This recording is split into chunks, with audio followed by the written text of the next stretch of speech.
I can't hear it. So we're good. How do I sound? Do I sound all right? Yeah, you sound good. Okay. How does this sound? Feel good? Yeah. Okay. My Skype had defaulted to the computer the computer mic and not my one that I normally use. So we should be good.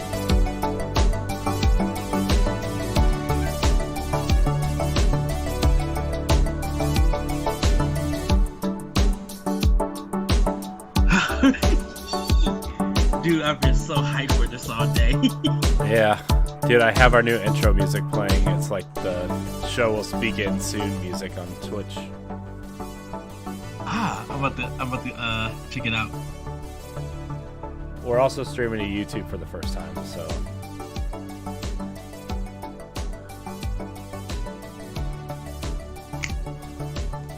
Yeah.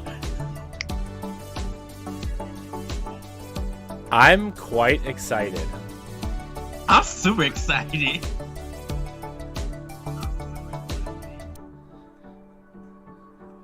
She'll be on in a little bit, I'm sure.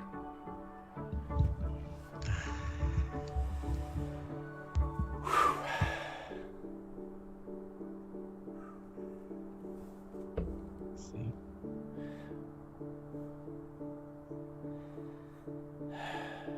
Man, everything that's happened the last couple days. It all comes down to this. Yeah. Whoops. Yeah.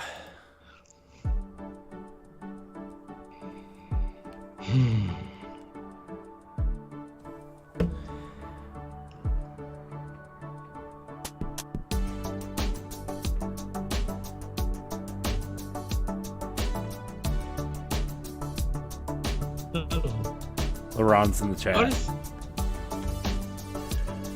He said, you're gonna talk without showing us your faces? Yeah, LaRon. Show it and start yet. So He on YouTube? I don't know where he's at.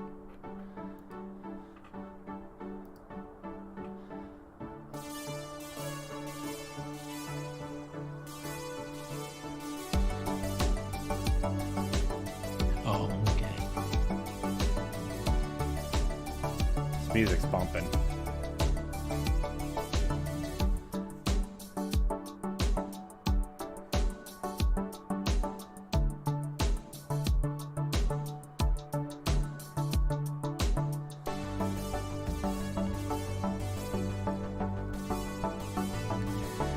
Oh, man. No. Shane's in the chat. Hello, Shane. Thank you for the kind message in the Facebook Messenger, whatever that was. It's very nice. Just trying to finish getting everything set up here. Is all. I got my 300 shirt on, Ed. I wish I was a little slimmer, but it's fine.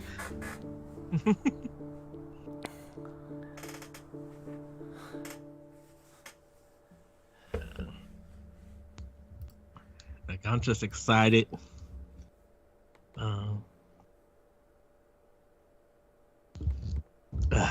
Ready to. Can't wait for the list, dude. This. I finally, literally finalized it. I thought I was done, but I was just like, no, I gotta take this off. I know I'm gonna make some people mad, but it's our personal list.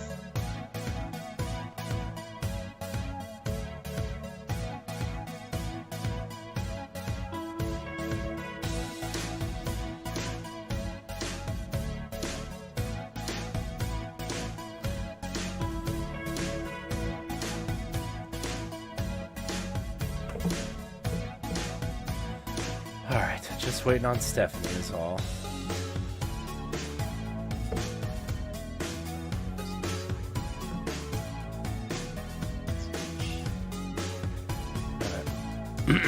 We're also streaming to YouTube for the first time. in a long time tonight. So we'll be on Twitch and YouTube tonight. Everybody out there, very excited. Loving the new logo. Just, yes.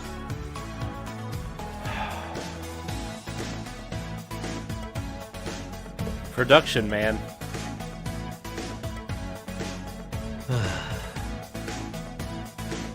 Ready to debut our new look tonight. It's going to be great.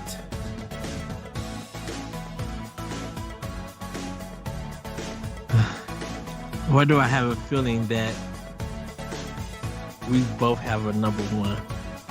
That's the saying. I'm sure it is. I'm sure all three of us' number one is very similar. So. Alright, 7 people on Twitch. Hello, everyone. Welcome. Hello, everybody. We're going to transition from this show will begin soon screen momentarily. We're waiting on our other host. We're kind of getting things set up, going. Glad you're here.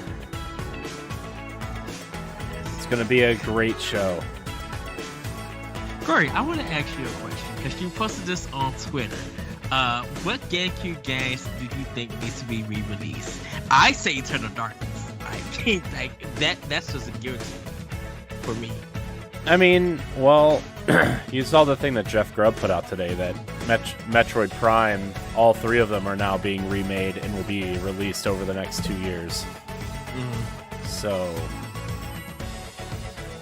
I mean, I don't really know. I guess, like, I mean, the games I wanted were already remade for Wii U. I just need them ported over to Switch now. Right. The 2 Zelda games. I mean, my go-to would be something like Skies of Arcadia or Tales of Symphonia. Yeah. And I know Tales of Symphonia got the remake or remaster on PlayStation 3. Yes. And never made its way back over, but I don't know, that would be my choice. I'm not an Eternal Darkness person, so I don't really, you know.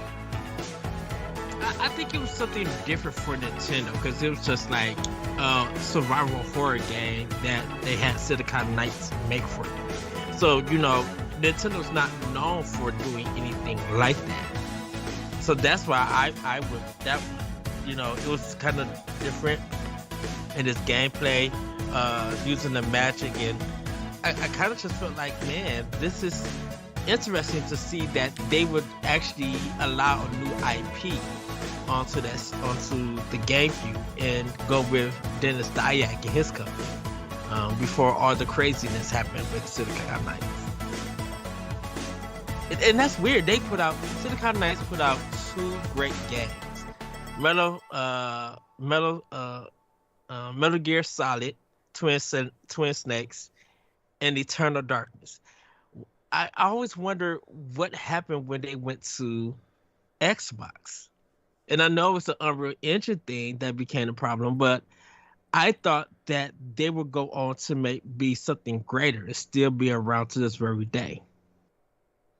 Yeah, I mean, I don't know. I think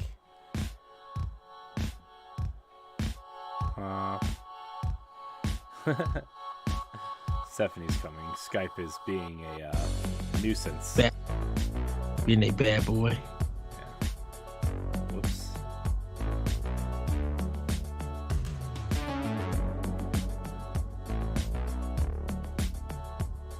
Oh gosh, the last time we used Restream was like 3 years ago.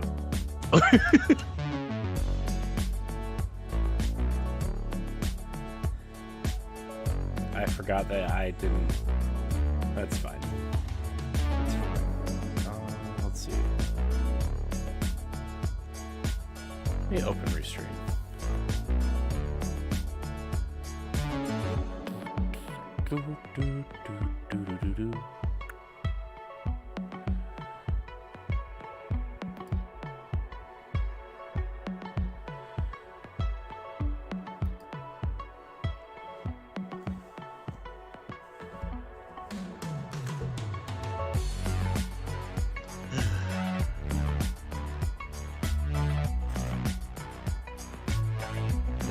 Pat in the chat says give him Fire Emblem Path of Radiance. I would take that as well. That's an interesting choice. Why is it interesting? It's a great Fire Emblem game. It's just hard as ever. Yeah. I think it's an interesting choice because, like, I feel like not many people played it. There she is. I can't believe it. The one time I really wanted to start on time. That shirt. Oh. Yeah. I would have been wearing one if I knew I was going to be on this show. Yeah, it's alright. It's alright. I'm wearing Nintendo related stuff. I mean, that's fine. That works. Man, the thing is I have this in studio mode, OBS set up in studio mode, and now I can't see the lines because I'm blind.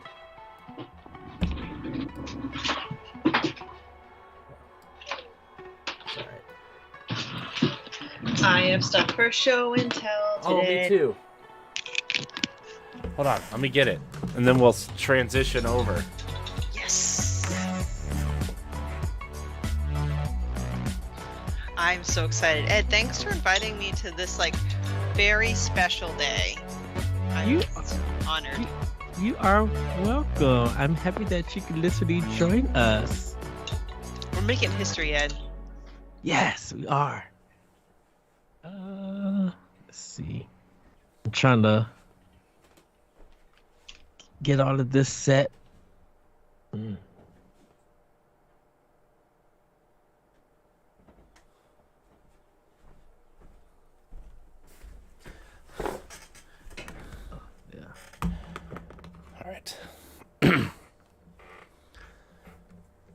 All right, is everybody ready for the sweet transition? Oh, the music stopped.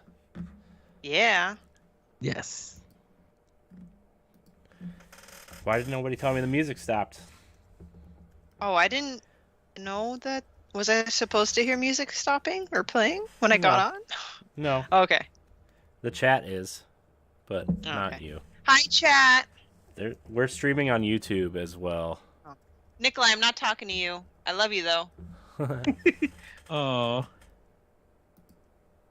All right, everybody. We're transitioning over. 3. Okay. Let's see if it does the transition. I worked really hard on this. All right, ready? 3, 2, 1. It did it. Yay! Ooh. All right. Pop the hypothetical champagne. No, energy drinks instead, because Well, no, this is what I have. Cheers. yeah. That's why I said hypothetical champagne. I'd be asleep in an hour if I had champagne. I have Rockstar. I have Monster. I'm more of a fan of Rockstar, but I don't think I've had that particular flavor. I got a new this Monster one. mic arm to keep it close to my face so I can get right up close to it. Yes. All right, everybody, we're gonna fade out this music. Very excited to be here with everybody.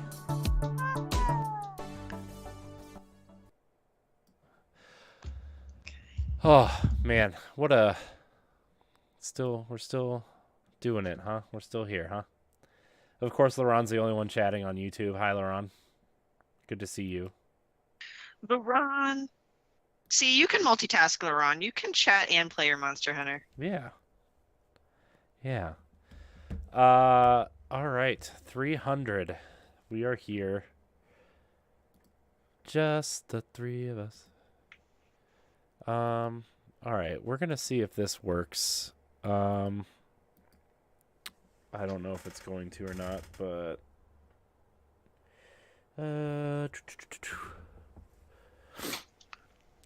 Zencaster? Yeah. Okay. And then there's Ed with his fake name on YouTube. Hello. Where? Hello, fake Ed. Oh. my lyrical one. Yeah. It's fine. I'm just giving you guys a hard time. Man, Sorry, I can't believe that we are here right now. 300 episodes, dude. I know. I know, and I got a little monitor for my Switch over here now too, so I can kind of play and edit and play at the same time. So. Yeah, my computer just does not like Zencaster. It's still buffering. Stupid Zencaster. We were having trouble with it at work today too, so. Oh no. If it doesn't work, it doesn't work. We'll just use the whatever audio, but. No, it's common. It's just I'll keep my Hello? last name. Hello, everybody from Twitch and YouTube. Hello, everybody. Yes, hello. I am so excited. Okay. 300 episodes. Hello, Coconut 2218. What's it like being in the 300 Club? Blinding fame, paparazzi ambushing y'all at every corner. I hope not. Yeah, I had people looking at at my shirt when I was wearing it out when I went to go shopping today, and they were just like, "Pow Block 300," and I was just, I really wanted to get stopped because then nobody recognized the Switch, and that it's Nintendo related. I was hoping that somebody would be like, "Oh, that's the person that with video games." Uh-huh. But I was around a bunch of adults, even little kids didn't recognize it. I'm like, oh, kind of felt like. Look, that's their loss, okay? It's their loss. All right. Everybody know how we are. Where is the doc? You sent it to us, Ed, and now I can't find it because I'm a loser.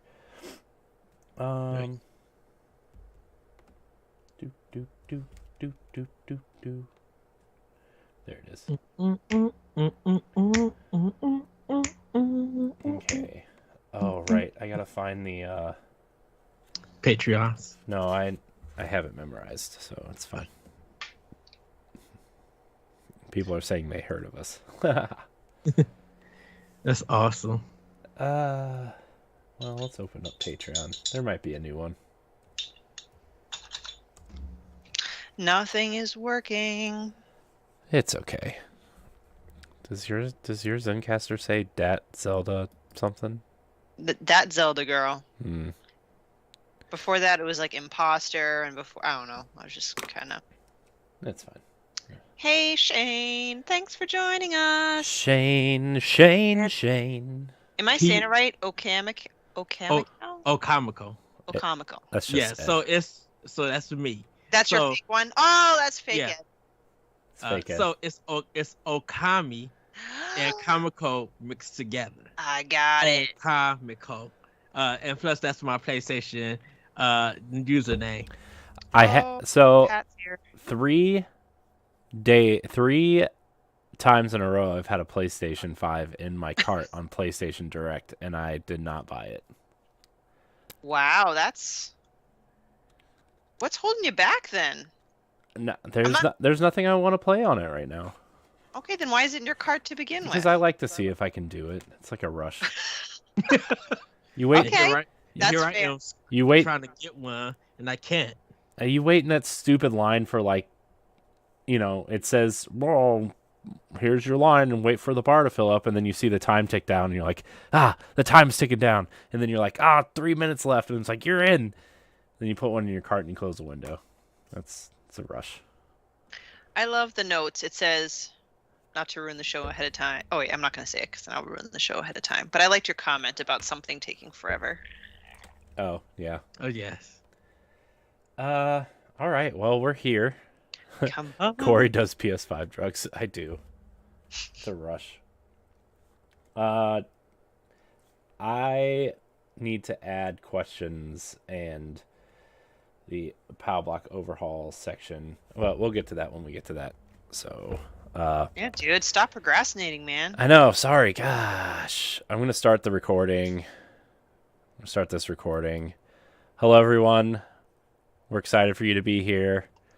Let's kick off episode 300 of Nintendo Pow Block.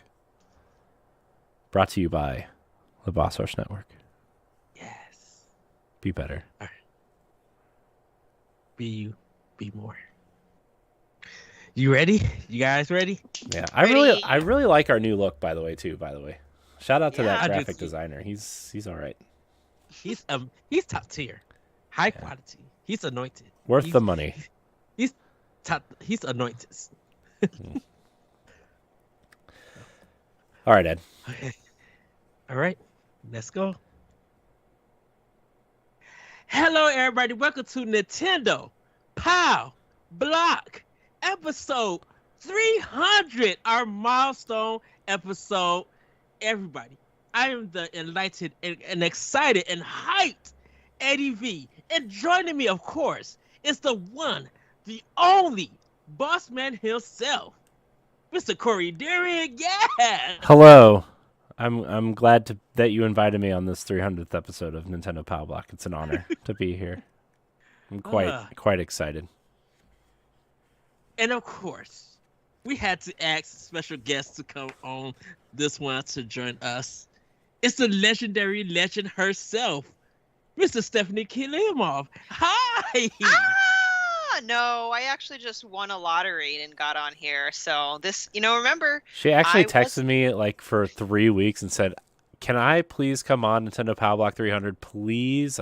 And today I was like, finally, I guess. But you have to make a list. and I got it done in like 5 minutes. You got it done in 5 minutes? It took me like 2 weeks to make that list. Well, first of all, I've been obviously thinking about it for like the last 3 weeks, and I finally wore Corey down. I broke that man down just so I can be a part of this show, and now I'm sure he's regretting it. But hey, 100%. happy to be here. Always regretting everything about everything. So it's good for you to be here.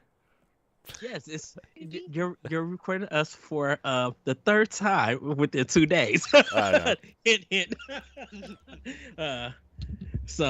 But everybody, yes, like I said, this is episode 300, our milestone episode. Man, Corey, what a roller coaster that we have been on with this show. I know. And we're gonna get to the comments and stuff that you guys have sent us at the end of the show and everything. But we're gonna get first into our Patreon shout outs. Corey, you wanna let the people know who is helping us produce Nintendo Pow Block and other content here on Boss Rush Network? Yeah, so patreon.com/Boss Rush Network. You can support us as well as our other shows on the network. A little, we like to kind of skip over what Patreon is exactly because it came to our attention that not everybody knows what Patreon is. Patreon is a subscription service platform where creators go so their fans and people can support them directly. You can do monthly, annually, whatever, and we kind of provide different perks at different tiers. So for $1, you can get Nintendo Pow Block Expansion Pass, Boss Rush podcast 1 week early. You can get 2 week early access to Standard Definition and After Dark. But at the $5 tier, you become a Patreon producer, and that means that you get your name shouted out on this here program, which we're going to do right now. Our Patreon producers for episode 300 of Nintendo Pow Block are Quentin Jackson, Rebecca Jewell, Adriel Munger, and my wife, Sana Dierig. I want to thank all of our Patreon producers. I want to thank all of our patrons. And I want to thank all of our free listeners and everybody who watches us on Monday nights on Twitch and now on YouTube live. We wouldn't be doing this without you, especially this show. This show kind of means a lot to a lot of people, especially me and Ed. And we'll get into that a little bit later, but it's truly a privilege to do this every Monday night with everybody, and it's a good time. So thank you guys for listening and supporting the show however you do. If you listen on iTunes or Spotify, we encourage you to go over to those platforms and leave us a 5-star rating and a nice review. Some really nice person left us a nice review about how terrible podcasters we are for talking bad about Elden Ring. So I appreciate that person extra much. Even though we really didn't talk bad about Elden Ring, but it's okay. We still appreciate you. Yeah, I know. It's fine. So Totally fine. It's fine. It's fine. Yeah. So that's about it for patrons, Ed, and Patreon and that kind of stuff. All right. Well, Stephanie, I want to ask, how was your weekend? My weekend was good. It was very busy. I've probably done the most socializing I ever have done in quite a long time, and I'm pretty introverted, so I almost had a stroke. No, I went to a friend's house party. We talked about video games, so it was all good. That's where, when people found out I co-hosted on some podcasts and write for a gaming website, bossrush.net, they're like, "Oh, Boss Rush. Yeah, I think I heard about that." I'm like, "Oh my gosh, we're growing. We're getting bigger." So that, and my son had a play date with a neighbor down the street, so I got to sit back and relax, and I got to play a little bit of video games. So yeah, just kept very busy, which I'm totally fine with. Yes. All right, Corey, how was your weekend? Well, we all got COVID this weekend, so that was fun. I currently have it right now, but I was not missing the show. So, it's been an interesting couple days, but we're getting through it, and we just kind of relaxed and did whatever. Like I had a fever last night. I was like, I thought I was dying last night, but now Oh my gosh. I feel like way better now. Like I started feeling it when we were recording our standard definition episodes last night. And I was like, yeah, it's probably just whatever. I'll get over it. And last night at like 3:30 in the morning, I woke up and I was like ice cold, but my head was pounding and hot, and it was gross. But yeah, here we are. Played some games, kind of hung out with the family, obviously, because can't leave. So yeah. All right. How about you, Ed? Yeah. How was your weekend, Ed? I, besides working and closing and doing tags and fixing stuff, I actually got to get some new shoes. I got some new Adidas. Nice. And finally I'm happy that I'm able to get some new shoes because I got these. Ooh, those are looking nice. Yeah, they look orange. I'm sorry about that. They look orange on the screen, but they're actually yellow. And Yellow, yeah. Yellow has kind of became like one of my favorite colors because I think yellow looks good on my skin. I used to be I used to be into a lot of blues and everything, but I'm like, this is not complimenting my skin color. So when I started doing yellow, the yellow tone in my dark skin just looks so good together. And so I was able to do that. I got some more Adidas shirts and everything. And then I treated myself to some special snacks, which I will show and talk about in Snacktendo. But other than that, like you guys playing some games, did some big purchases, snagged some Boss Rush merch and Casa Crew merch. So I can't wait for that all to get in. Yeah, like and I had to order some anti-slipping nubs for my glasses. Because they keep sliding off. It's something about these glasses. I think it's the material that it's just like when I look down, it'd be ready to slide off my face. And I don't got nose holders because some of the nose holders that I had, they were kind of hurting my nose and everything. So I got some. I just ordered some off of Amazon, and one of them they're like little. They look like Cheerios.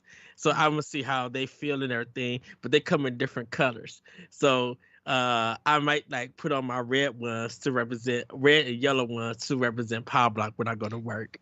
So Nice. you can see. But yeah, other than that, it's just playing games, thinking about some things, and just enjoy enjoy socializing with everybody, seeing how everybody was doing, catching up. I actually got to catch up with Jesse. our other co-founder here at Boss Rush, and we had a really good talk. I was so happy to hear from him and everything, and hopefully I'll get to see him soon in the future, because I know when I go see him, I said we're gonna hug and embrace, and then we're gonna go shopping. Nice. That's and, perfect. and literally be nerds. So that's pretty much how my weekend went, everybody. And like I said, this is episode 300 of anybody. I know I said that a lot, but we're doing our top 30 Nintendo games. Now, it's not just first party, but it's literally all the games that have been on a Nintendo platform, whether it's their handheld or their console. So we got a good list. So, but we're gonna save that to closer to the end. But Corey, are you ready to talk about our Power Block overhaul announcement? Oh yeah, so we've kind of Ed and I have been kind of talking about stuff, and we've been in a really good rhythm for a while, I think. And we were talking about how do we want to kind of do the show now. And we miss Galtrad. We can't wait to have Dan back. But like we were kind of talking about it, and we were like, we want to make the show that we've always wanted to make, and we have kind of been, I don't know, for better or for worse, listening to community feedback and comments and things. Like sometimes people say your show's too long. Sometimes people say your show's too short. Sometimes, segments don't hold up, but they want more of other segments. They want segments moved around. And so we kind of just was like, we need to stop listening to everybody. We need to get back to making the show that we want to make, right? And it can be 45 minutes. It can be 3 hours. We don't know. We don't care. So what we're going to do is kind of make the show that we want to make, And so obviously staple segments are staying, like Snacktendo, Playing with Power, Docked Mode, all staying, right? So Family News we're keeping, but we're also going to add a non-Tendo section where we talk about one or two different stories from the other platforms that we think are interesting. Because we both, I know we have Crossroads and we have the Boss Rush podcast, right? But we don't really get to talk about the other platforms too much, and I think that'll be a good way to kind of engage in those conversations that we don't really get to have a lot. And it's not going to be like, 3 or 4 stories from Xbox or PlayStation or whatever, right? It's just going to be like 1 or 2 things that we thought were interesting on the other side of the console wars, if you say. So, yeah, we're going to do that. We're going to move Playing with Power up under Snacktendo because in some sort of recent poll and kind of asking around, people like to hear what we're playing and they want to hear more of what we're playing. Instead of kind of shoving it at the end for 5 minutes. So we're going to do that. And we're just going to deliver the show that I think we want to make. And I think that's all we've ever kind of wanted to do. It's just, with so many people involved, you kind of got to abide by schedules and, kind of make it a team effort and be accommodating and stuff. But for now, we're going to do that. We're going to see how it works out. We're going to get more guests on, like our friends from over at Nintendo Pals and Nintendo Main and Secret Friends Unite and other podcasts out there. We're going to try to get them on the show, kind of be more open to having people from other shows on and stuff. And, of course, we're going to have crowd favorites like Shane and Grayson and, Stephanie sometimes. Aww. If she stops begging. So yeah, that's it's not really a major overhaul. We're just kind of reworking some things, and I know a lot of people were kind of excited that the shows were a little bit longer the last couple weeks. I think 3 weeks in a row we hit over 2.5 hours. Yeah. Which is fine. We're also going to add a show and tell segment, which, starting this week, where we kind of show off what we bought this week in the world of Nintendo or video games or whatever. I think that'll be a fun segment. I'm going to try to get something small every week. Some might be a game, might be amiibo, might be a figure, whatever. I know Stephanie's very excited to show off what she got today. So yeah, that's a segment we're adding right after playing with Power. I think that's going to be a cool segment to do. Any other thoughts there, Ed, on the show? I mean, you would think by episode 300 we'd have it all figured out by now, but we're still learning. We're still growing. Says you. Well, thank you, Corey, for that announcement, for the church announcements. Amen. Amen. Hallelujah. And everybody, now it's time for Snacktendo! Yes! Corey, what have you been snacking on? Let me tell you, Ed, I had Arby's today. Yes! My mom dropped it off because obviously we can't leave, and she thought she was being nice, and she dropped off enchiladas and Arby's and dinner for the next couple days, and it was very nice. Also, Aww. my son is making an appearance on the show. Yeah, he has to be heard. Yes, he is excited to be on Pow Block. I wish I could say the same thing. All right, Stephanie, what have you been snacking on? So nothing different or wacky, but I know I'm going back to the basics of what I like. I got this Monster Trail Mix made by, it's a Target brand, and it's the first time I've actually really loved the trail mix. And it's like a chocolate and peanut butter type trail mix. So it's got like M&Ms and like, it almost looks like mini Reese's cups, but they're not like real brand Reese's cups. And like peanut butter covered like pretzel balls with the peanuts and the raisins. Obviously, I'll pick out the raisins. I'm one of those people like, they put in too many raisins. But other than too many raisins, it's the most delicious thing. I think it's one of my most favorite gaming snacks because it's a hand food. It's got the sweet, it's got the salty. And my favorite other snack, or like savory snack, so to speak, I guess, is Smart Food popcorn. I'm just traditional like that. So I got those two in my arsenal snackage today. Yes. Well, everybody, for me, and hopefully Geek Bro is watching this chat, I got some Pepperidge Farms grams.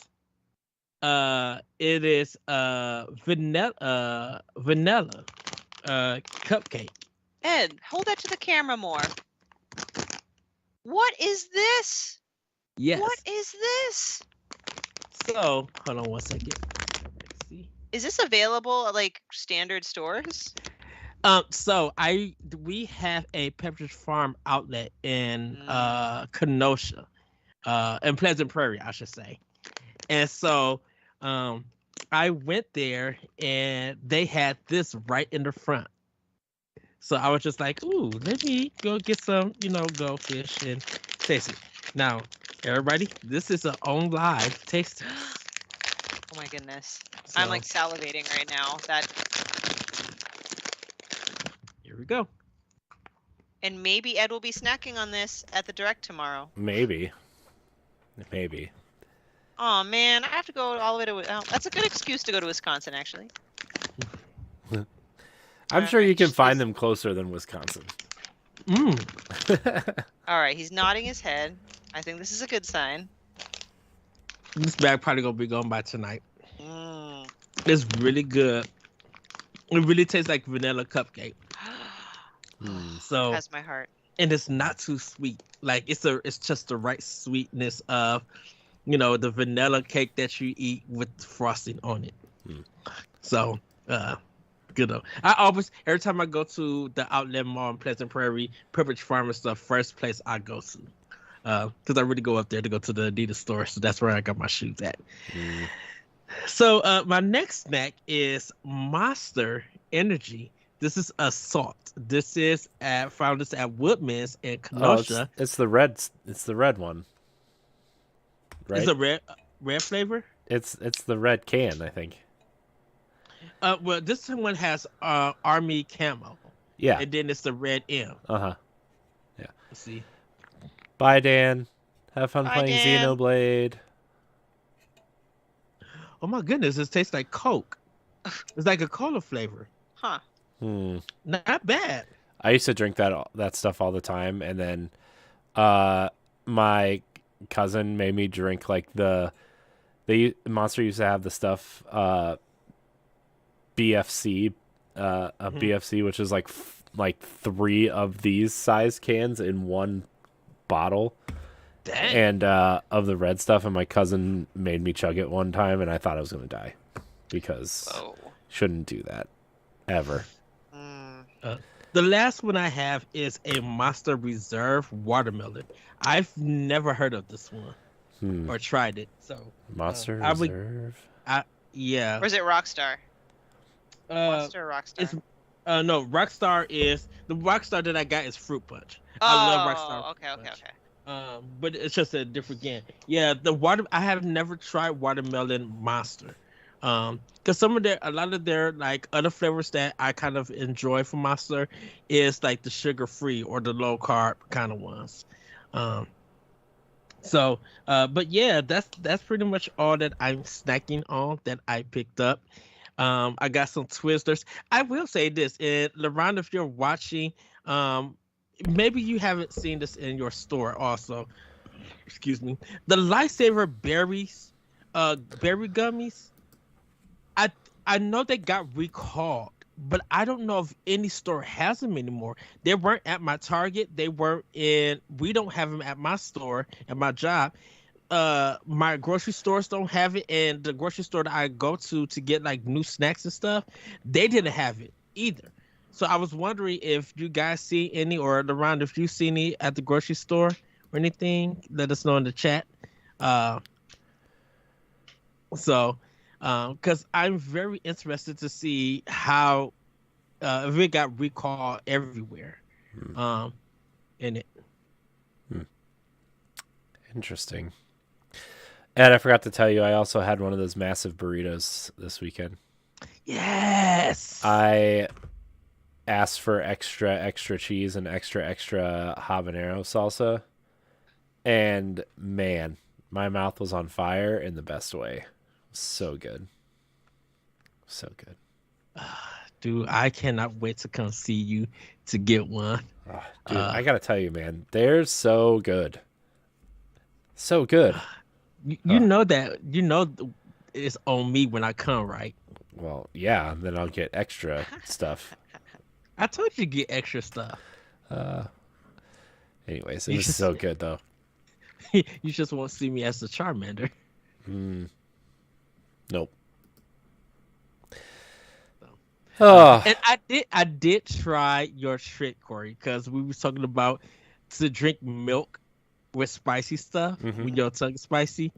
I drank some quick. I don't know if that counts. Should I just drink regular milk? What did you drink? Quick. Oh, no, that's not milk. Nestle Quick is not milk. But it says chocolate milk. No, it's not milk. It had protein in it. No, you drink milk. Milk. M-I-L-K. Moo. Yeah. What is quick then? It's a chocolatey substance that a rabbit poops in. I don't know. Wow. Okay. Have you ever drank quick, Corey? Yes, Okay. I've had. Who hasn't had Nestle Quick? I'm just messing around. But seriously, not milk. It's a chocolate drink at best. We used to have the little can. We would open up the top and put like 3 scoops in the milk and then swish it up and everything. No, the only real chocolate milk is when you take the Hershey syrup and swirl it around in a glass of milk and then you stir it with a spoon. I could never do that because like the syrup would still be in there. Yeah. And And then I'd be like, I need to dig that last strip out. Or sometimes it'll be stuck there, and then I'll add more milk to swirl it around. Anyways, Ed. It's like this is the same exact situation when you went to Chick-fil-A and got a grilled chicken sandwich instead of a delicious chicken sandwich. Well, Corey, we didn't talk about Chick-fil-A for a while. So Well, if I want to we're get a bringing it grilled back. sandwich, We're bringing if it I back. want to get a grilled chicken sandwich, I'll get a grilled chicken sandwich. Then go If I somewhere wanna- else. Don't go to Chick-fil-A. Don't waste your money at Chick-fil-A on a grilled chicken sandwich. You get the spicy chicken sandwich, no pickle, with Chick-fil-A sauce and mayonnaise. Okay, and that's what you get. I mean, if you can't handle spicy, the regular chicken sandwich is also acceptable. So I had to get a Corey Yeah, and not, even though you're not paying for it. yeah. Stephanie, help me out here. Why? I don't know if it's worth just arguing. Just nod and say yep, but don't do it. It's worth it. And you do you. 100% worth it. Oh, wow. I have no support at this time. Nope. 0. Wow. Well, everybody, I guess it's time for Playing with Power. Stephanie, what have you been playing with Power? Well, I've actually been on the Nintendo side still catching up on Kirby and the Forgotten Land, and I keep forgetting how good it actually is because when I just think Kirby, I'm like, it's Kirby, no big deal.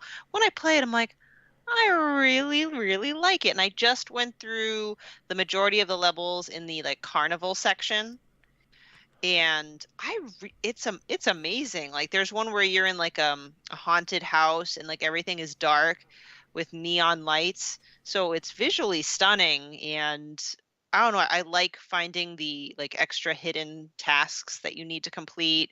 I'm not a huge fan of like the side stuff you need to do, even though it helps you upgrade stuff. But honestly, that's primarily what I've been playing on Nintendo. On the PlayStation side, I've been hacking away at Ghost of Tsushima. But I will say, because there's a gigantic summer sale, I will say what I bought. We're doing show and tell later, right? Because I'm not going to say what I bought. Yes, right after this. Okay. But I did buy with the summer sale Chicory. I finally bought Chicory on sale. I hear The people Messenger. like Yep, The Messenger. Yes. When the Past was around. that. Whoa. Ed's microphone. You broke Ed's microphone. Let me tell you, I know I'm not gonna ruin that game for you. Yeah, please don't.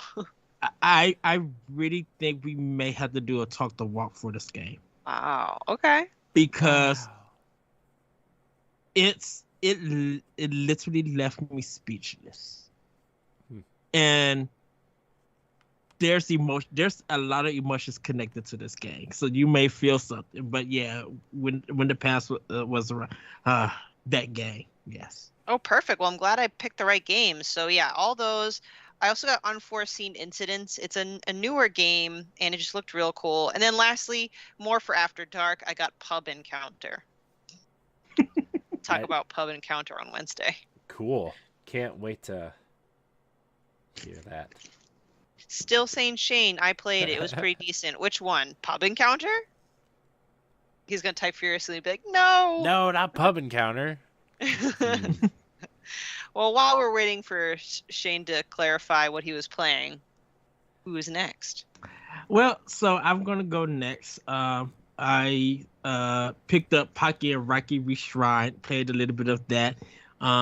It's very challenging. Like, it's a top-down, vertical kind of shooter with a little bit horizontal to it, but everything is like literally top-down. And I was getting my tail kicked from the first boss. I'm like, ooh, I didn't know this game was challenging. But I think once I get used to it and learn it, it's a shoot 'em up kind of style game with a little bit of melee. But it's very Japanese and it looks very like cool that I want to get into. Like very fun to play.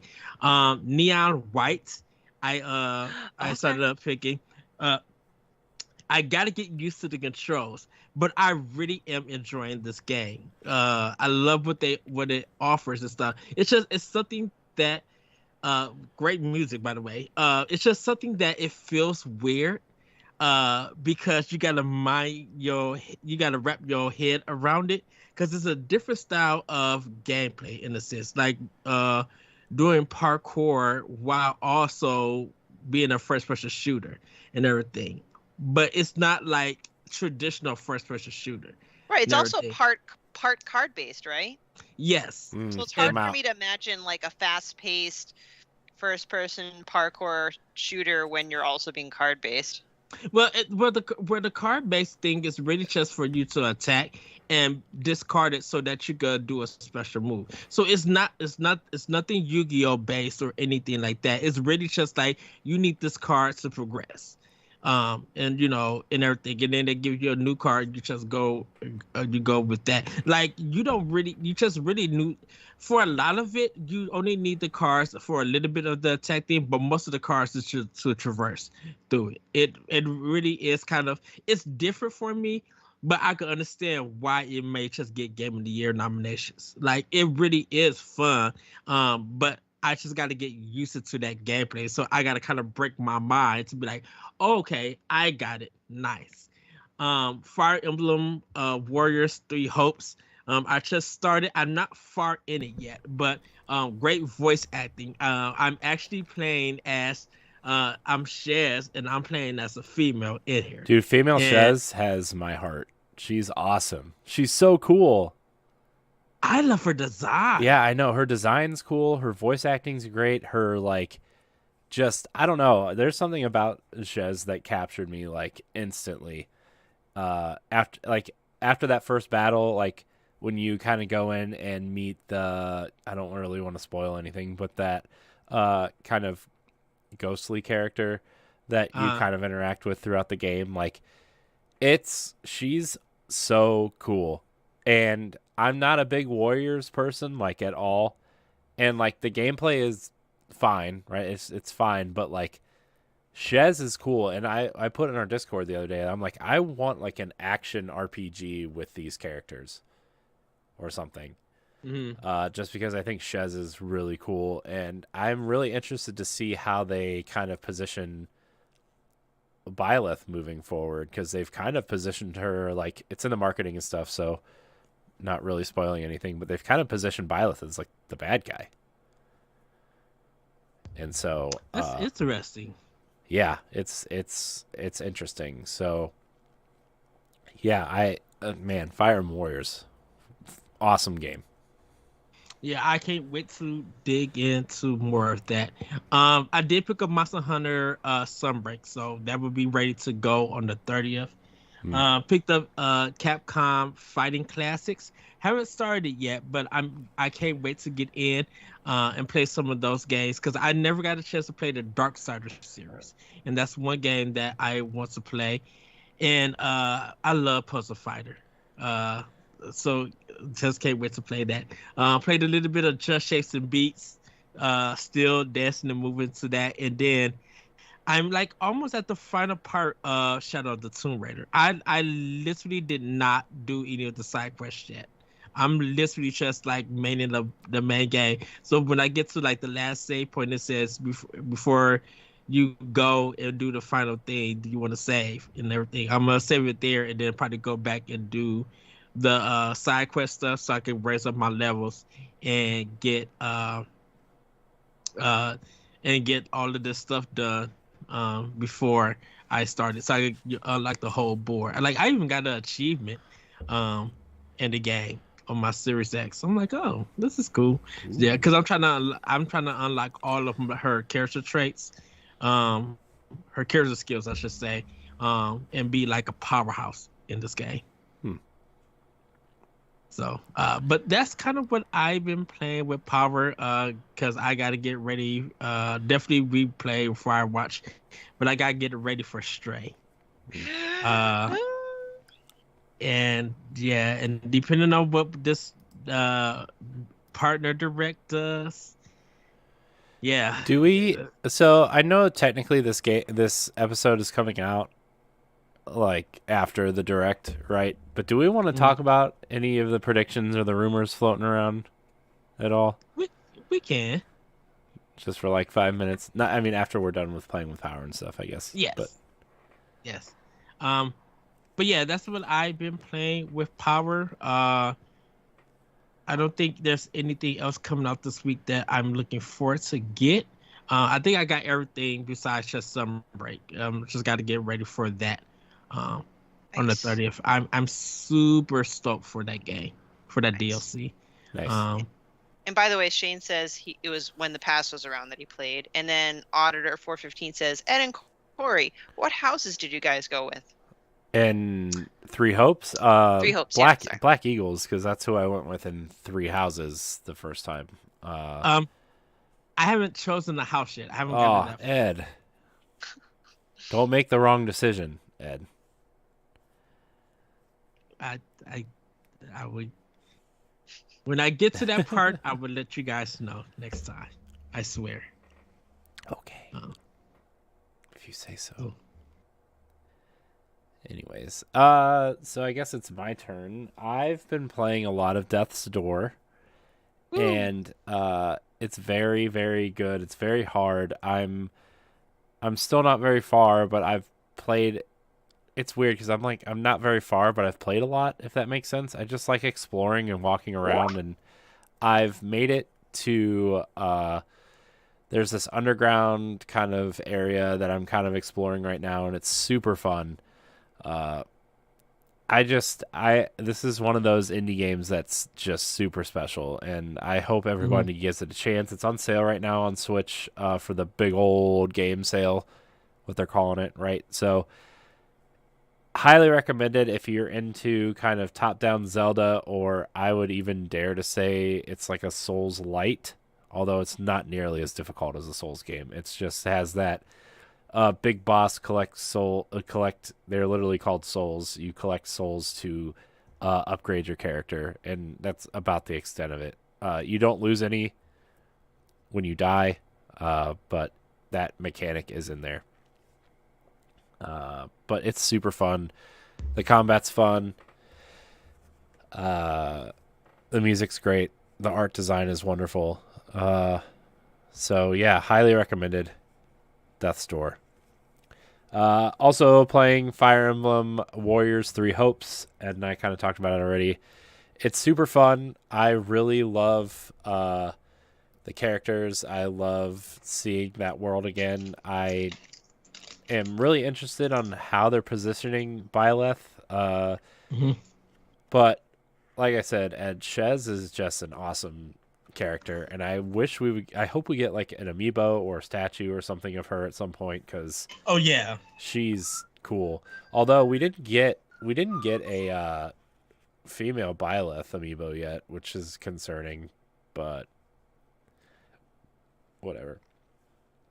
I've also gone back to Metroid Dread because I didn't finish it, and I still think that game is a wonderful game. I just hate getting lost. And I got unlost, and now I'm lost again. So, but there's just something about that game, man, that's super fun and super satisfying. And running around, the movement is great. The shooting mechanics are great. Samus is awesome. The bosses are cool. Just highly recommended, for sure. I literally feel like Nintendo and Mercury Steam got another game in the works. I mean, I wouldn't put it past them to have another 2D Metroid out, right? I mean, that seems to be what's happening. Although I think Mercury Steam got bought by somebody, so I'm not 100% sure now. Oh, I hope not. Got bought. Let's see. Nordisk Games has acquired 40% stake in Mercury Steam. Oh. So, somebody bought stake in them. They didn't get bought out by anybody important, I guess. But yeah, that game's super fun. Also, Turtles. Been playing that. It's an interesting experience by yourself. And then I got a couple games from the sale, which we'll talk about in a little bit, I guess, too. So. Stephanie will be right back, guys. She's her Skype was freezing up, so we'll get that handled at some point. Um, just two more games. I forgot to mention Bayonetta 1. I'm still continuing that. That game is getting like challenging, but I'll handle that.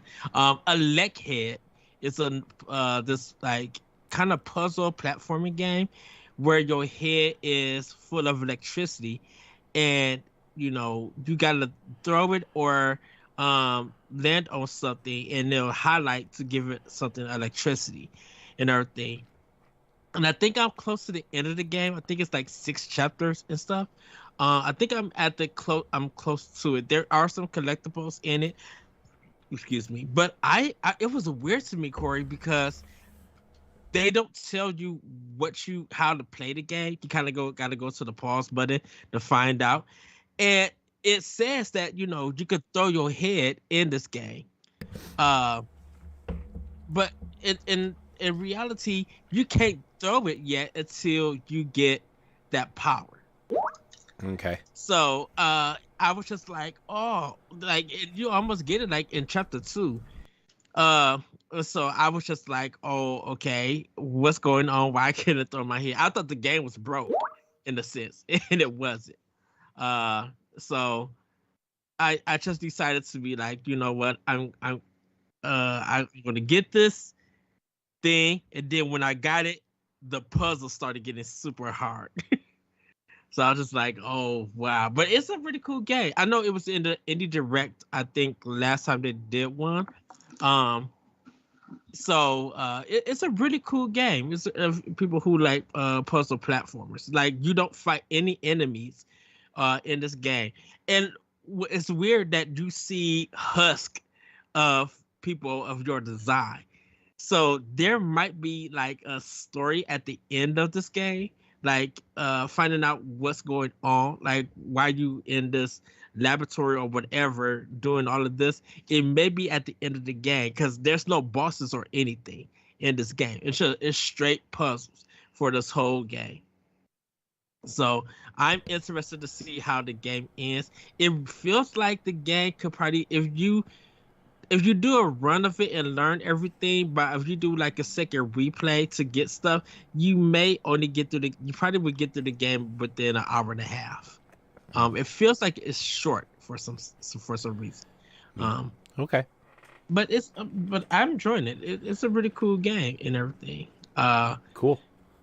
And yeah, Dragon's Dogma Dark Horizon I started, and I just gotta play more of that. I know me and Grayson been talking about it.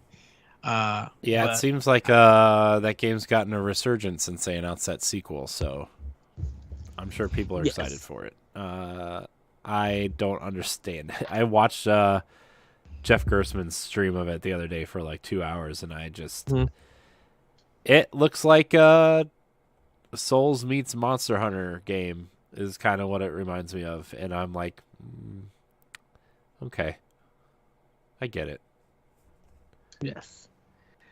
So, I guess we're gonna do our show and tell.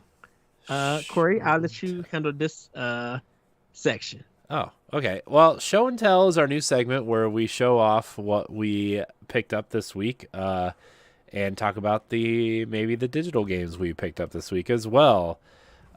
Stephanie, I know you're super excited to show off what you got this week. Why don't you show everybody what you got? The first thing, ta-da! I put it all over social media. I finally got my wireless N64 controller, my little Triton. I'm so excited. I had to stop everything that I was doing at work. I don't know. This changes things so much for me because the NSO Online, like Ocarina of Time, Majora's Mask, Banjo-Kazooie, I just cannot do it without these dang C buttons. So I've been waiting for this. Every single time I've been trying to, catch it, I either miss Wario64's tweet or Corey tells me and my computer crashes or something happens. That sounds about right. I did also get the Super Nintendo one. Nice. Which, it's kind of funny because I was literally, they said, oh, you're 1 cent away or $1. I forgot, it was like $1 or a cent away from free shipping. I'm like, oh, you SOB. So I'm like, fine, I will get this. That's how they get you. And lastly, this came from Texas to Massachusetts to New Jersey, back to Massachusetts. But I finally got my special reserve copy of Death's Door. Nice. It's so pretty. I kind of want to keep it sealed, but I kind of want to open it, so I don't know what to do. Open it. Seal it. I don't know. Open it, seal it? I don't know. Reseal it? I don't know. Well, all I know is that this has been a very big day for me. I don't know what I was trying to say, but these are pretty big. So I can't wait to try out my N64 games. Clearly one of my favorite consoles. It's very precious to me. Mine is charging right now, my 64 controller, because I forgot to announce it in the announcement section, but I think we're gonna try to start streaming some games. So look out for that, I guess, soon. Ish. I'm going next, Ed, because I want to. Okay, go ahead. I got Fire Emblem Warriors 3 Hopes physically, so nothing special. Ooh. It's just a box, just a map of Fodland, and a nice little tasty cartridge right there. In my tasty. Hey, but I love me some physical copies. I know. I've gotten really in the mood to start getting physical copies again, and it's torturing me. I got the Byleth amiibo. It's only the male version. I would have got the female version, but it was not offered. So I also noticed that Robin and Corrin are also not offered in female versions. Sexist. Sorta. I'm very upset, but that's okay. I also got these bad boys, the Metroid ones. Yes. They Beautiful. were available. I love those. Yeah. So I love them, and yeah, that's what I picked up. I also got a bunch of stuff on sale. I picked up Shin Megami Tensei 5 on sale. Yes. I picked up quite a few games on sale, actually. But I forget which ones they are because my Switch didn't have enough room to put them on the SD card. And so I kind of am a terrible game buyer. And, I got the Castlevania Advanced Collection and Street Fighter 2 were the two games I got on sale. Along with Shin Megami Tensei. So, yeah. Awesome. Ed, what about you? Did you pick anything up this week? Well, like I mentioned, the stuff that I picked up, I'm still waiting for my BRP Pride shirts to come in and hoodie that you guys could get on our store. Yeah. Boschfish.net and click on the store. I also got a Pride console gaming crew shirt that I'm excited for it to come in. So shout out to them. But game wise that I got, like Corey said, Fire Emblem 3 Hopes. This is the box for the Capcom Fighting Collection. And I got this one a while back, but I never showed anybody. I got Shinrin the Wanderer on Switch from Limited Run Games. And also, of course, I got Gree with it. You get this Switch copy of Gree? Yes, I did. Yes. Nice. I had to have it when it literally went live. I'm like, yes. But yeah, that's pretty much the stuff that I picked up. And like I said, the neon white Monster Hunter Sunbreak. I was telling the guys that I had to go to Target and get two $50 eShop cards so I could buy all of these games. Because if you keep using your credit card, I don't know, it may be some banks, they will lock your account because there's too many purchases happening. And Nintendo, I really wish they did what Microsoft and Sony do and have a cart so that you can put all those games in and buy it at once. You know what my trick used to be is I would just say, all right, put $100 like from my credit card to my eShop just so I don't make like so many mini transactions. I'm Mhm. like, oh, $100 will totally last me for like 2-3 months. And I like blow through $100 in 2 weeks. Yeah. For me, it's because of the new releases and the new games. Like Sunbreak, I think was 40. Mhm. And then like Neon White was like, no, Shimmer the Rounder was like, not Shimmer the Rounder. Paki and Rocky was like 30, Yep. and then Neon White was like 30 also, I think. And so I had enough, or 25. I had enough, but I ended up having to put like 90 cents for my credit cards to buy the rest of it. Well, and So like even the Nintendo IPs, like the games that are almost never go on sale, are on sale, like they're still very expensive. Like I still want to get Tropical Freeze, but mhm. I look at the sales like, oh, it's only discounted by like I forget $10 or something. I'm like, oh, that would just eat up my entire budget. So I decided to get a bunch of smaller games. Yeah, you got to try to catch the physical sales for them. But this like the $41 ones, if you want to sell on the Nintendo game, you got to pay the 41 plus tax if you want it digitally. So you Yeah. maybe be able to find it cheaper. And there are some people, if they say they don't like a game, that they'll sell it to them for like $30 or something, like just to offload it. That's pretty smart. So I sometimes rummage through Best Buy to see like, ooh, what do you guys have? Oh, this is on sale. Snack, snack, snack. Your total is $145. Wait, how much? So, but anything else, you guys? For show and tell? Nothing. No, this is Nothing really. no. I'll be cuddling with this tonight. Okay. I almost bought a new set of Joy-Con because there was a place, I forget where it was, but it was tweeted out by Wario64 where a pair of the dark gray Joy-Cons were $30, and like I'm still on my launch ones, and I'm like, Wait, but how many Joy-Cons do you have? I know you have more than just your launch ones and a Pro controller, right? I know I have 4 sets of Joy-Cons. But I went there and I put it in my cart, and by the time I checked out, it was sold out, so I didn't get them. But $30 for that set of Joy-Cons is a steal. It is. It's because one costs $40. So. And both of them cost thanks, $80. Pat. I might borrow Tropical Freeze from you, but we'll talk offline. Yeah. Tropical Freeze. Yeah, Donkey Kong, a franchise that like I have a on-off relationship with. Yeah. Donkey Kong's a hey you up game. Yeah. So, well, everybody, it's time for a question block. And Corey, we have a question. We do. We have a question from Grayson Morales, friend of show.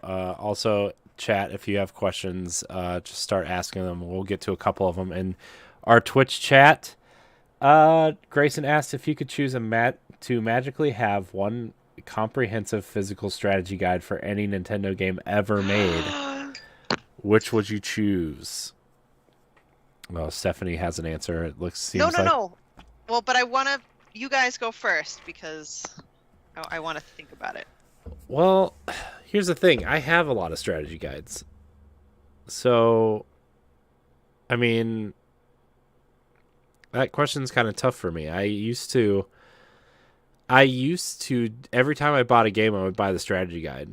Like that was just like a rule for me, and then it started getting into the collector's edition strategy guides, which were, either the hardback ones or they came with an art book or they were just a nice looking book to have on your shelf. Well, see, that's the thing. For strategy guide, like I would get it primarily for the art at this point, because we always have online. We can easily just, for example, ZeldaDungeon.net, just go there and whatever. And I'm totally on the same page as Jedi Master Binks. Hi, friend. Twilight Princess or Ocarina. One of them has to go. And that's a question. Sorry, Yeah. I thought that was an answer.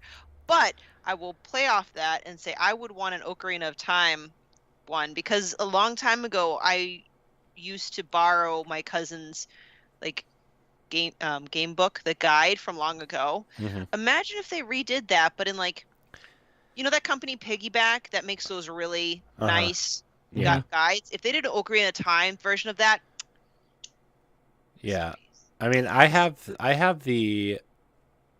Nintendo Power one, and it's shredded because I used it so much. Stephanie, I wish you would have known me way earlier through my Toys R Us days. Oh, we used to go Because- dumpster diving at Toys R Us all the time because, like, after so long, they would have to throw them out. So yeah, and so what? yeah, I had before because we had to throw away the Legend of Zelda Wind Waker HD books. Oh, the hardback And ones? Yes. Oh, no. I have one, And but oh, no. So I had two of them. And and them books were a Bible and a half of being big. And if I would have known you by then, I would have sent you a free one. Aw. So, but well, for me, of course, it's Eternal Darkness because I was trying to figure out that game. I didn't know the symbols. There were some parts that was so hard for me, but I would love to like have that kind of book to be able to get through that game. If I had it, because I had, I only had two guides in my whole life, and that is The Legend of Zelda: Ocarina of Time and Secret of Mana. My cousin, he bought Super Metroid's guide book when he bought the game. And so he kind of figured out how to play the game through there, where I just like I went through that game without using the guidebook. But I went back to the guidebook the second time to see if I missed anything for that. But yeah, Eternal Darkness would have been like literally been mine, because so there was a thing called EGM2, and they used to do all these guides for games at a point in time. So I used to buy them like every month. And when Wind Waker for GameCube came out, they had a guide there. GamePro used to also do guides for games also in there. So like a lot of the guides and stuff that if I ever needed, I would have that month's magazine to go and look for it. I mean, still have it. I'll have to look for it. But I'm not a big guide person. I love to jump into a game that I have to learn, or trying to figure it out myself, unless there's something like a puzzle or something that's like so weird that you're not seeing it or getting it. Because Borderlands has some bad quests that you'll find most of everything, and you need that last one, and you're on the map and you're looking at it like you see that, okay, I'm here, but where the heck is this thing at? You check everywhere, and sometimes it's underneath like some car that you don't even know how to get into and stuff. Like I probably would need like a guide for like Borderlands if I was trying to get everything for that. But yeah, Eternal Darkness for me, I would love. And I love Nintendo guys because I love just the artwork. Even at the back of the book, sometimes they have artwork and concepts that they didn't put in the game, but that's in there and looking. Which is weird. I never understood why Capcom never did a guide for like Monster Hunter or anything. They did a Or Monster Hunter guide for Monster Hunter World. There was one. Because I sent it to Laurent, and by the time he like went to go get it, it was out of print and like way expensive. Or maybe it was the art book. I don't remember. But I think there was a guide for World. Was there one for Destiny, Corey? Yeah, I have them both. They are out of date before the game is even out. Really? Well, yeah, that game gets updated almost weekly. I mean, it gets updated weekly, but it gets updated almost daily. So, like, I would think for like the single player, like the campaign. There's no single player. Don't fool yourself, Ed. I meant to say the campaign. There's no campaign. I'm just kidding. Okay. I'm just kidding. I mean, for me, it was never really about. I mean, I used a lot of guides. Don't get me wrong, but once I started getting into like the collecting and stuff, like all those hardback Zelda books that ran from like, I would say what, Wind Waker, the original Wind Waker, to Twilight Princess HD that were like hardback and had the seal on the front and the, cool designs, and it was those Zelda books were awesome. I have a lot of like the 360, PS3, Wii and Wii U era art books or guides too that have art books in them. Very cool. So yeah, I mean, for me, after a while, it just became about having a cool looking bookshelf and not exactly like using them. Then I got to the point where like I would buy a regular version to use and a collector's edition to display. And then then everybody went out of business, and then I didn't buy any guides. So, yeah. But yeah, I mean, guides are cool, but I wish there were more. I think it would be really cool. There's someone I follow on Twitter, hand drawn guides. Those are really cool. But they're for like smaller games. But I think that would be really cool if someone took the effort to like put concept art and make these really cool looking strategy guides. And yeah, I don't know. I think that would be really cool. Yeah. But I have the guides that I want. I have the Breath of the Wild Collector's Edition one. I have the Twilight Princess HD black cover one. I have the Wind Waker HD one. I have those. I have the guides that I want. And I don't know. It would be cool if they went back and made special edition guides for classic games, but that would be such a specialty at this point. Oh, yeah. So, unless somebody got went on Patreon and like started funding them themselves, or like fan funding them and have unofficial guides. Well, see, that's what side note, that's what I kind of want to do as a project. In the game Tunic? Well, yeah. That you collect those pages and they're just beautiful artwork. I want to be able to like put that in print, but I'm like, I don't know, you'd have to get the licensing, whatever. And I bet that game, when it gets some sort of physical edition, it'll come with that. We'll see. I bet it does. Seems too good to be true. I bet some sort of limited run, super expensive package will come with that book. Oh, good. That'd be like $158, and then it takes 8 months for you to get it. I mean, that's true, but also the Tetris Effect Special Edition is $100 for Tetris, so, I mean, I know the licensing for the tracks is not cheap, but yeah, I still really want that Switch version, but I don't have $100 to justify spending on Tetris. I've already spent $100 on Tetris over the last 30 years. Okay. So in other words, let me put on the list of possible birthday gifts. Nope. I don't accept birthday gifts. Are you sure? I don't accept gifts. Mm-hmm. Oh, also one more thing. Shout out to Grayson Morales. If you guys are looking for some great guides, he is the lead guides editor at Game Rent. So give him a look at Game Rent and on Twitter or at GameRent.com. Check him out there. He's awesome. Check out his guys. Yes, he does a lot of great work. Yeah. Grayson's great. I like Grayson a lot. I wish he would come back more often. But yeah, I mean, so we also have a question in chat from Jedi Master Binks, our friend Andre. Andre, I like the pen, okay? I saw your messages. I tried to ignore them. I like the pen, okay? You don't just stick a pen in your hat, and then when you need it, you just pull it out and start writing stuff down. Anyways, he asks, one's got to go, Ocarina or Twilight Princess? I mean, Ocarina's the clear choice that has to go. No! Booted. Out. No. Don't make me scream and wake up my son. No. I'm going to go with Twilight Princess. I hate you Thank both. you, Ed. Twilight Princess needs to go. We outvote you 2-1. Next. Well, it's been a good run, guys. Nintendo Pow Block is over, and No! I'm leaving Boss Rush, and goodbye. No. No, because Ocarina of Time revolutionized a lot of stuff.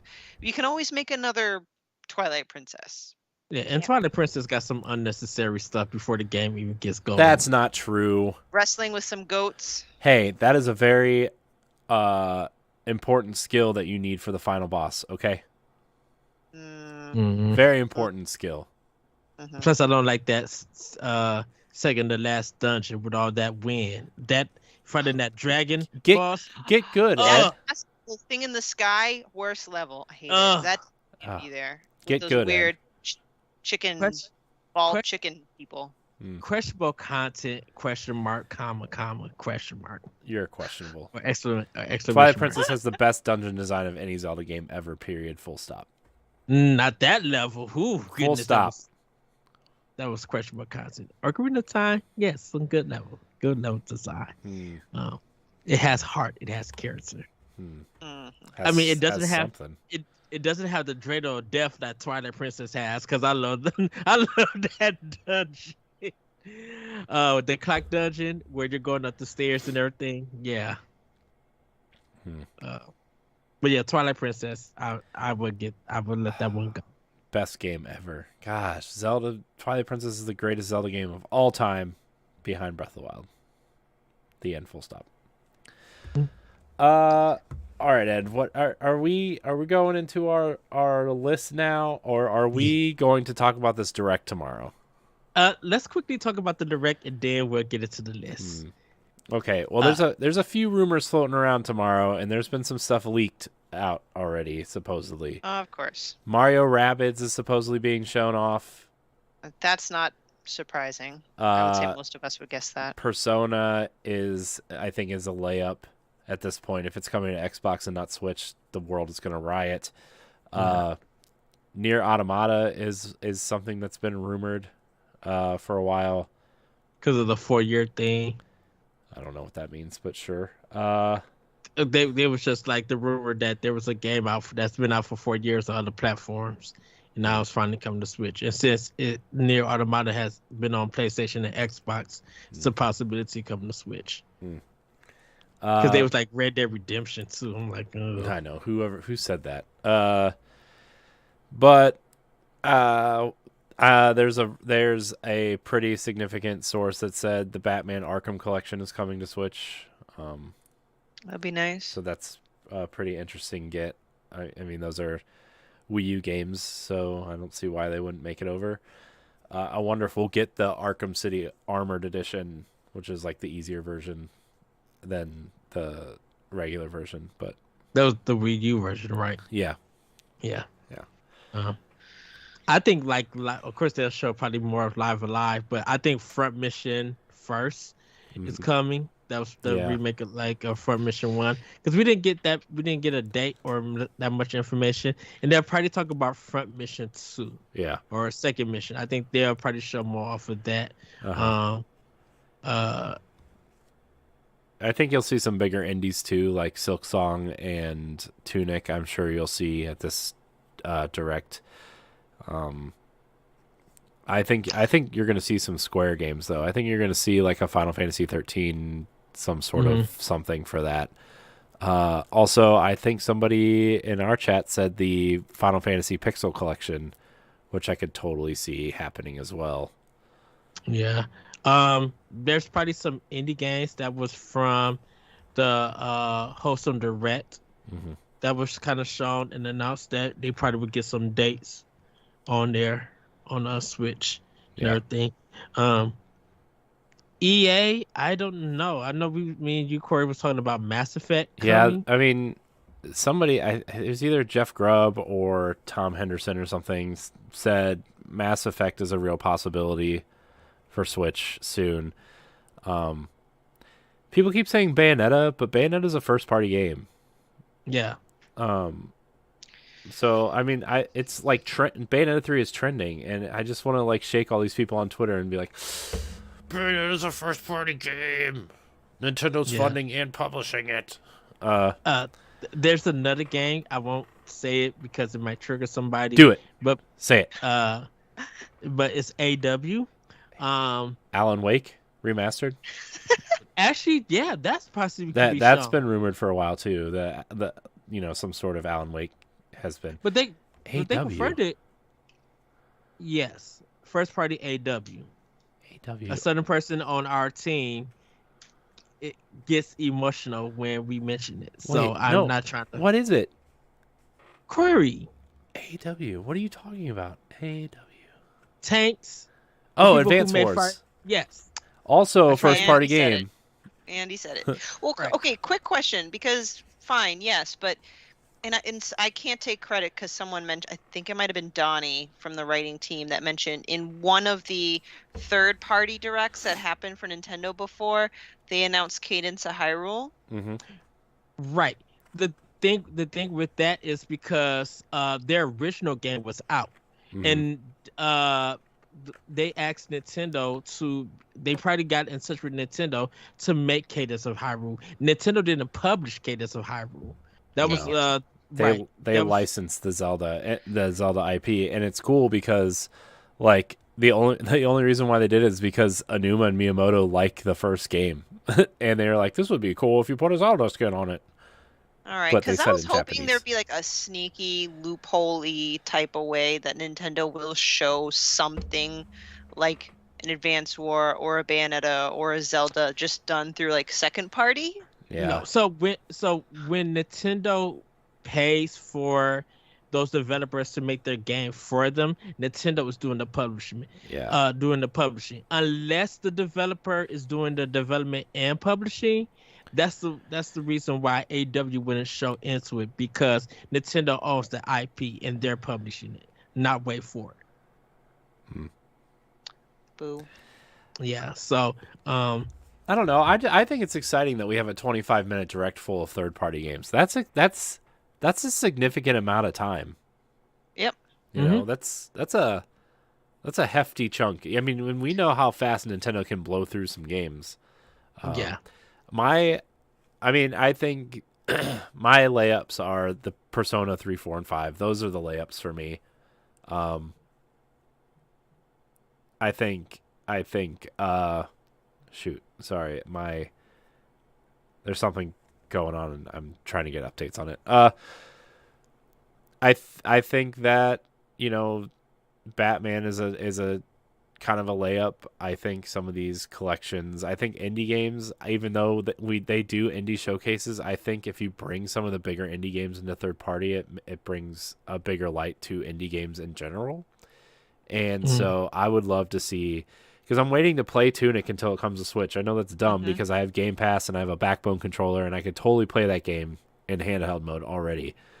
But I don't know, there's just something about that style of game that fits on Switch, and it's why I am playing Death's Door on Switch, right? It's on Game Pass, but I prefer to play it on Switch. Ninja Turtles, right? I just prefer to play that on Switch. Which I think they'll announce the collection tomorrow. The Cowabunga collection? Yeah, it'll get a date. I think Crisis Core could be getting mentioned for a date. Probably, not won't say for a date. We will know if it's going to be physical or if it's going to be a cloud version. That would be interesting to see what they say about that. I don't know. We'll probably get some third party games coming to Sega Genesis and Nintendo 64. We may get some for Super Nintendo and NES online. That's why I said third party and not Nintendo for it. Yeah. Oh, that reminds me. Oh, go ahead. And Microsoft with Minecraft Dungeons or something. We might get Legends, something for I think. Well, Dungeons is getting a second or third season, and then Legends, that game they announced during the whatever that thing was they did, the showcase. Showcase. Yeah. That thing that minor thing they did for 3 hours last week. Yeah. Go ahead, Stephanie. No, when you mentioned NSO, it dawned on me because they just dropped Pokemon Snap, right? And Hmm. I'm pretty sure that was the last game on their roster. So my thought, well, before E3 was canceled, that E3 or whatever would showcase around the E3 timeframe is that Nintendo would kind of dish out the next wave for NSO, whether it's more N64 games or Game Boy, Game Boy Advance, whatever would be the next thing Hmm.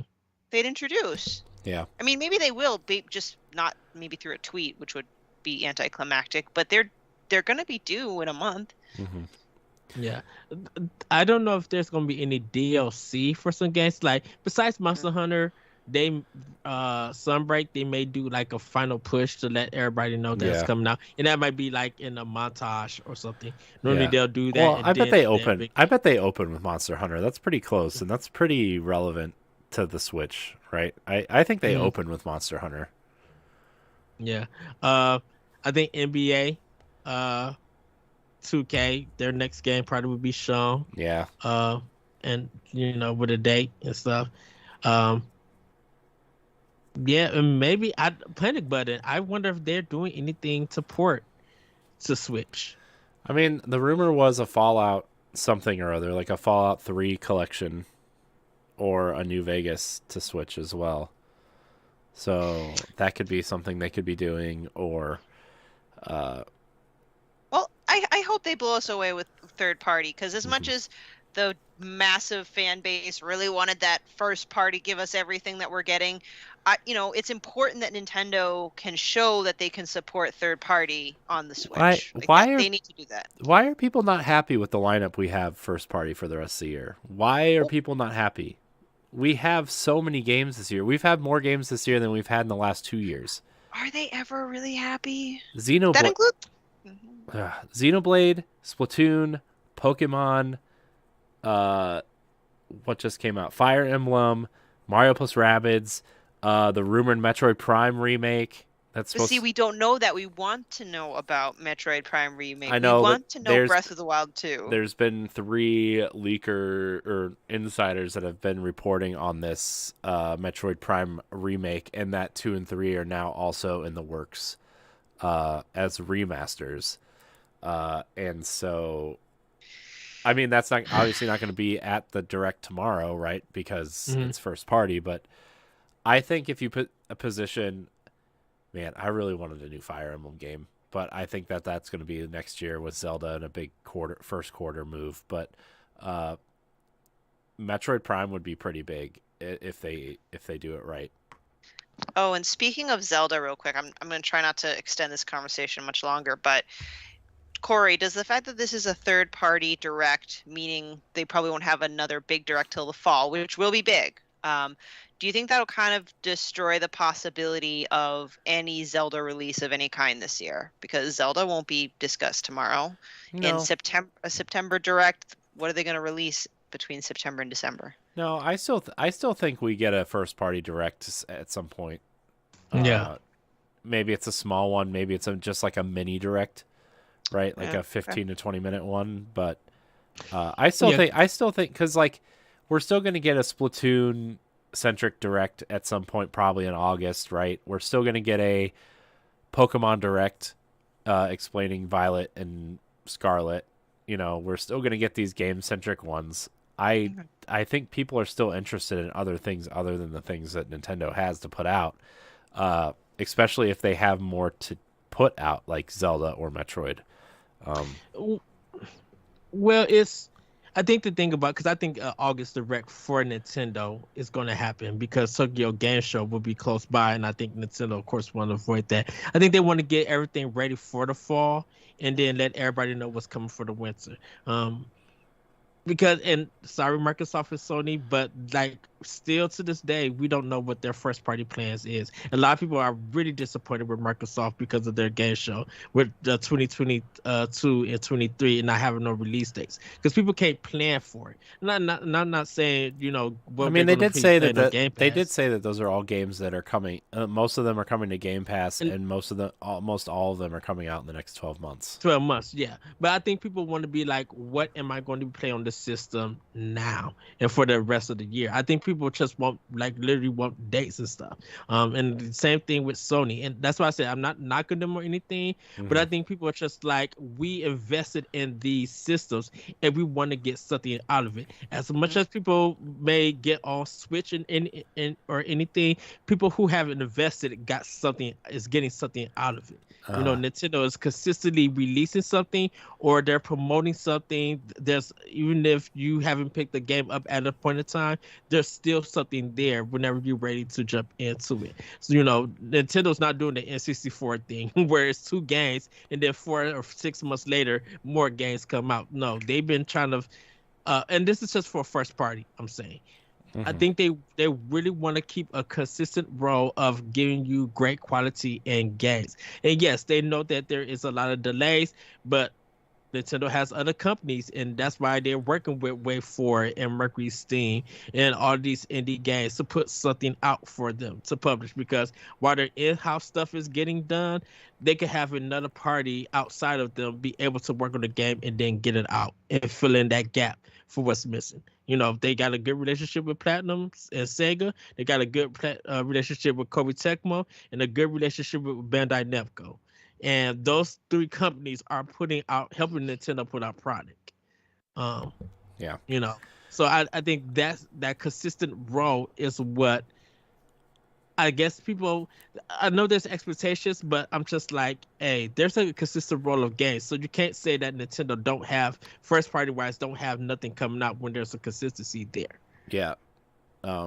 So as always, we'll have some sort of direct recap show after the direct. At some point, I don't know when it's going to go up. I don't know who's going to be on it, but we're going to try to do it because I think it's important to kind of go over the third party stuff for Switch. Corey, I don't know how we're going to do it. We'll figure it out. Yeah. We'll get it done. I think that it's just exciting to see. Oh, I think Sonic Frontiers is also probably like a shoe-in, by the way. In the show? Yeah. In the front of the direct? Yeah. But anyways, don't want to spend too much more time because we have 90 games to talk about, guys. So, let's do it. So Okay. I feel like I need to crack open another beverage. So I'm gonna do that. So everybody, it's time for Dark Mode. We have reached 300 episodes, and we decided to make our personal top 30 Nintendo games. Now, all these games aren't first party only, because they're any game that has appeared on a Nintendo platform. You ready, Elite Block agents? Let's go! So, we are doing our top 30 games. And it doesn't mean that because it's in a certain place that one is better than the other. This is just our personal list. No, yes, it does. Also, I know we're probably going to have a lot of similar games. So,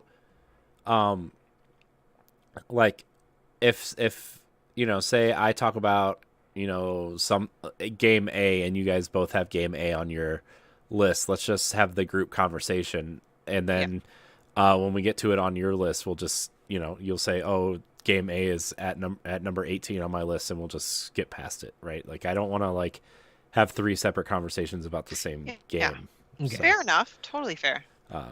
especially because there's, you know, Ed and I were kind of, no offense, Stephanie, we were kind of planning on this being a 2-man podcast, and then we invited Stephanie on, and that just added 30 extra games. So, you know, I kind of just, you know, anyways. I see how it is. Yes. We wouldn't have invited you if you wouldn't have begged us. Gosh. So, just kidding. Who would like to go first? Me. How should we do it? So, Corey, you will go first. Stephanie, you will go second, and I will go last. And we'll continue to go. Yeah. All right. Game number 30 for me, Ed. I know this is on your list. Stephanie, I don't know if this will be on your list, but it should be if you haven't played it. Skies of Arcadia Legends. Not on my list. It's not? No. Oh my gosh, Ed, come on. It was Skies of Arcadia was a Dreamcast RPG that was really, I feel like, ahead of its time in terms of what it was trying to do. It was really colorful. The cast of characters was great. And then Skies of Arcadia Legends added content and a character that had been cut from the Dreamcast version, and they ported it to GameCube after the Dreamcast died. And it was just a really fun game that I think is an underrated gem. I don't think a lot of people really played Skies of Arcadia. And it's definitely, we were kind of talking about what GameCube game should be remade for Switch. Skies of Arcadia should definitely be a game that comes back. I just really like that game. I love the characters. I love the personality that game oozes.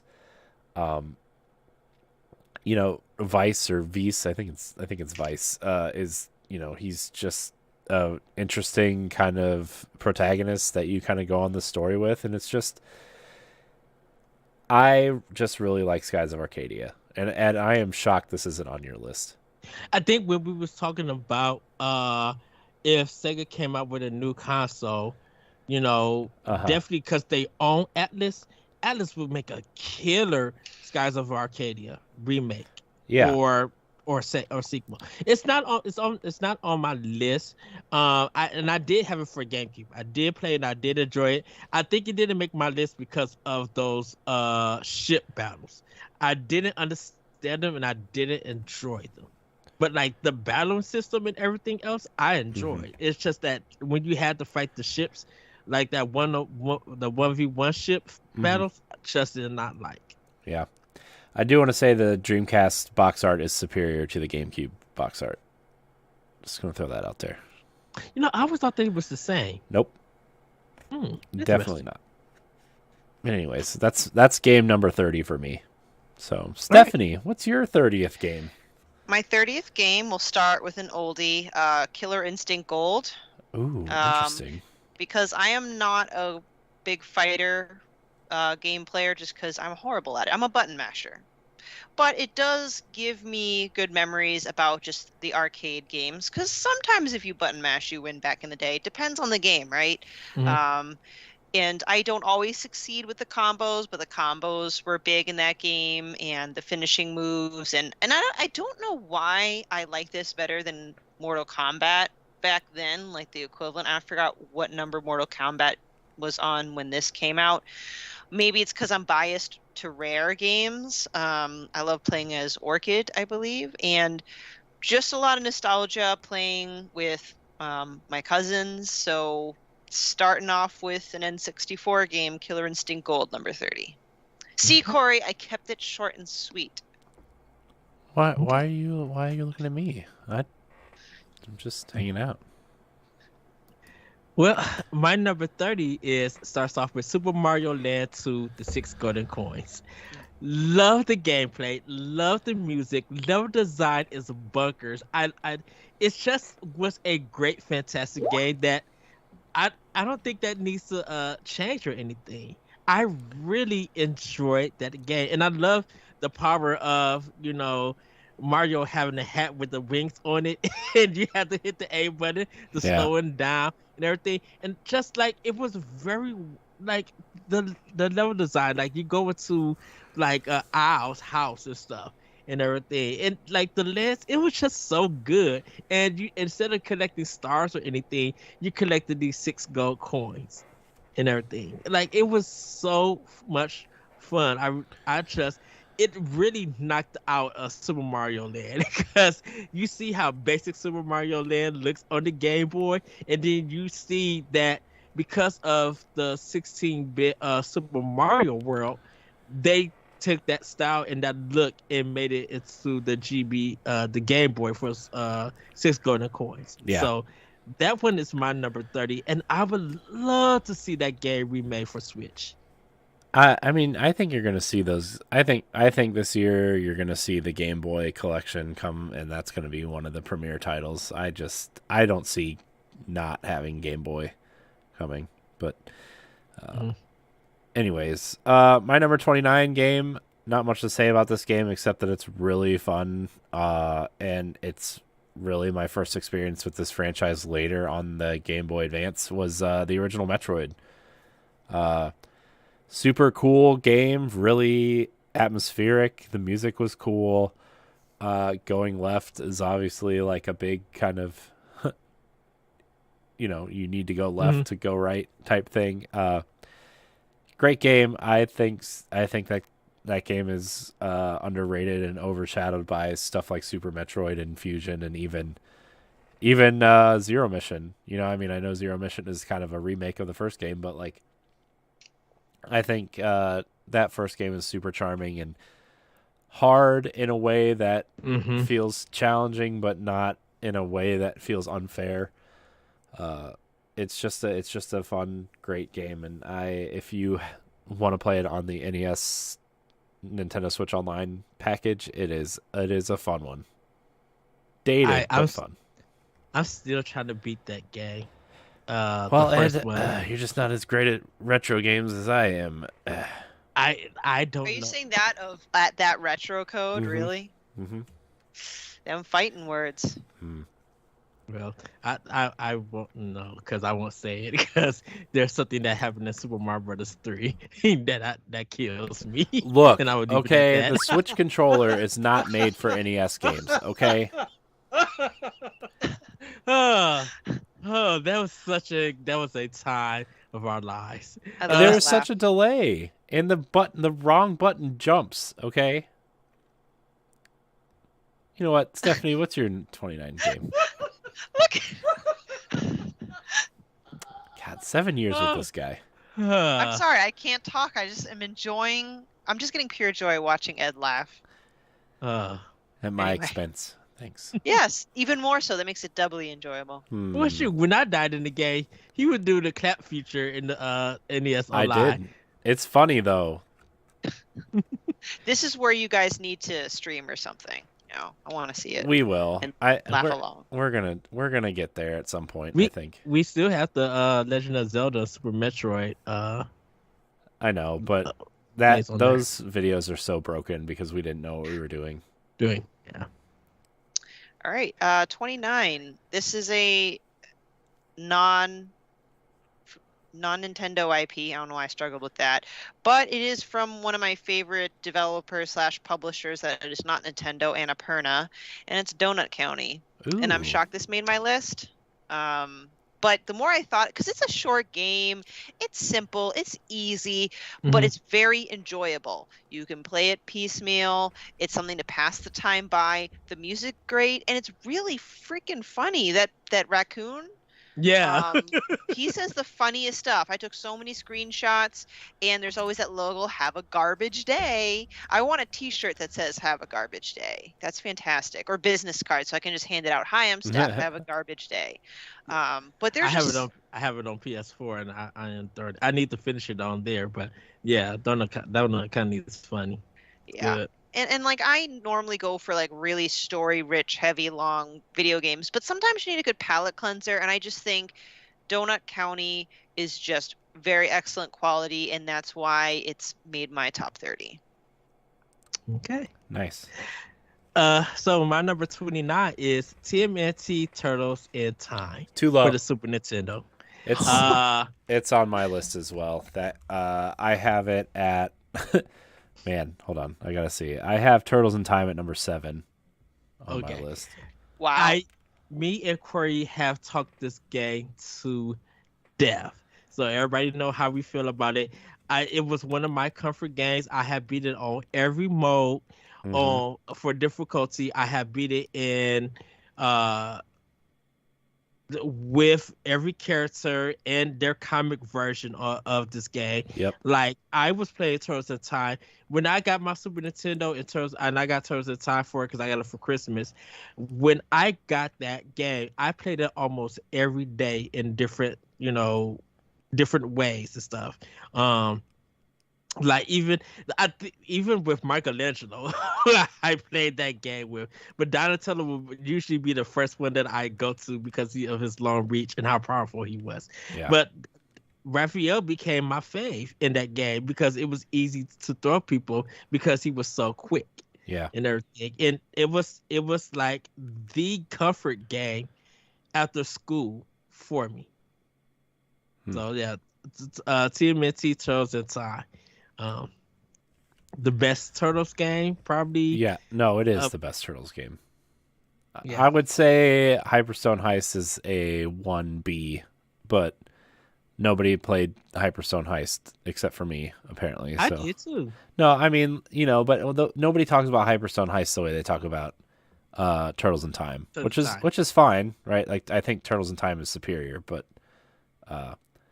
yeah, Turtles in Time is a game I spent a lot of time with when I went over to my friend's house. We would play other games, but we'd always play through Turtles in Time like once or twice before we played any other game. Even like I remember, even when like PS2 came out, we were playing like Madden and all these other kind of show off games. He still had a Super Nintendo hooked up, and we would still play Turtles in Time before we played anything else. Shoot, I used to with Turtles in Time. I used to switch my man to like the lowest, so I would only have like one life. Didn't do that. It was, yeah, that's how much I played that game because it felt like everything I knew. So it was just waiting for stuff to happen and bam. Yeah.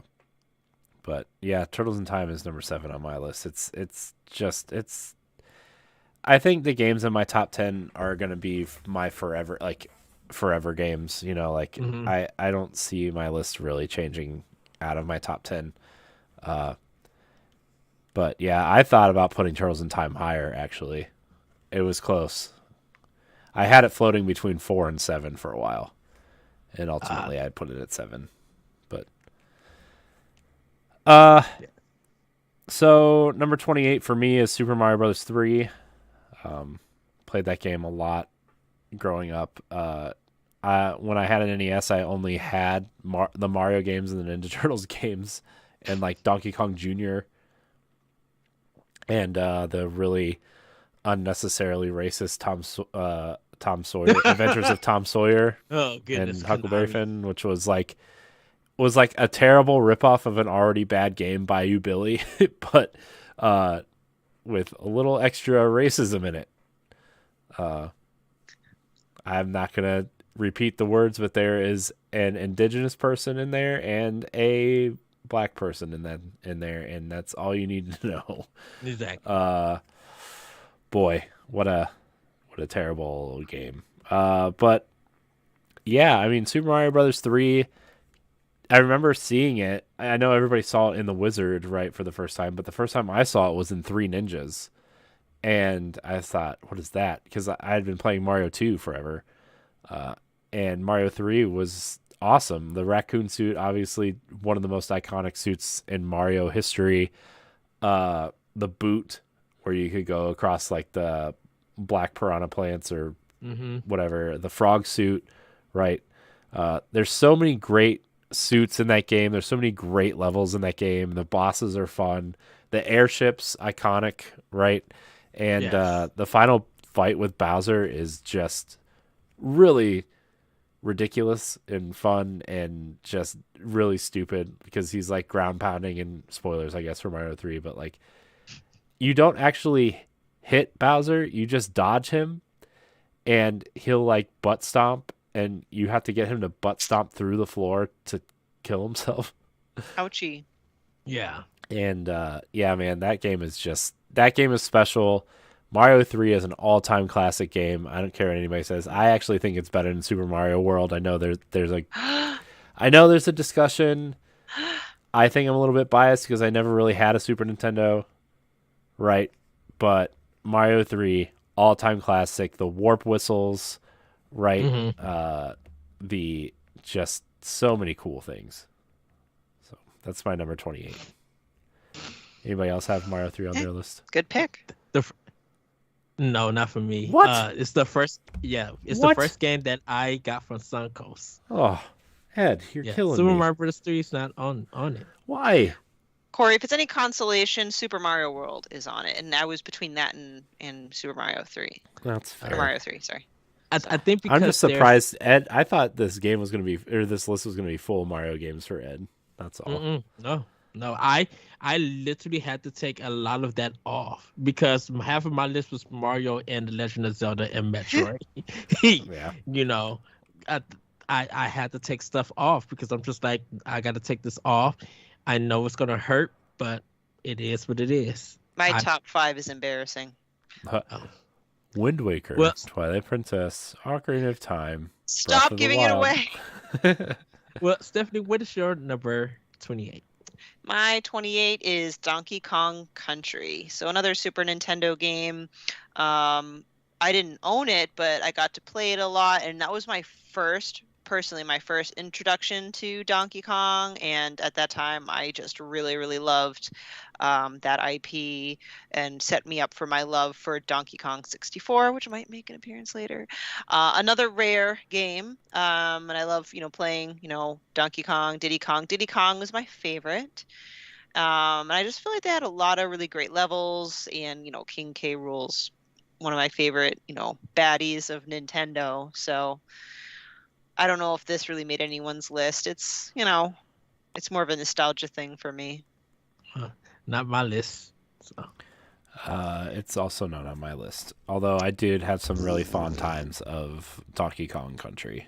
It's a fun game. So that's why, it's not high up on the list, but it's made it. You know who it would be on their list if she was here would be Celeste. Yeah, see, she has good taste. Although I think Shout out to you, Celeste. Yeah, I think Donkey Kong Country 3 would probably be on her list because she talks about Dixie a lot. So, yeah. All right, Ed. My number 28 is Hyrule Warriors: Age of Calamity. Oh. whoa! Wow. You put Age of love Calamity this. on your list and not Mario 3? What? Who are you? I'm so surprised. Who are you? Wowie. I told you I made the sacrifice for a lot of stuff. Can It's I like I don't even explain? know you anymore. I love this game. Just that all the characters are champions, being them up, the music. There's so much to do in this game, and I love the story of this game. Like when I got it that Friday, and of course, I showed my Mountain Dew and the pizza and all of that stuff. I was playing hours and hours, and I could not stop talking about it. Like it was my weekend game, man.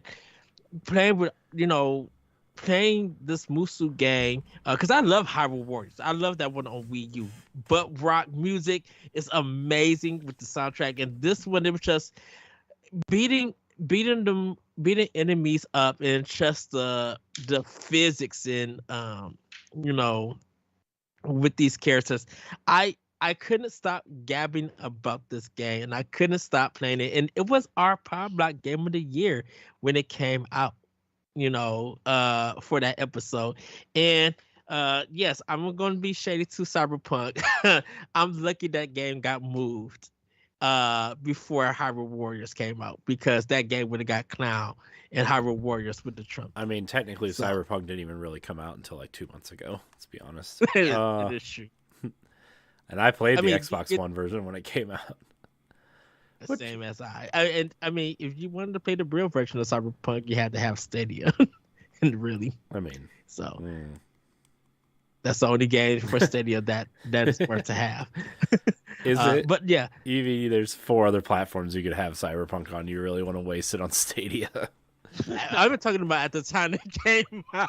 I'm not talking about now. But yeah, Hyrule Warriors: Age of Calamity is my number 28. Oh, okay. Nice. So Corey, what is your 27? My number 27, Ed, is a little game called N++. Nice. I think I actually like the first one better, but it never came out on a Nintendo platform, so I put this one here because I played a lot of it anyway. Also, the Switch version's buttons are backwards, just like Super Mario Brothers and Mario 3 and all the other games where you don't use B to jump. But yeah, N++ is a hardcore platforming game where all you do, there's no attacks, there's no jumping on things to kill them. It's just straight platforming and obstacles. And, you can kind of fly through the levels and do the platforming and stuff, but there's these little gold blocks that you collect throughout the levels, and every one you collect extends time. And if you collect all the gold blocks in a level, you get a little kind of special marking on the level that says you 100%ed the level. And if you want a hardcore platforming challenge, N++ is so much fun. It's very simplistic art. You're this little kind of stick figure ninja running around, and lasers are going off and traps and all these things. But N++, highly recommended. I don't really know what else to say about it. It's so good. Okay, Stephanie.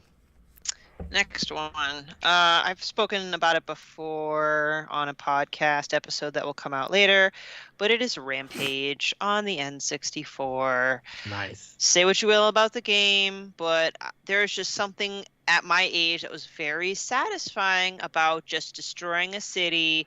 It's the side scrolling, you climb up and you just like manually punch your way, and you'll see like people taking a shower. Well, I mean the graphics, I mean it's not a big deal, but like people like just sitting down and you just literally eat them.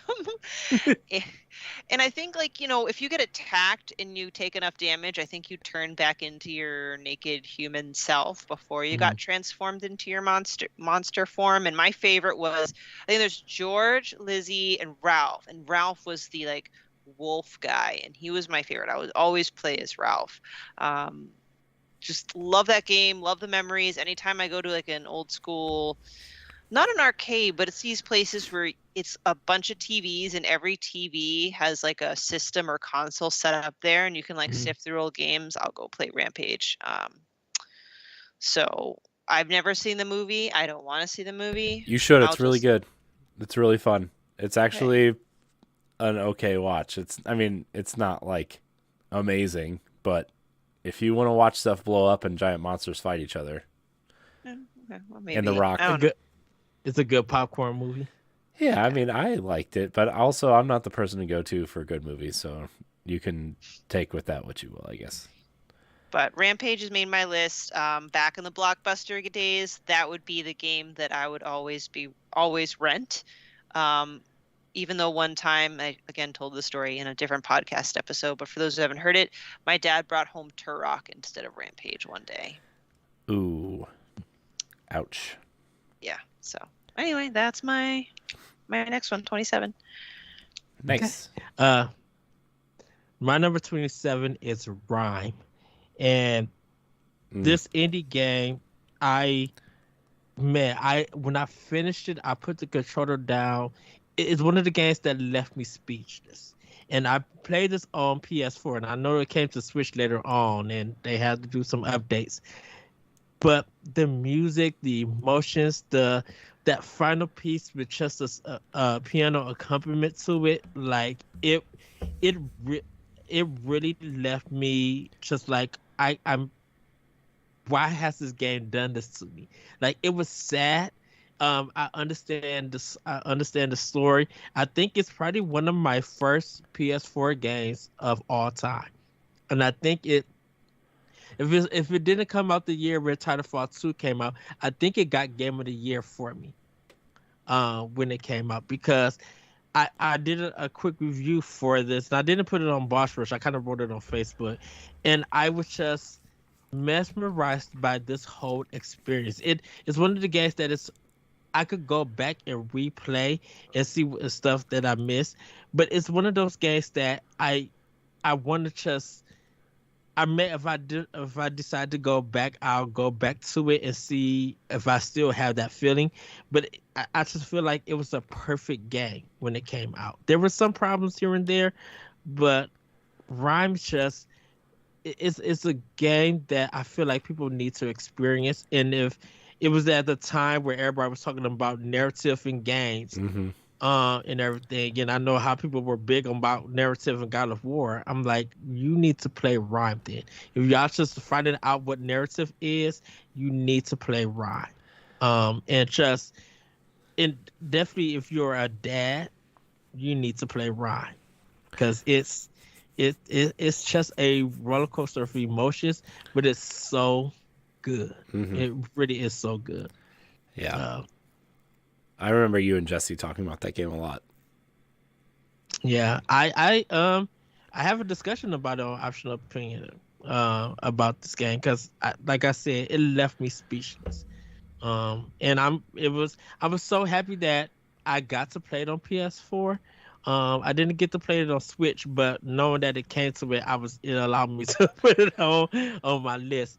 But yeah, this game is just like an all-time classic to me. So, but number 26, Corey.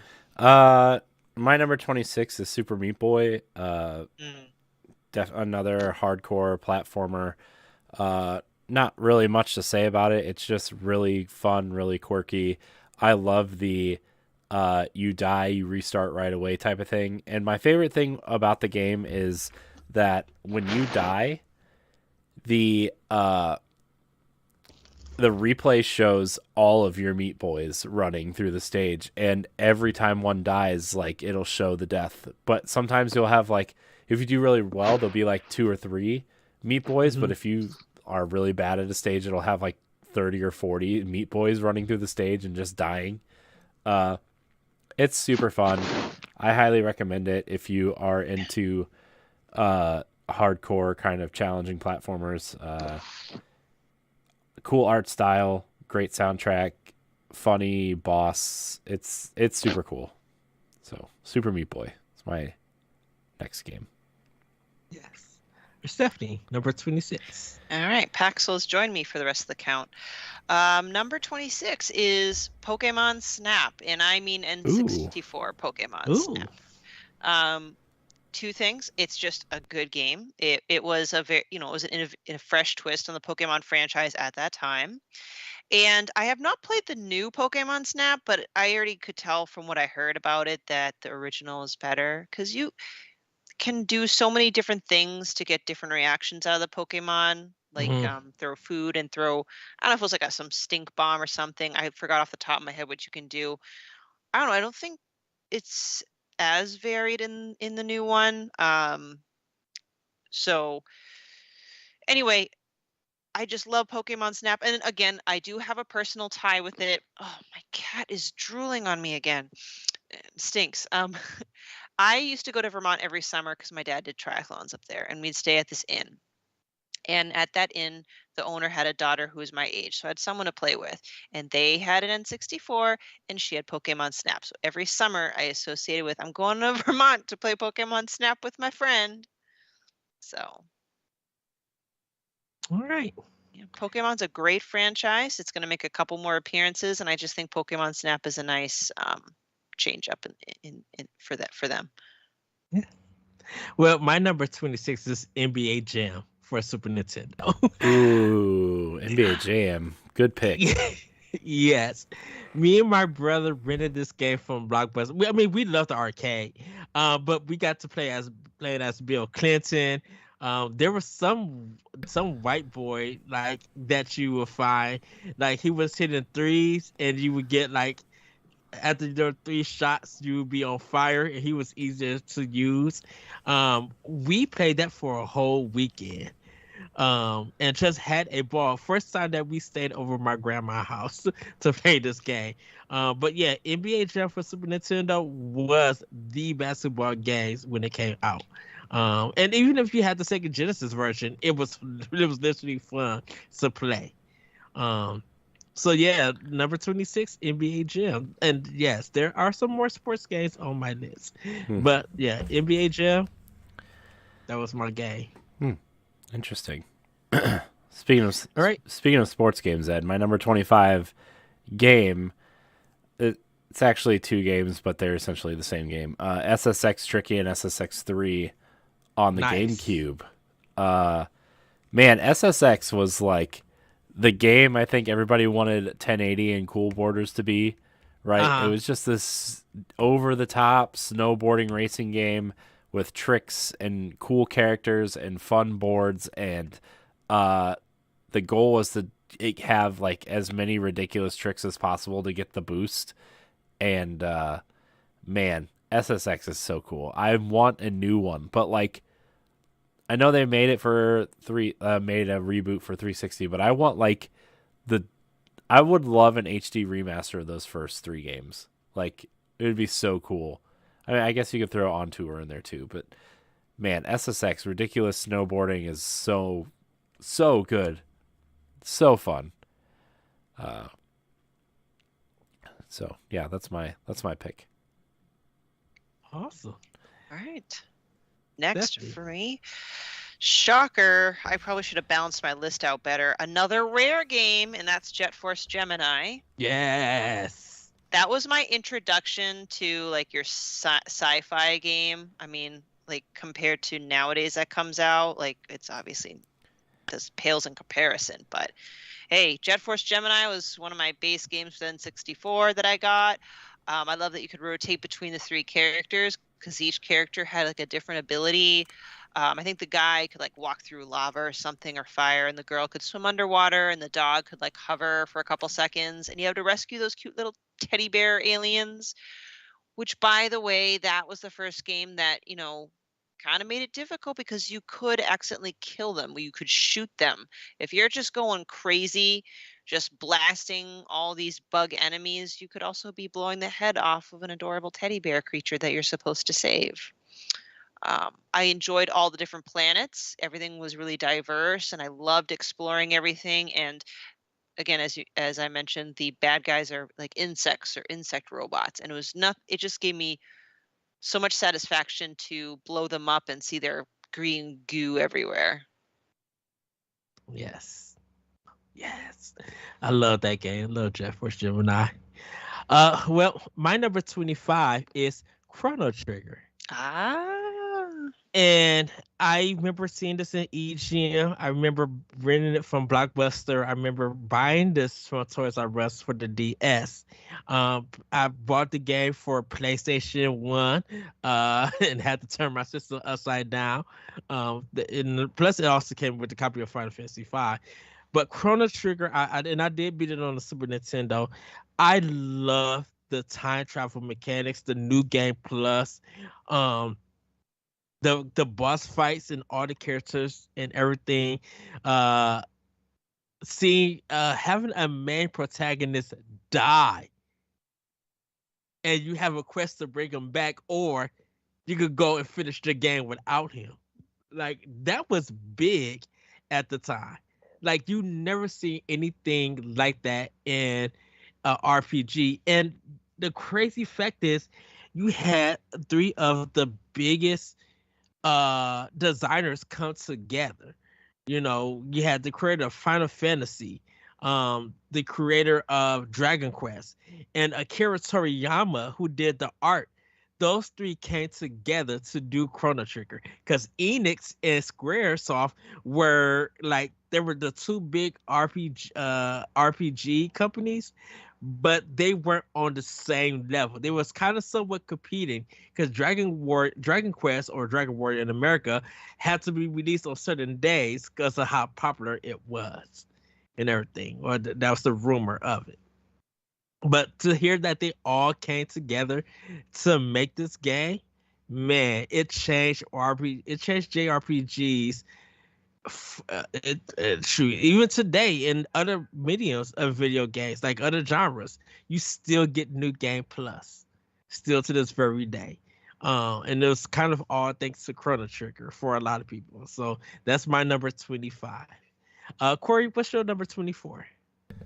All right, my number 24, Ed, is a little game called Shovel Knight. Shovel Knight Treasure Trove is a fantastic package. 4 campaigns, a card game, a multiplayer Smash clone. It's just a wonderful, wonderful package, and kind of surprised me when I started playing it. But after I played, the first level or two, like I was hooked. I would say the Spectre Knight campaign in particular is far and away the best campaign that they did. King of Cards was fine. The original Shovel Knight campaign is really good. I would say the only one that I would still play them all, but the worst one I would say would be the Plague Knight DLC, which was fine, but the Spectre Knight DLC's story was so fun and made you really feel for that character and what that character became in the it's a prequel to the Shovel Knight campaign. I think all the campaigns are prequels to the main Shovel Knight campaign, but Shovel Knight, great pixel art, awesome soundtrack, great writing in terms of mix of comedy and, seriousness. It's so much fun. If you haven't played it by now, I don't know why. They just came It's out. on sale. It is on sale. Mhm. And they came out and said that they sold like 5 or 6 million units in 8 years or something. So that's wild that game is 8 years old, by the way. But yeah. Hey, I Corey, had to- guess what? That's my number 23 game. Ooh. So I It's debated not- I debated on that being higher, and I kind of wish I would have put it higher now, but I didn't. So that's on me. It's not on my list. But I man. own the game and I own the amiibos. I do have all the amiibo except for Fun the amiibos. golden Shovel Knight. I think I got to go to Shovel Knight. I may have it. I have to look. So, anyways, Right. Stephanie. So my next game, 24, is Gree. Ooh. Yes. Mhm. That Yes. is my number 8. Okay, yeah. I know it. Some of these were difficult as far as where in the ranking they'd be, but I think Gree is one of the first games I've triple dipped ever in my life. I own it digitally on the Switch. I own the physical copy on Switch thanks to limited run, I think. And then I have the PS4 copy. Okay, just because. we are in the same boat. I own it for Switch and the physical for Switch, and I own the digital version of Gree. I actually have it on my YouTube page where I streamed the whole game because we was doing Talk the Walk. I'm telling you, I don't know what else I could say other than just like the music is amazing. The story is just so in the feels, and it's just a visually stunning game. The colors, the attention to colors is one of the best that I've seen, especially for an indie game. Yeah, that soundtrack. My friend Larry from World 1, he has the art book, and man, that I want that art book so bad. But when I don't know where it came from, but I remember seeing I think the ad for that game on Facebook, and I'm like, what is this? Because Greed just came out of nowhere, like didn't nobody know what it was, and I just see that game in motion and animation. I'm just like, I need to buy this. And the moment Devolver Digital dropped it, I literally brought it, and that's all I could play. Agree. Yeah, my number 8, everybody. It's not on my Oh. list, but it's I and I think we kind of played it at the same time and we talked about it. That game is beautiful. It's a special game, and yeah, I don't know. I love the art. I want prints to hang up in my house, like not like a framed one, but like a real canvas print to hang up. Mhm. Yeah. Game's Oh, so for sure. beautiful. Yeah, shout out to Celeste and David Geiser from Another Zelda podcast for doing the Talk to Walk with us. If you have not seen that episode, everybody, do go watch that episode, because there was stuff that I learned from everybody. So, Right, Ed. well, my number 24, Xenoblade Chronicles X. Good choice. I love the graphics. Still keep my mouth agape on how is this game running on Wii U hardware. It's so much better looking than the Switch versions of these games. Like, Yes. It is astronomically better looking. I don't understand how this game runs on a Wii U. Like, I don't understand. And I know they had that 19 gig patch that you could download to make, the game look better and run better and extra assets and whatever, but like, I don't understand how that game runs on the Wii U. It is an amazing looking game. It's an expensive world. I think the only problem that I had was some of the missions didn't tell you where you needed to go. I wish they would have fixed that. But I just looking at the water, looking at some of the lands, I literally just stood there and just be like, how is this? Like, there's no frame problems, like no frame drops or anything. Everything was consistent. And I know people make fun of the town music with the like, I know people make fun of that, but it was a game that, and I love the box art for Xenoblade Chronicles X. Mm-hmm. Beautiful color combination, just like, man, this game looks gorgeous and everything. So yeah, I know it's low, but 24 Xenoblade Chronicles X, like, I can't speak enough about it. Me and Corey has probably talked about this game to death. Mm-hmm. So yeah. Yeah. Excellent. Corey, what's your number 23? It's Tony Hawk's Pro Skater.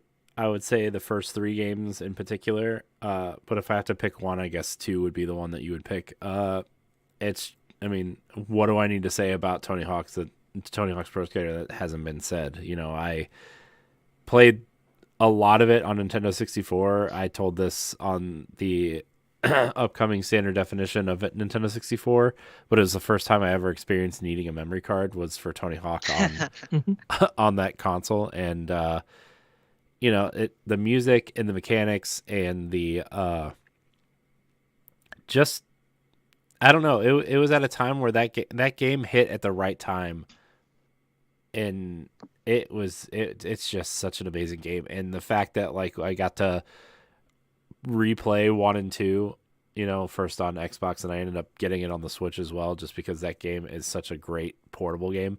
And I was actually shocked how good the Switch version was. It runs great, it looks great. It's the perfect it's a perfect Switch game because each run is 2 minutes, you know. So if you're going somewhere and you want to really, like, take a stab at one of these levels, it's 2 minutes, you know, your runs are 2 minutes. And all the music, they got all the music back from the first 2 games with, you know, a few new songs. They got all of the characters, all the athletes back, plus a few new ones, right? Like, it's just, man, Tony Hawk's Pro Skater 2 is just a phenomenal game. I mean, I have it on here as the Nintendo 64 version, but I would actually recommend the Switch version. It's that good. It is such a faithful recreation. It is that good. Oh. Also, Right. It has lyrics in the songs and not just a 30-second loop of the song music like the Nintendo 64 version. I remember the first time I played Tony Hawk 1 on a Dreamcast and not a Nintendo 64. I'm like, whoa, there's, like, real music in this game. So that's my number 20. What, number 3? 3. Yeah. Yep. I'll pass the baton right to you, Ed, because my 23 was Shovel Knight, which we covered. Okay. So my number 23 is Mischief Maker. I love this game. I love shaking these enemies up, and, you know, just, I love Treasure so much. And when I played this game, this was my first one before I played Gunstar Heroes and some of their other games. And I didn't know anything about Treasure, but when I found out they were ex Konami guys who made Contra 3, the Alien Wars, I'm like, oh, I need to play their games. And this was their first game that I played. And it's just so odd and weird, but it's challenging, but yet fun. And this is what made me love Treasure even more. You know, it just felt like it didn't even feel like a Konami game. It just felt something original and organic that no one else could do and everything. So I won't keep it there. Mischief Maker is number 23. Someone please bring it to N64 Online so I could play that game. Yes, Come on, please. Treasure. Yeah, That honorable seems- mention, because that was a game I rented a few times. I couldn't figure it out, but I remember really liking it. Sorry, Corey. I was going to say that seems like a perfect game for NSO. I Yes. mean, Treasure, you know, I mean, Sin and Punishment is on there. I don't see why Mischief Makers wouldn't make it there. But Exactly. that's just me. All right, All right, Corey. I guess it's my turn again. Number 22, is that what we're on? Okay, Yes. this is a Super Nintendo game that I loved quite dearly. Magical Quest starring Mickey Mouse. It's a fun kind of 2D platformer, but the big draw of the game was that you had these different suits that gave you different abilities, similar to Mega Man in a way, I guess. Except you didn't get the suits from fighting the bosses. You got them for, I think you got them for completing the level, or you got them for the level. I don't know. I forget how you got the suits, but anyways, like you got these suits, and one was like a firefighter, and one was kind of like this Peter Pan looking guy, and one was, it offered a lot of variety, and then you could kind of go back and get secrets and stuff. It was really good. They remade it for Game Boy Advance, and I actually found out recently that there are actually 3 of those games on the Game Boy Advance, and that Minnie Mouse is included, and it's just more of the same, and I had no idea those games existed. But somebody is chasing them down. Like me. I'm chasing them down. Because I want to play them. The game was cool. Yes. Also, there's these little tomato plants that you picked that turned into little helicopters that you could fly up to higher up. Oh, It's so funny. cute. That's it.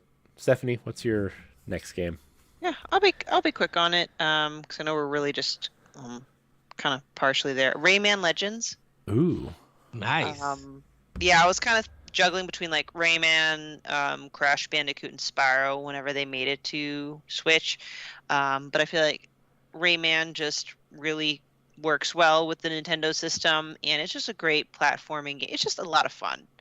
And, that franchise has been around for a while, and I feel like it holds up, and that's why I kind of picked Legends as the particular one.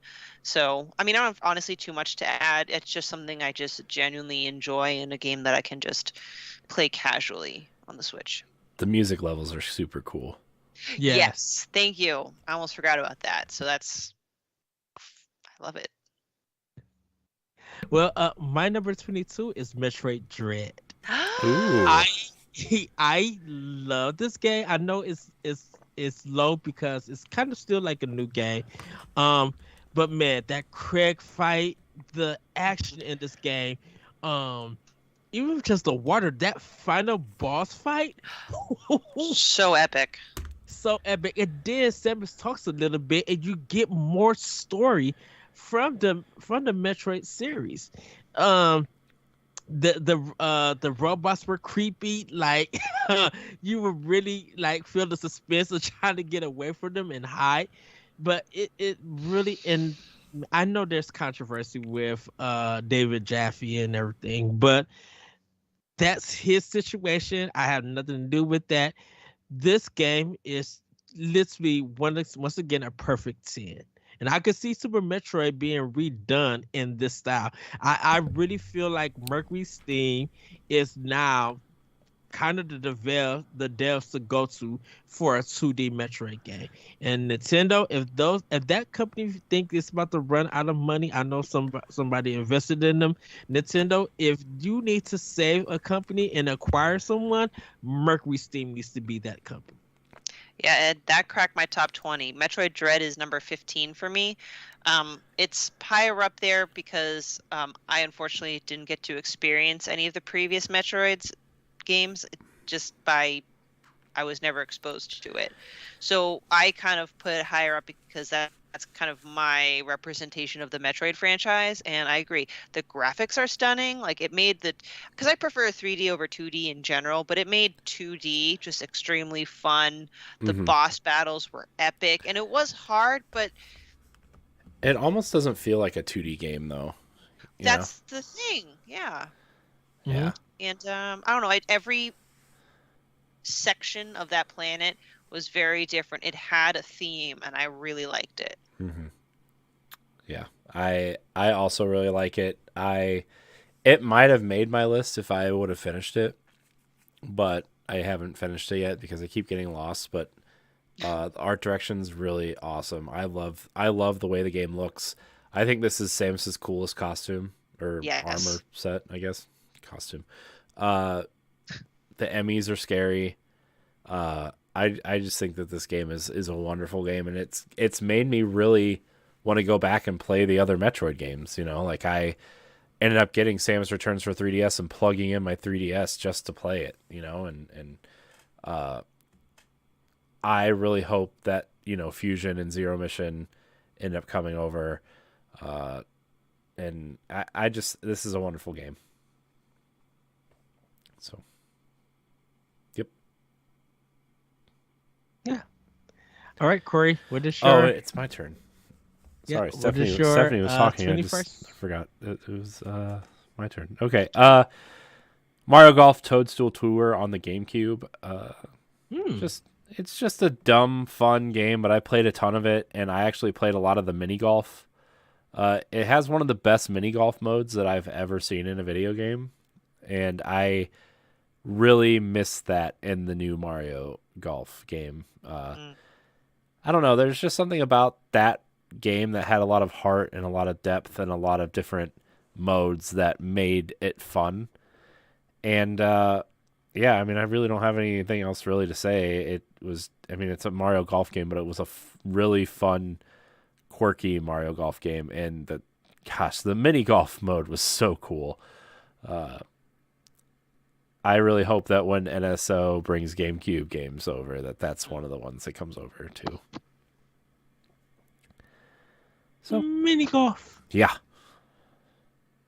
Stephanie? Nice. Another one I'll keep short. I had to throw a Telltale game in there. It's the Batman Telltale game. Yes. That is available on the Switch, and it runs fine because it's a Telltale game, and it's just I love choosing your own adventure, and I think Batman is one of the best. I mean, there's several really good ones, but it is one of the best, and I did end up playing it on the Switch, even though I think I also own it on PlayStation, but that's why it's technically on this list, because I own it on the Switch and I played it on the Switch. So yeah, I thought about going back and playing it on the Switch because I remember both of them were on sale for like $5 for the whole series. Yeah. Mhm. And I started playing them on Xbox because both seasons were free with Games with Gold. Yeah. But after I got through the first episode, like Xbox doesn't recognize that I own them. And so none of my achievements popped, and it wouldn't allow me to access the second episode of the first season. So I stopped playing. But I loved that episode. The first episode was so good. And like, man, you know what? I'm going to download that on my Switch because now I kind of want to play it. There you go. I have the Enemy Within, so that's the one I need to start playing and finish. But I love the first one. Yeah. It's also got that cool kind of dark noir mode, like the black and white mode. Black and white. Yeah. I will probably play it with color because I like color, but I think that was a cool addition to that. Sure. There we go. Batman downloading to your Switch now. Thank you. All right. Passing the ball to you, Ed. Well, my number 21 is Tales of Symphonia. My first Tales game. I love I love the combos in this game. Learning, the new moves. On GameCube, it was a 2 disc. The first disc was blue and the second disc was red. To represent the 2 different worlds that is in the game. You find your Driscoll. There's a character named Chocolat. Love it. And I think she was the one. I think she was the professor who would smack her nephew around and everything. Like if he got out of line, she would go up and just like literally smack him. And it was funny and everything. But it's a great love story. It kind of reminded me a little bit of Secret of Mana. With it. The gameplay is just like, I love getting into boss encounters and everything and getting all of those combos, because it was kind of, to me, I feel like it was the first Tales game that came to America. I think there was previous ones, but it was a game that just fell into my lap. But like Tales of Symphonia, it's Nevco. I'll give it a try, and just thoroughly enjoyed it. So that's my number 21. Tales of Symphonia. And then when the HD came out for PlayStation, I'm just like, yeah, I gotta get this game. Which I didn't know that it came to PlayStation. Did it come to PlayStation 2, right? 3. It came to PlayStation 3. Is it 3? Yeah, okay. Because it was the bundle pack, because they put the sequel out with it. Also, Dawn of the New World or whatever. Yeah. Which wasn't as highly regarded as the first one, but my nephew actually beat Tales of Symphonia 2, because I had it. and my mom has a Wii in our office, and he beat it in there, and I'm just like, what the heck? Gotcha. Well, Ed, Tales of Symphonia is my number 20 game, so I mean, I don't really have much more to say. It's just a wonderful game, great art style, like you said, just great story and boss encounters and world built. It's just a really special game. If you have a PlayStation 3 or a PC, you should play it. Yes. So, Stephanie? My number 20 is Coffee Talk. Yes. Coffee Talk. Small indie game. You literally just brew up tea, coffee, or whatever beverages for all these citizens in Seattle. I think it is Seattle. So you're literally owning a coffee house, and it's like different mystical creatures, but they deal with they tackle real life problems, right? And issues we face, and you just converse with them, which to some might sound incredibly boring, but I was blown away at how much I thoroughly enjoyed that game, and I fully plan on playing the second one that comes out / is partly out already. But Coffee Talk, yeah. Yes. Well, mine is one of the most probably debated games amongst people in the video game industry. And Majora's community. Mask. Not that one. No, that's SideQuest sequel. No. Mega Man 2. Ooh, okay. Got some great bosses, level design. The music is phenomenal. I think it's better than Mega Man 3. I know people want to say you could 3 cast the bosses from Mega Man 2 in, but I don't like the way that they split up the bosses in Mega Man 3 and everything. And I don't like that final boss fight in 3. That the last boss that you fight with, you have to use Top Man's weapon, and that you could get hit and lose a lot of health. But I Mega Man 2, just Flashman stage, Metal Man, Woodman, just hearing their music and fighting these bosses and everything, it's so good. Everything that Kenji and Inafune and the team did to really perfect the Mega Man series with the design. And also they had contests where people could draw Mega Man enemies and send it in to Capcom. And I enjoyed that. So, but yeah, Mega Man 2, my number 20 game. Wow. So, Corey, number 19. I'm surprised that's not higher for you, to be honest. There's a lot of other games that outbeat it and everything. I mean, I think that's fair.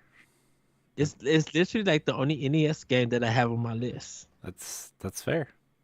My number 19 game is GoldenEye 007. Played a lot of GoldenEye with my friends, and yeah, I don't know. It doesn't really hold up now, but I just remember a lot of fond memories. It was more the memories with friends with this game. Yep. It was really a lot of people talk about Halo this way, where you get together with your Xboxes with LAN parties and stuff. But GoldenEye was the OG version of that. 4 controllers, split screen, no odd job, slappers only, Yep. or it was a great time, and I always chose Boris because Boris was the best because he had the Hawaiian shirt. He's like, I am invincible, and that whole thing. Nice. Good game. Classic. Mm-hmm. Yes. I'm keeping on with the indies. Super Hot. And I know I heard Super Hot in VR is pretty great, but I don't have VR. So Super Hot. Why not? Because it makes me sick. Super Hot. You play. You're playing a game that a friend lends you.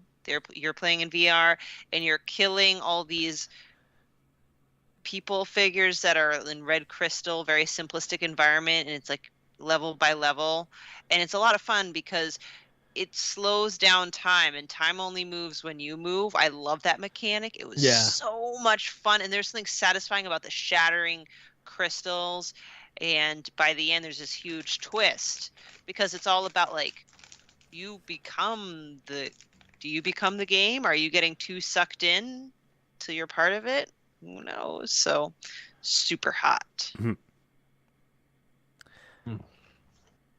Ed, what's your next game? Just keep snacking. Just keep snacking. It's fine.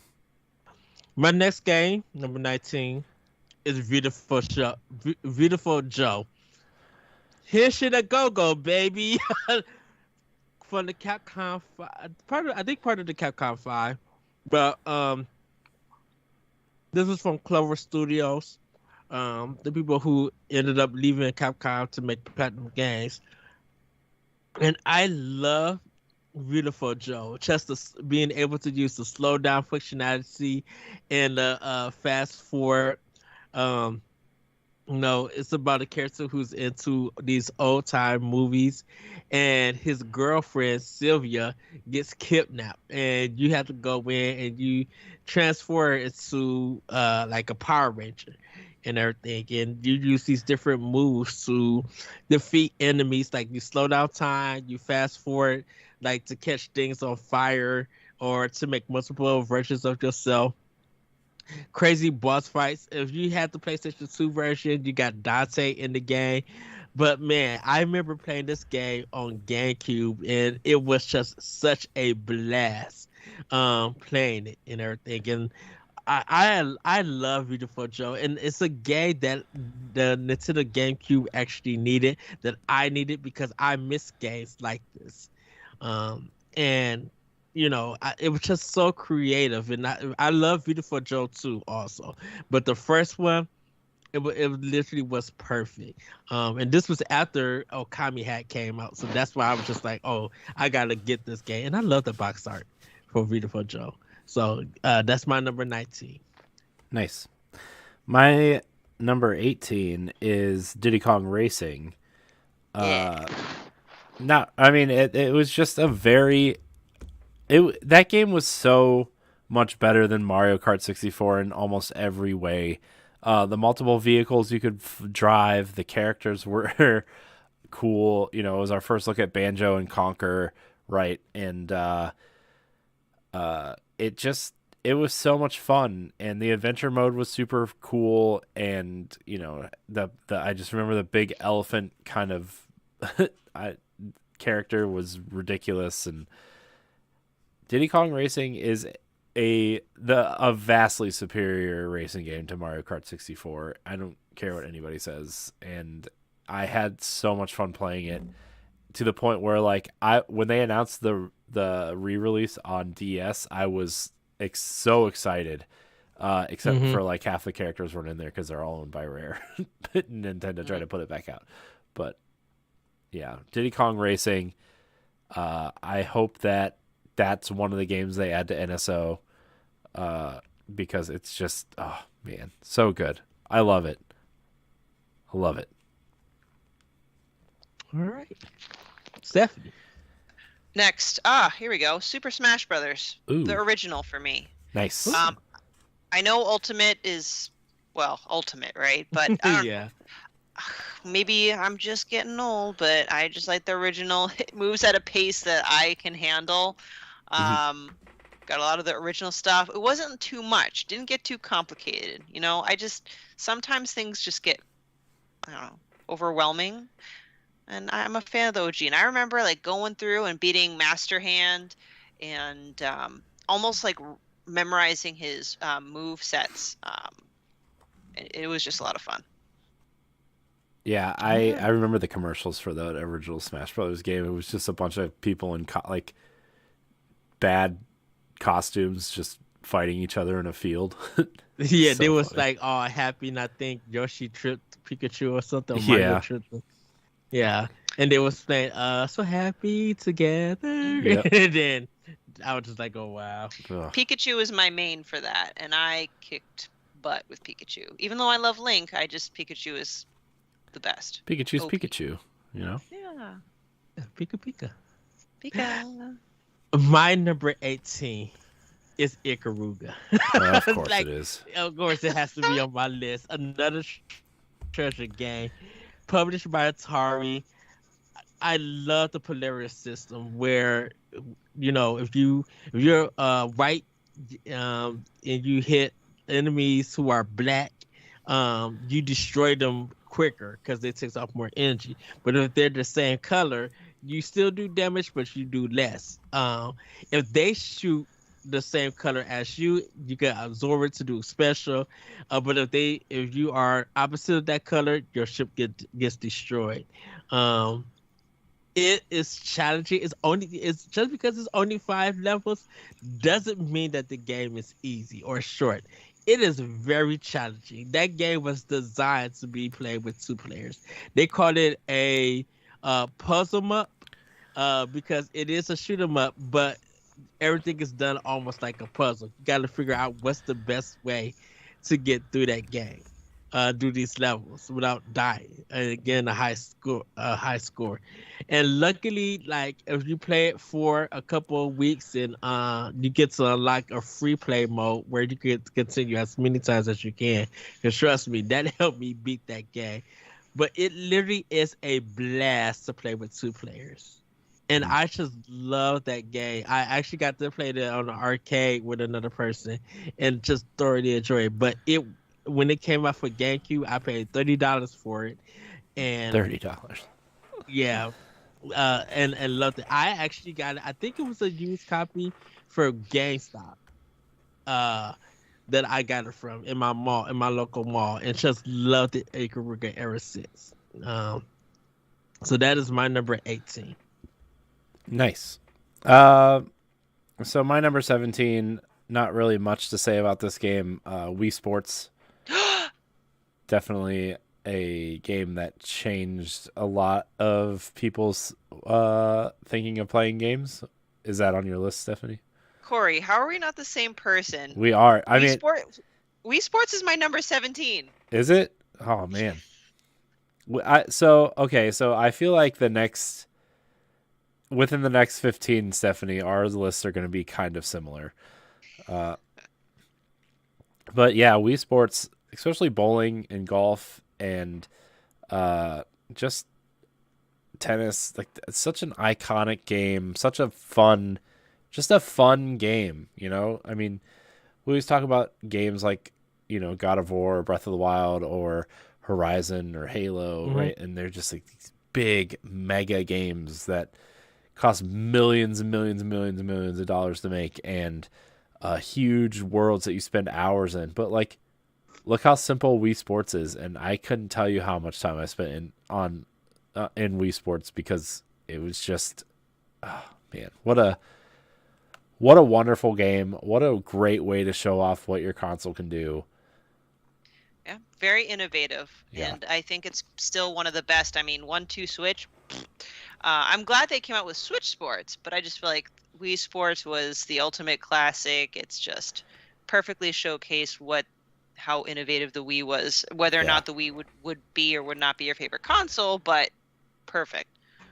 Yeah, it's I know we got Nintendo Land on the Wii U, and like you said, 1-2 Switch is like, but the Switch does have a game that was way better suited for what the Switch could do, and that was Snipper Clips, by the way. Yes. Anyways, Wii Sports, great game. Yep. And Ed, straight to you, because that was literally minus 17 as well. I thought it was on 18. Nope, 17. 17. Oh, okay. Okami HD. I love Okami. I know, Corey, you don't care for it. I know you gave it a try. I tried. Thank you. You tried. You did not like it. This was another game from Clover. I think it's their first game actually on PlayStation 2. That was a regular Okami, but this is a game that I pre-ordered from GameStop. Took a vacation to play this full game, and like I went downstairs. My mom has a big TV, and I hooked my PlayStation 2 up, and I spent my whole vacation playing Okami HD. Okami. So when it came to Wii, and everybody knows the IGN watermark fiasco that Capcom did, and it's on Switch and everything else. I was so happy to see this game in HD because it still looks beautiful. I love the this I just love the graphics to this because it was just something that no one ever did with it. Just the Umani e-print. Uh, just it looks beautiful. It still to this day looks beautiful. It's very funny, with great writing, and I kind of love the ending. It's a 40-hour RPG, action RPG in the reigns of 3D Zelda. So Akami HD is my number 17. So Corey, to you for 16. All right. Well, I already know Ed's going to say I told you so when I say this. And I also feel the anger from Stephanie already for doing this. But I put Ocarina of Time and Majora's Mask together at this spot. They're so... Oh. Are you doing a good Googly Moogly gasp? I feel like it. I feel like I just broke Stephanie. First of all, it's super late already, and she's probably tired. And then I just ruined her favorite game of all time. So. Hey, as long as it's on the list. Yeah, fine. Okay. So Ocarina and I have a kind of mixed relationship. You know, people who've been listening to this for a while know that like I didn't finish Ocarina of Time until after Majora's Mask because I didn't know you had to go back in time to finish the Shadow Temple, and you can go ahead and make fun of me, chat. I don't care. But Majora's Mask actually like influenced me to go back and finish Ocarina of Time. And so I went out one weekend and bought Majora's Mask and the strategy guide to Majora's Mask and Ocarina of Time, and I finished Ocarina of Time and did 100% on Majora's Mask. And just that Nintendo 64 era of Zelda games is super influential, whether you know it or not, right? Like, you know, Stephanie, we talked about Z targeting a lot, and it kind of influenced how Zelda would be moving forward for the next, I don't know, 3, 4, 5 games. And yeah, I like the dungeon design. I think the Great Deku Tree and getting your fairy is cool, and the Seven Sages are cool. You know, like I just think Ocarina of Time and Majora's Mask are wonderful games, and that's why they sit at this spot together. Stole my thunder. Ocarina of Time is my number 1. Oh, nice. My number 1, Corey Dierig. Yep. And it's not on my list at all. Edward Varnell. Really? I'm surprised. See, at least it's on my list, Stephanie. Wow. And you know Majora's Mask is not gonna be on my list. Cause I'm shocked. Well, I'm not going to be a dead horse. Ocarina of Time, number 1 for me. First video game I ever got really introduced to. Inspired my first novel. Everything about it is amazing, and I will die on that hill. Number 16 for me is a Devolver digital title, another one of my top favorite publishers, if indie, if you want to call it. So Annapurna, now Devolver Digital, and that's Gato Roboto. yes. Cats. You are a robot in a mech suit. In a robot mech suit, and you go when you crash land with your human person into this planet, and you just shoot crap up. You have like this mouse boss who's trying to like figure out what's going on, and it's like a Metroidvania, and it's just fun. It's got that old retro feel to it. Your collectibles are cassettes. You can change the 2-tone colors. It's fun. It's great. Boss fights are hard as ever. Yeah. But they're good. It's weird with that game because I did beat it. I would die on the boss fight, but then I would play it for the second time and beat him with ease. Yeah. So that's why, I feel like it's still doable, because some games are so teeth-grindingly hard that you just can't ever get through. You rage quit. I don't think I ever really rage quit Gato Roboto, so. I love Kiki. I actually got a Gato Roboto pin when I was at PAX. Nice. So my number 16, Elite Beat Agents. And I love this game. Playing my ABC 123. You're the meaning of my life. You're my inspiration. Seeing that Christmas one with the ghost dad. Uh, every time I hear, because that song plays at my store, and I just think of doing all the pop it and the roll it and everything. Skater Boy, cover, like it has a great soundtrack in all of these games. I mean, all of these like actions that you do and the stories that goes with it. It's just so fun. And then seeing the three Elite Bay agents like dancing along while you popping and like rooting you on and everything. So and kind of the original Elite Block agents. So EBA Elite Block Elite B agents. I know it didn't sell well, but it people who did play it love this game. So that is my number 16. Corey, what's your number 15? We're halfway through, everybody. No, we're not. Anyways, Pokemon Red, Blue, and Yellow Yay. are just. I mean, they were what reinvigorated my love for handheld gaming. Because obviously the Game Boy had been around for a while, and it was kind of 3 consoles came out in the span of the Game Boy's life cycle. And so Pokemon was this kind of new wave of people to bring them into the Game Boy. And, obviously we had Game Boy Pocket and Game Boy Color, and I actually got a Game Boy Pocket for Pokemon Blue. And,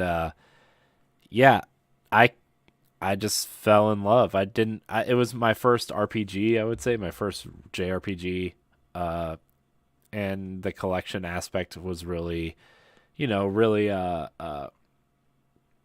something that I really liked. And I actually bought both versions of the game, and I had 2 Game Boys to trade with myself because I didn't have any friends. But Pokemon.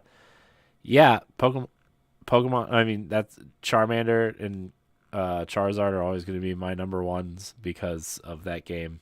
I didn't know. Right at the beginning, you don't know that the Pokemon are technically, they're technically your difficulty level at the beginning, because Bulbasaur, you pick Bulbasaur because he can fight the first 4 gyms, I think, with ease. Squirtle, obviously, you get tripped up at the, the lightning and the water gyms, and then Charmander, you just can't get through that first gym. Right, you have to have other Pokemon, and it's hard. Yep. So yeah, I mean, I don't really have much else to say. I would love some sort of. I know we got the Let's Go games, but I would love just like a simple kind of remake for the Switch of those games. Just those, 151. Let's go catch them. Let's fight with them. That kind of thing. And I know we're not going to get that because Violet is looks really cool, and that's the way that Pokemon's going. But the Let's Go games just were too simple. I want something with a little bit more depth. But Pokemon Blue specifically, I would say, is my number Nice. 15. That was my number 9, Pokemon Red and Blue. Nice. Yeah, I'm a fan of the original, and I remember there was a kind of like a cheat where you were like up and down Cinnabar Island, and you do like complete a certain number of things, and you get like this glitch Pokemon that doesn't exist. And if you do it right, you get like 99 rare candies, so you can level up your Pokemon really easily. Oh, I didn't know that. Yeah. All right. That was 15, right? Yep. Well, again, Yes. I think this might start going a bit faster because my 15 was Metroid Dread, so we already talked about it. Yeah. Okay. My 15 is Hotel Dust Room 212. Gosh, what are these games? You remember? I've been talking about Hotel Dust. You better stop playing. I know. I just man, your list is just all over the place.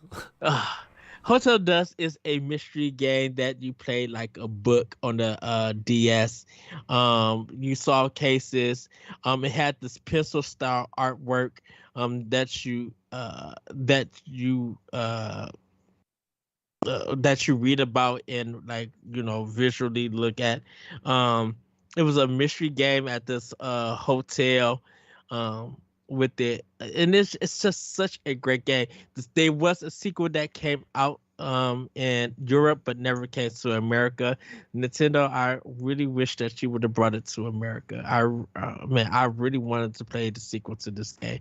But Hotel Dust Room 212, I remember at EGM one of the reviewers gave it a 10. And I literally bought this game with my own money when it came out, and played it all the way and thoroughly enjoyed it. I love a good mystery. I love mystery games, and so, but Hotel Dust Room 212, great Nintendo game. So that's my number 15. What's your for number 14, Corey? My number 14 game, everybody, is Super Mario 64. Super Mario 64 is the game I point at that said I'm going to play games for the rest of my life, and I don't care if anybody cares or not. We talked a little bit, again, on a future standard definition episode, a lot about Mario 64, but it was my first experience with a 3D game. It was my first real kind of it was just my first real experience of being really into a game, right? It was the first time I felt compelled, besides Pokemon, to collect everything, right? Like all 120 stars, right? That was such a big deal.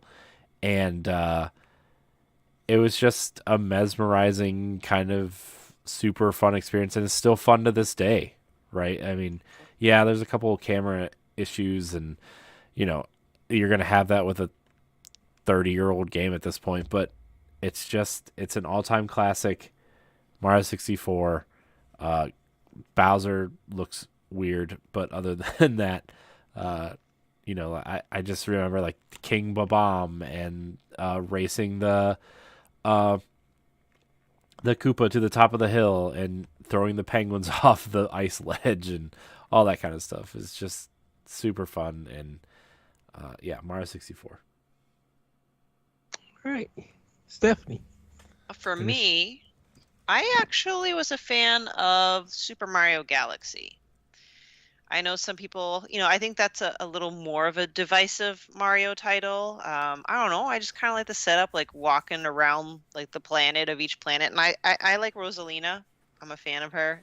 Mario Kart main.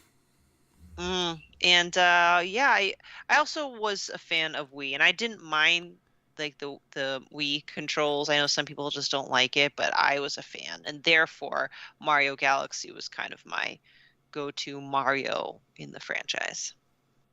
It's fair. It's a good one. Yes. It's better on Switch because you can use controller, but So my number 14 is Phoenix Wright Ace Attorney in the rest of the games. Like I said, I love a good mystery. I remember this game, no one knew about it. It was a Game Boy Advance game in Japan, but not here in America. So I remember it was in the $20 bargain bin at GameStop. And they had tons of copies. Nobody knew about it. Nobody was playing it. So I bought one, and this is kind of like my first kind of like text adventure style game, like adventure game. And I enjoyed everything about it. I got hooked on that. It feels like the day that I bought it, that game rose to the top because all the copies were like selling out and everybody understood what it was, and the series has been popular ever since.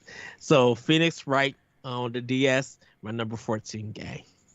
And the game got the trilogy or the first 3 games, kind of like a remake with the art on Switch. So you guys could go and play it there. Nice. Yes. Corey, what's your 13? Number 13, Assassin's Creed 4 Black Flag. Wow. Okay. I Assassin's Creed is, I know a lot of people like to bash on Assassin's Creed, but that's one of my favorite franchises, and I wish we had more Assassin's Creed on Switch. And I know, saying that, we have the Ezio collection and the Rebels collection and the the Liberty collection of 3 and whatever. I know we have all those, but like, there's something about Assassin's Creed 4. I played it on the Wii U. I put so much time into that game. I 96.4%ed it because the last 3.5% required multiplayer, and the Wii U versions of games like to not include multiplayer stuff. So I never really 100%ed it, but it came at a point where I really needed it. It was the last game I played before meeting my wife, actually. Not that this like really impacts the way I feel about that game, but like it helped me through a time where I was like in a bad breakup, and kind of got me through a small portion of, trying to figure out what the next step in my life would be. And so, yeah, Assassin's Creed 4. I love Edward Kenway. I love the ship battles, which continue on to this day in Odyssey and Origins and all that. I love the pirate theme. Like, I would really love just a pirate sequel to this game. And I know they're going to try to pitch Skull and Bones as that, but it's not. So, yeah, Assassin's Creed 4, Black Flag. I would throw 3 in there. I really like 3 as well, and I know that's kind of a controversial statement, but 4 is the better game. So, 4. All right. Stephanie. All right. Donkey Kong 64. Another rare game. And Whoa. This is where you had that expansion pack to go in N64. Sometimes it would come with the yellow controller, which I always wanted, but I could never have. But bottom line is, I loved it because you could play as all the various Kongs. The DK rap was fantastic. Should we play it for everybody on Twitch so we get struck? Here we go. But I love how each level you can go back as every Kong, and there's something for you to do. I don't know. I felt like there was a lot more to do with the game. The bosses were fun. All the levels were very creative. But it did frustrate me at the end because you needed to play the old school Nintendo games on there to earn that rare coin and the Nintendo coin. I forgot which one's which, but I could earn one, but I couldn't beat the other one. And it would just frustrate the heck out of me because it's like, I'm playing an N64 game. I shouldn't have to beat these old NES games so I could get to the final boss, and I gave up for a long time just because I could not get that last coin. Doesn't match what other things you need to do in that game. Very hard to go back to and play, though. Very hard to go back and enjoy. So it's just going to stay in my mental library as my number 13. My number 13 is Street Fighter 3 Third Strike. The Street Fighter collection is on Switch. This game is on part of that collection, so that's how I'm able to add it on. I love Third Strike. I think it's the best Street Fighter game that Capcom ever made. The sprite graphics, the combos. I love using Akuma and Ryu, and just everything about it. The soundtrack, the jazzy hip hop soundtrack is so good. Don't care for the bonus stages. But yeah, I played this in the arcade. When it came to Dreamcast, I was able to learn Akuma like ultimate move easier so I could pull off in the arcade. And it's a perfect fighting game. It's like one of the best fighting games for me. There's something else that's higher than that that's on my list. But Street Fighter 3 Third Strike is kind of the best Street Fighter game ever made. So that's my number 13. Corey, what's your number 12? My number 12 is The Legend of Zelda: The Wind Waker. That is my number 4. That's my number 5. Oops, I scared my cat. It's a game I was really upset when they showed it for the first time. Because at Space World, they had shown off that really awesome, kind of, at the time, amazing-looking Zelda game that was kind of like a darker version of Ocarina, right, where Link was fighting Ganon, and I think it was in the Temple of Time, which was really cool.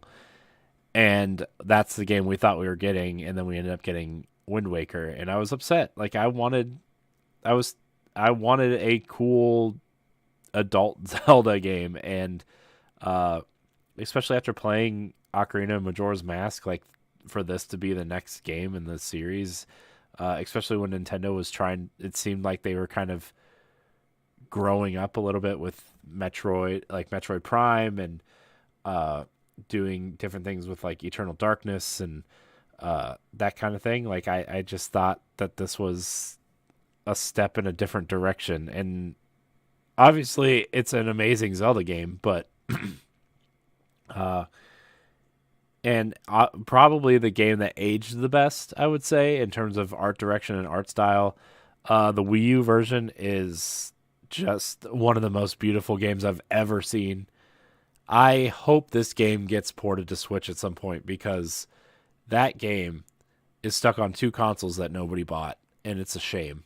It's like it's a real shame that that game is on 2 consoles that nobody bought, and it's arguably one of the best. It's arguably, I would say, in my opinion, it is top 3 Zelda games of all time. It is great, and you're right. I have to agree. As much as I love Ocarina of Time, if you're talking about what visually has aged the best, Wind Waker would be one of the first things that come to mind. Mm-hmm. Yeah. Great dungeon design. Tetra is cool. Like the pirate theme again is just awesome. Like the final, like when the final boss with Ganon is like super intense when you finally kill him. Yeah, just drive that sword right. Yeah.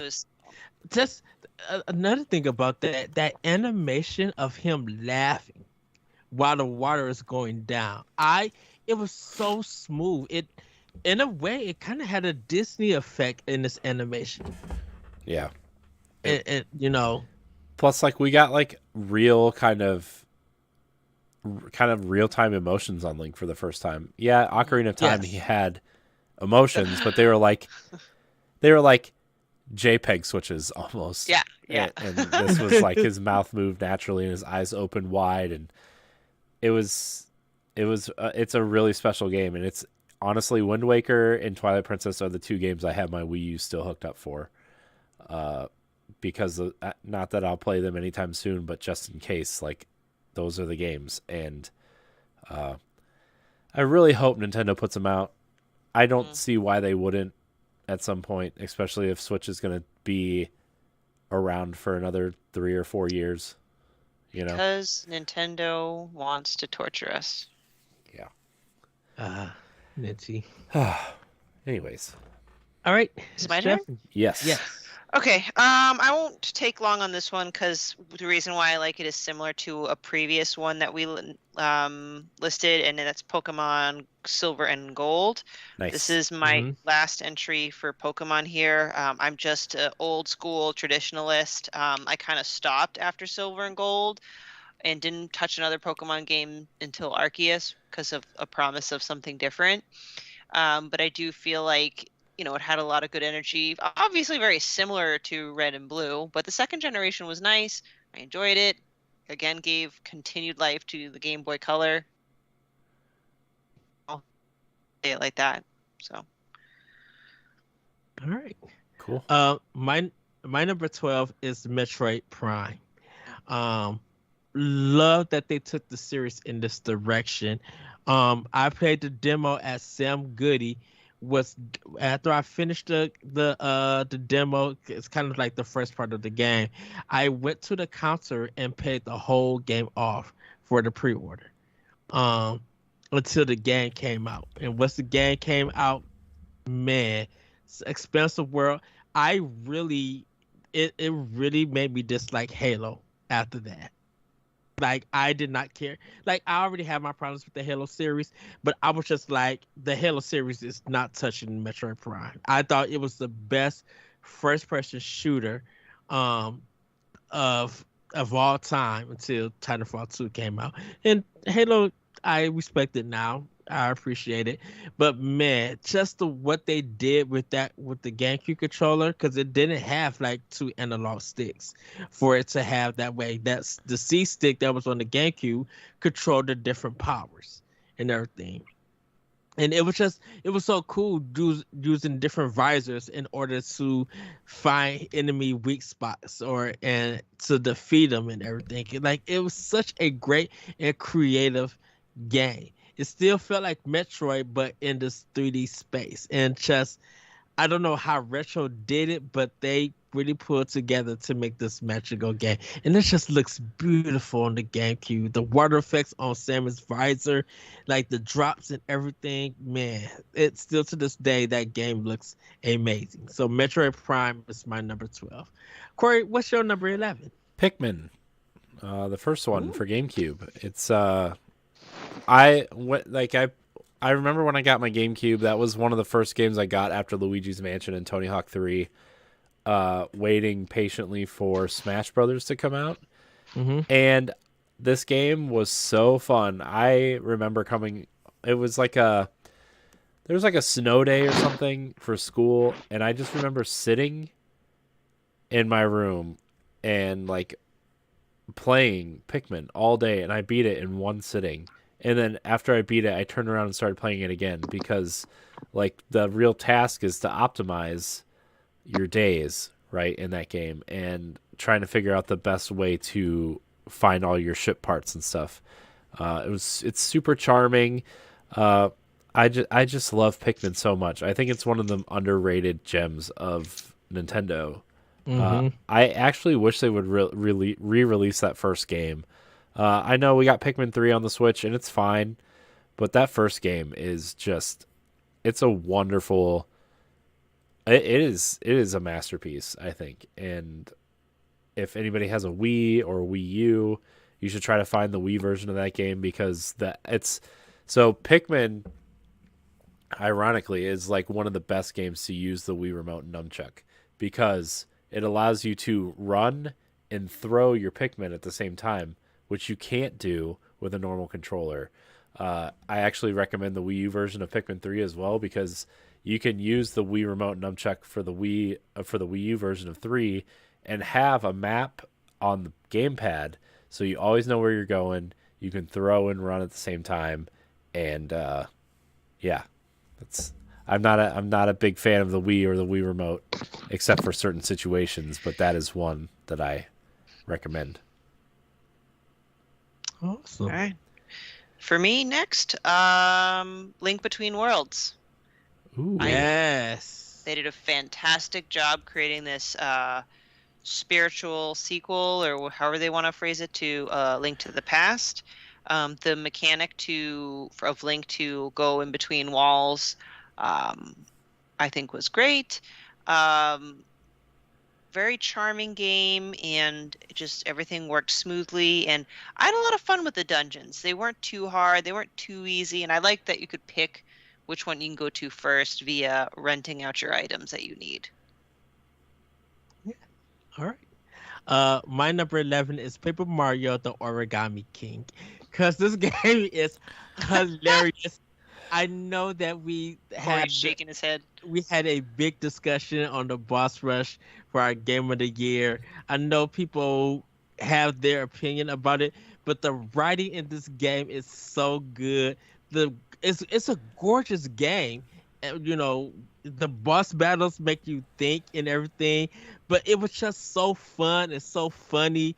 It kept the spirit of the Paper Mario games, and there are points in this game that it's just like, wow, they did a fantastic job. You know, I love having Metroid's Samus head on me and just moving around.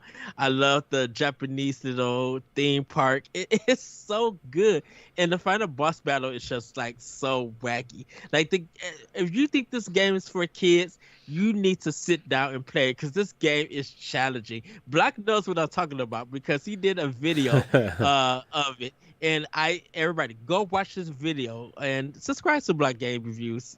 Fantastic. I love Block's channel. He is funny. He is the funniest person that I know.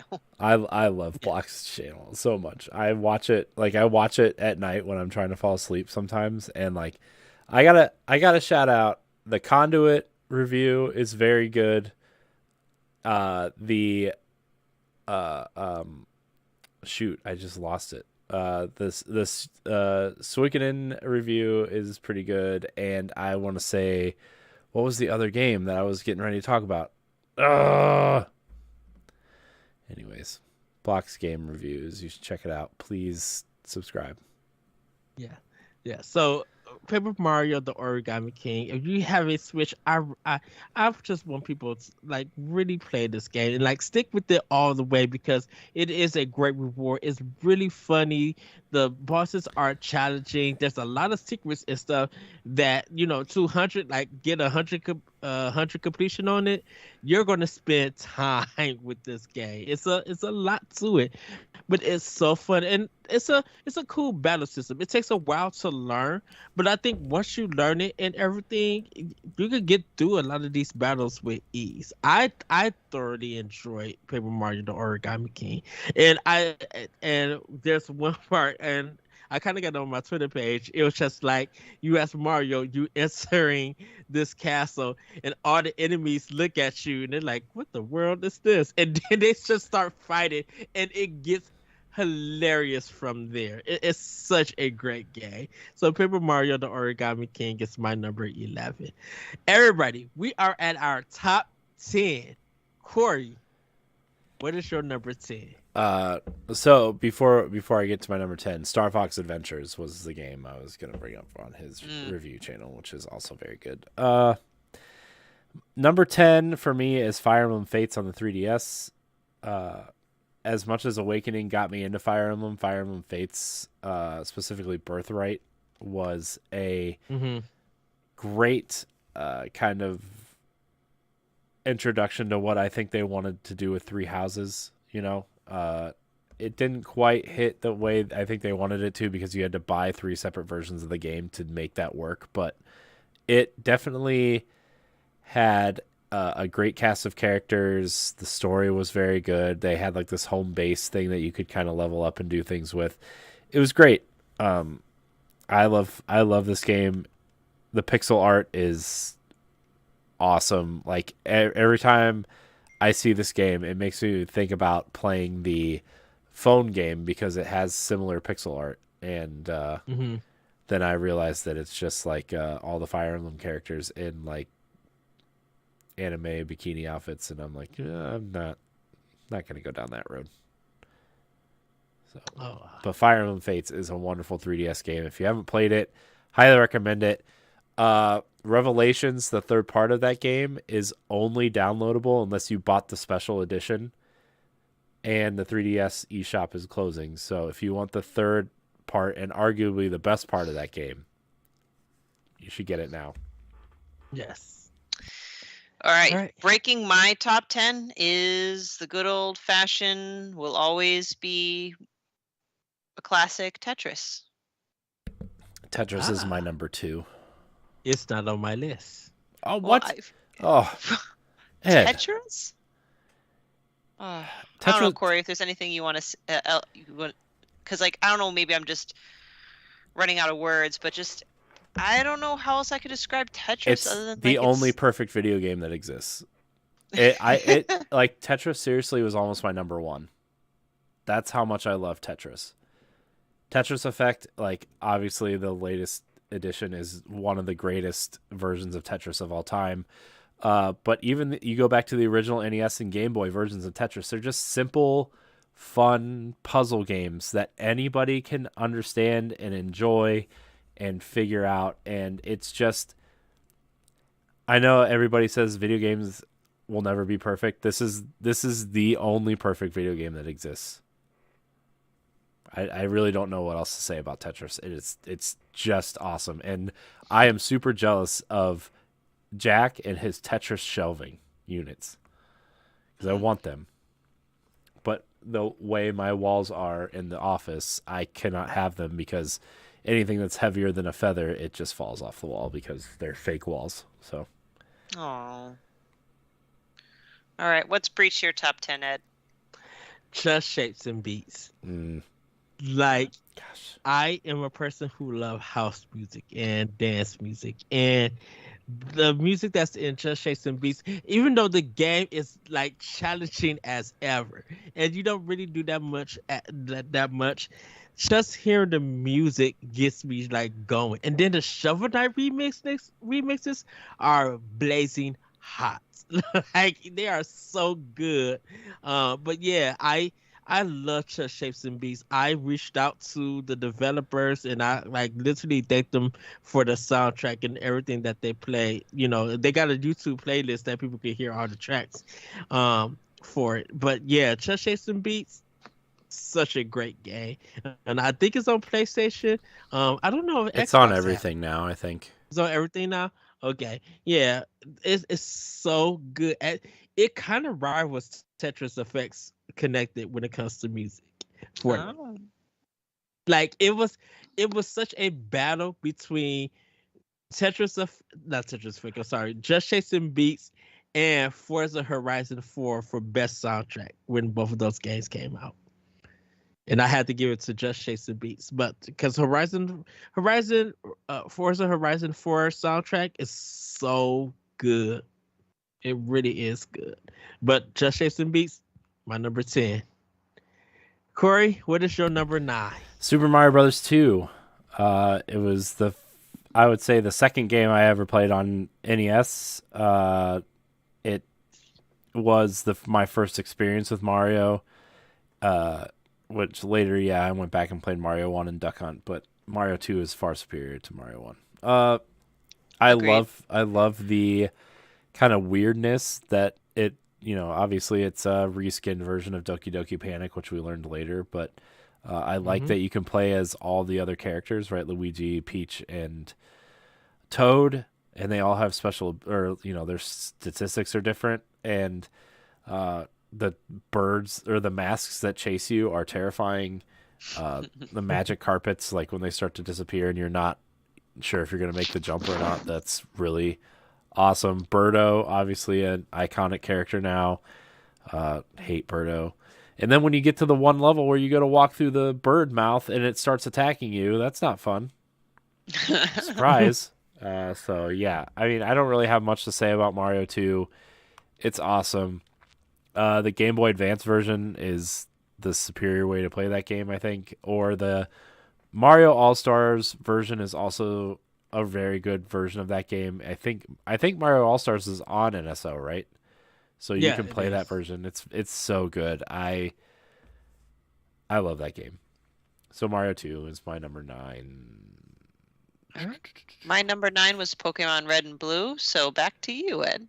My number 9 is Mario Kart Double Dash. Double Dash. I love Double Dash. I love the switching of the characters, mixing them up on your cart. The tracks are so fun to play. It's easier to drift on this game. It's just so perfect. I know people love Mario Kart 8, and all the DLC and everything. But Mario Kart Double Dash is a game that I played a lot back in the day when it came out. It was the game that me and my friends did every Friday night. I would bring my GameCube over, I have my extra controllers, and it was a red shell Papada. Because we knew that if you were in first place and I had that good red shell, I'm making sure you don't got nothing to block it, and I'm popping you. And that's how me and my friends played. And we were getting a little bit tipsy too at that time.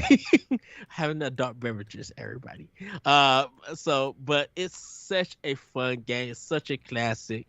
And I wish it would come back to Switch. Hopefully it comes to Switch. But yeah, Mario Kart Double Dash is my number 9. Corey, what's your number 8? Fire Emblem Three Houses. Definitely an evolution of Fire Emblem. I like the branching story. Incredible. I'm glad that they got rid of the rock paper scissors mechanics for the most part in this game. I know that certain classes still do more damage to other certain classes, right? But like they got rid of the triangle kind of way that you fought in the other games, and so. I love the characters. I love Byleth. I love the Black Eagles. I know people seem to have issues with them for some reason because the internet. But Edelgard is my girl. I love him. I love that whole house.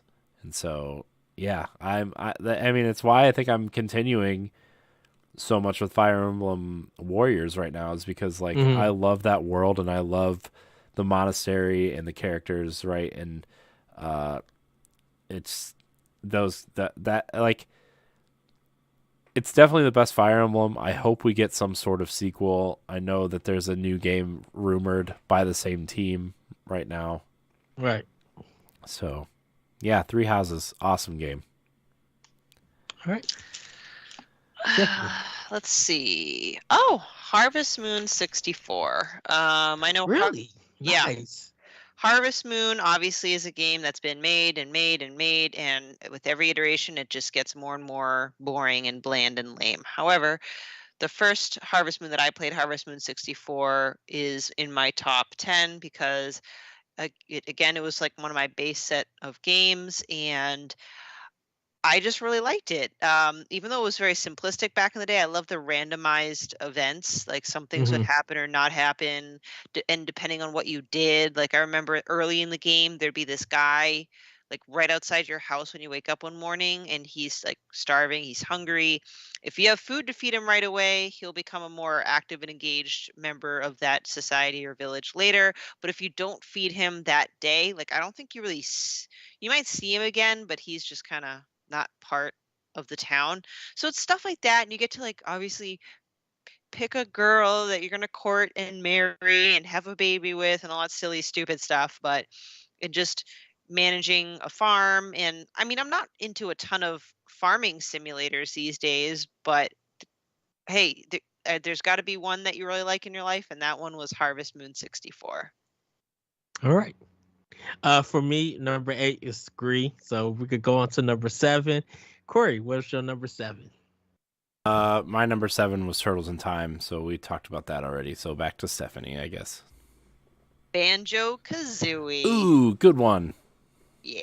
Love it. Another rare game. And I think you mentioned this in our rankings episode the other day, Corey, that you preferred Banjo Kazooie over Mario when it comes to platforming in general. Yeah. Mhm. I kind of feel that way. Nothing against Mario, like 3D Mario, but if we're talking about 3D platformers, I love Banjo Kazooie. Yeah. It's, I mean, the fact that, like, yeah, Mario 64 did it first, right? So, like, you're always going to put that game on a pedestal, right? But, like, I think that Rare really nailed it with Banjo Kazooie in terms of, like, okay, you have this dumb bear and this bird, right? And you can turn in all these different things. Kazooie can, do the weird chicken walk thing to go faster.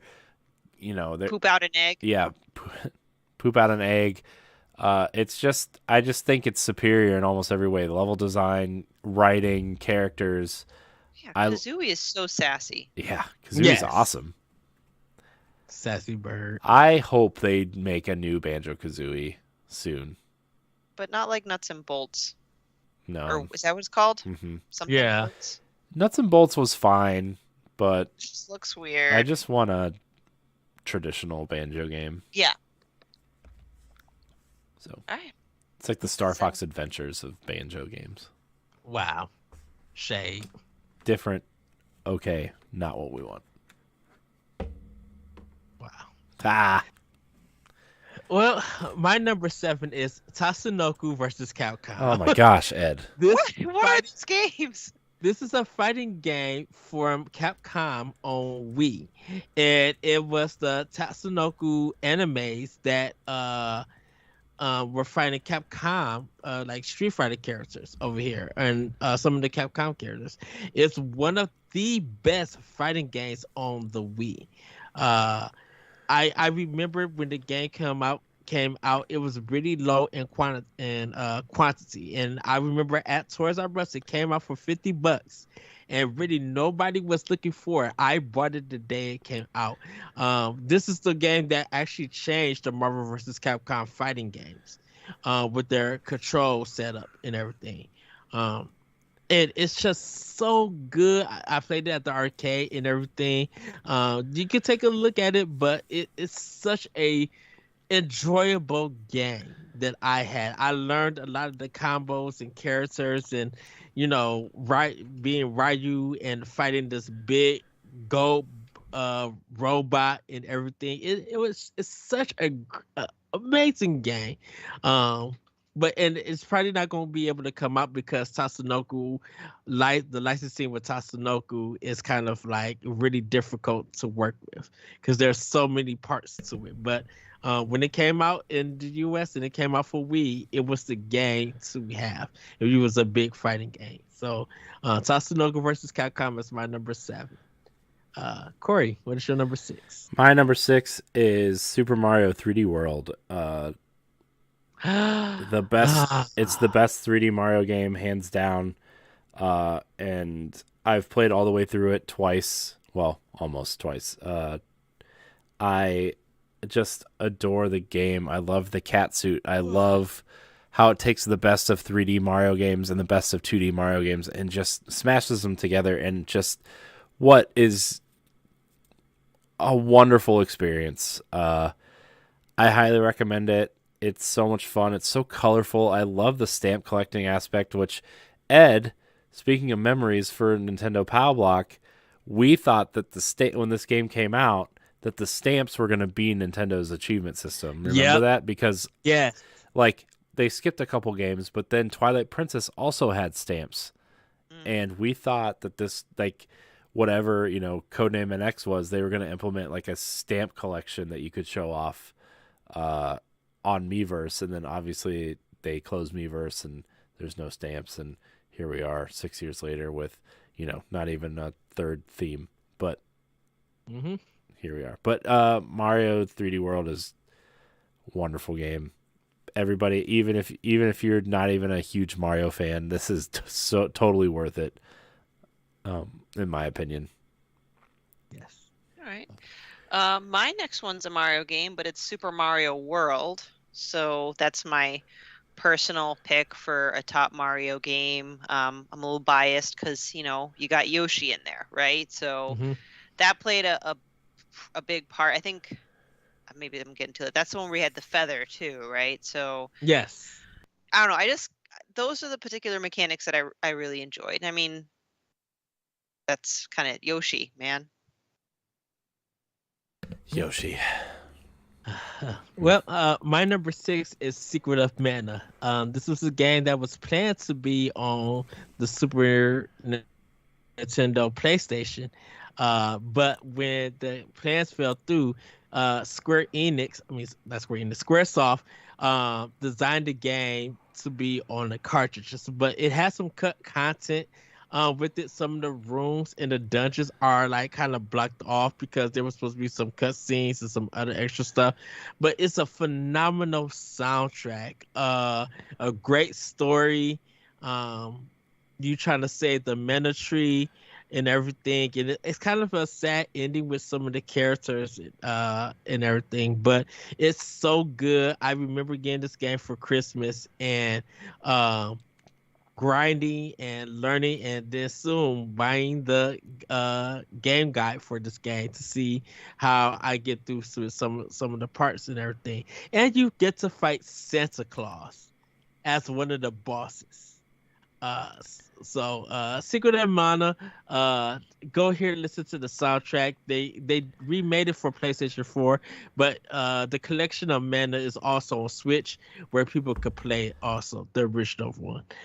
So that is my number 6. Corey, what is your number 5?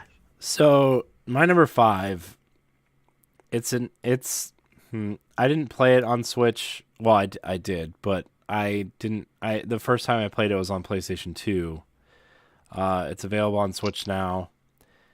It's one of my favorite games of all time. Final Fantasy X is... I mean, I don't really know what else to say about that game other than, like, I love the story. I love the characters. I love just the kind of theming around it and how, I love where the story goes. I love that it's a love story that, I guess kind of spoilers, but doesn't get to exist because of what's about to happen. And I love that kind of stuff. And, I've been itching to play it again on the Switch. And I might do so in the coming months, but man, Final Fantasy X is one of the all-time great Final Fantasy games. And, it has two of out of the characters that's in the Final Fantasy universe, they are two of my favorites, Auron and Lulu. Hmm. Love them. Hmm. Love them. Yeah. So Orin is awesome. And Yeah. like fun fact, if you take Yuna through the through the Black Mage Sphere grid, she's Mhm. like 10 times more powerful than Lulu.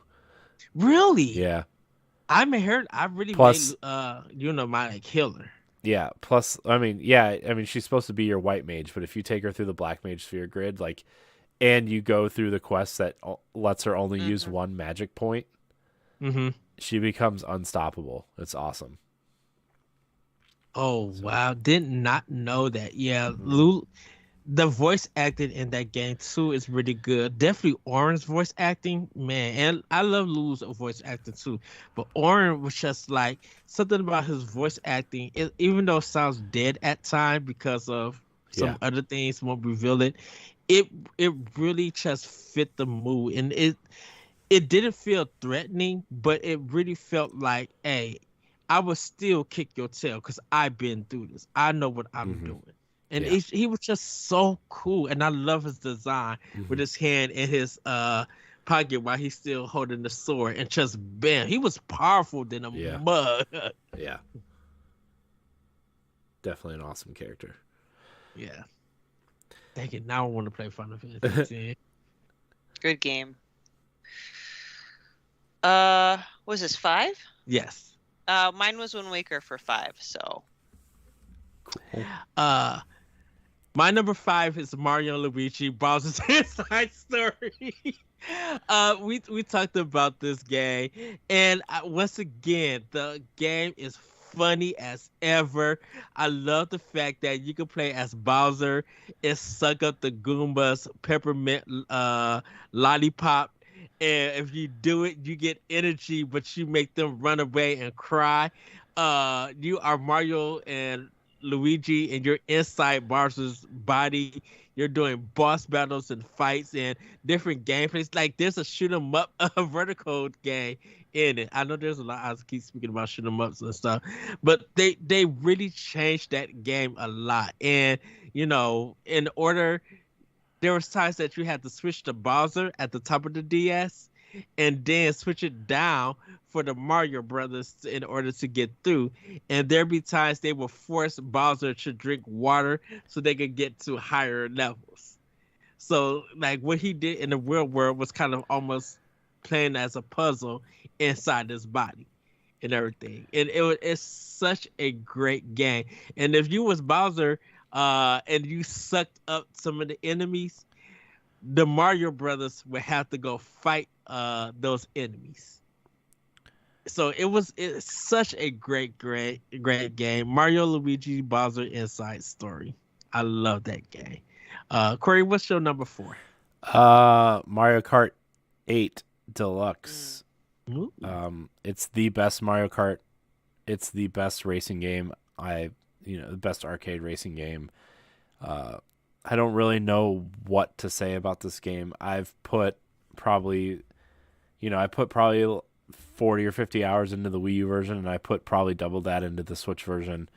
The fact that we're still getting DLC for that game is awesome, although I feel like the first wave was a little bit underwhelming, in my opinion.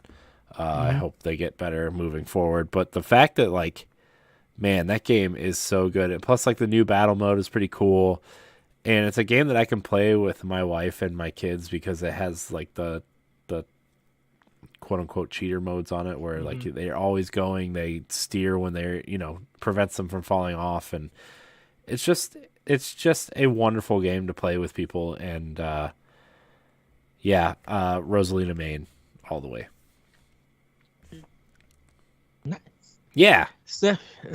Stephanie, what is your number 4? Number 4.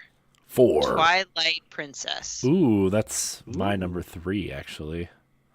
One of my top favorite Zelda games. I had no problem with it being on the Wii. It has some of the best dungeon designs other than City in the Sky. Some of the best boss battles, like Star-Lord. I almost said Star-Lord, but Star-Lord. And it was gritty. I think that design of Link might be one of my most favorite designs of Link. And I like Midna. I mean, everyone has their own favorite character, but I personally like Midna. Sadly, I don't think the graphics age as it's not terrible, but it didn't age as well as like a Wind Waker, shockingly.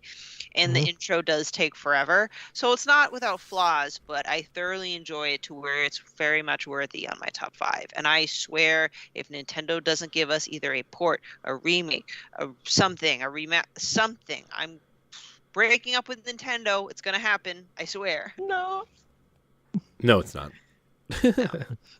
No, that's my number 3. My top 3 could have gone anyway. This was my number 1, my favorite game of all time for a long time. It's like Stephanie said, the dungeon design is impeccable. I love Midna. I think Midna is the best companion character that's out there in terms of Zelda games.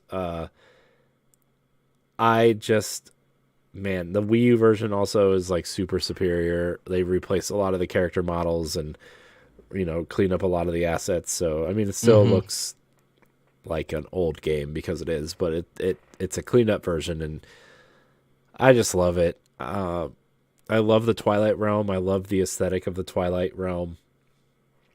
I love the big reveal at the end, and kind of how it ends is very sad in a way. And can I just say, best rendition of Ganondorf? Hands down. Yeah, I agree. 100%. He goes in all-out daddy mode. Woo, yeah. Goodness. He's, yeah. So. Sorry, I had to throw that in there. That's fine. My number 4, The Legend of Zelda Wind Waker.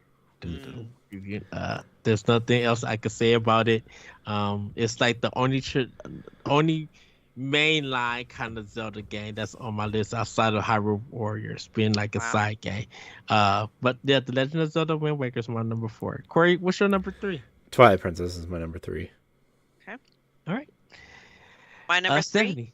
Star Fox 64. Ooh, that's high. Yeah, I love that game. I only have 2 physical copies left in my N64, and it's Ocarina of Time and Star Fox 64. I love the branching paths. I love all the different planets. It's one of the few shooters that I enjoy. I love the bosses, even though Andros in the end was just a head and 2 hands, like many Nintendo bosses, which is weird, actually, if you think about it. But it's just very fun. And if Star Fox were to ever come back, that's the model I want them to return to. Okay. My number 3 is Yoshi's Crafted World. Love this game. Thank you once again, Corey, for helping me write in the review, making it look all great. It was like 4 years ago. I know, but the level design, the boss fights against Bowser Jr., the additional way of playing this game, like how you go from left to right and then you go from right to left with the collectibles. There's a level that takes place in a bathtub. It is the most funniest yet fun level in this game. It's just perfection. I love Yoshi's Crafted World. I may have to go replay that game again just to get the collectibles, and playing as different Yoshis, and getting different items to help you throughout the game if you find it too difficult. It's also fun, and then there's more challenges after you beat the game that is really hard, but it's so enjoyable. So Yoshi's Crafted World is my number 3, and great soundtrack. It's not on the level of Woody World soundtrack. Yoshi's Woody World soundtrack is the bomb bit. But Crafted World, yeah, my number 3. Corey, what's your number 2? Tetris.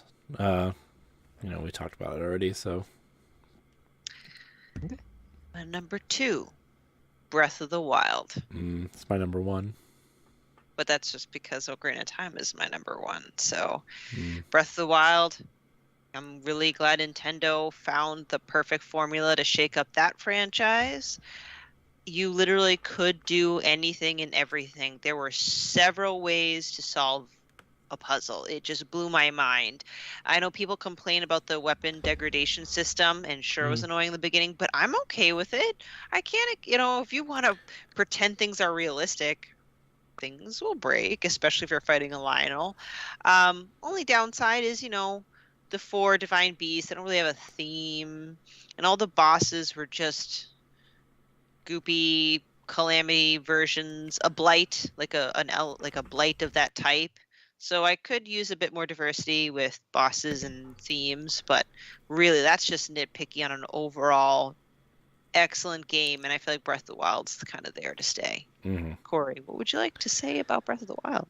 I mean, what else can I say? I mean, like, the only hang-ups I have about Breath of the Wild are the dungeons, which I think they're going to fix in the sequel. I mean, they weren't terrible, right? The Divine Beasts weren't terrible. They were just kind of boring aesthetically and, that kind of thing. And the breakable weapons, like, not that it was a huge problem because, like, I had 30 amiibo to scan in every day before I started playing.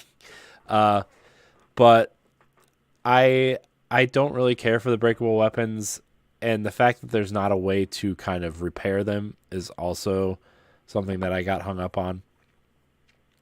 So, but other than that, like, just exploring the world and finding shrines, right, and climbing the towers and fighting the guardians and the Lionels, which are super scary early on, and your first time finding the Great Fairy, right, is just over the top and ridiculous. Yeah.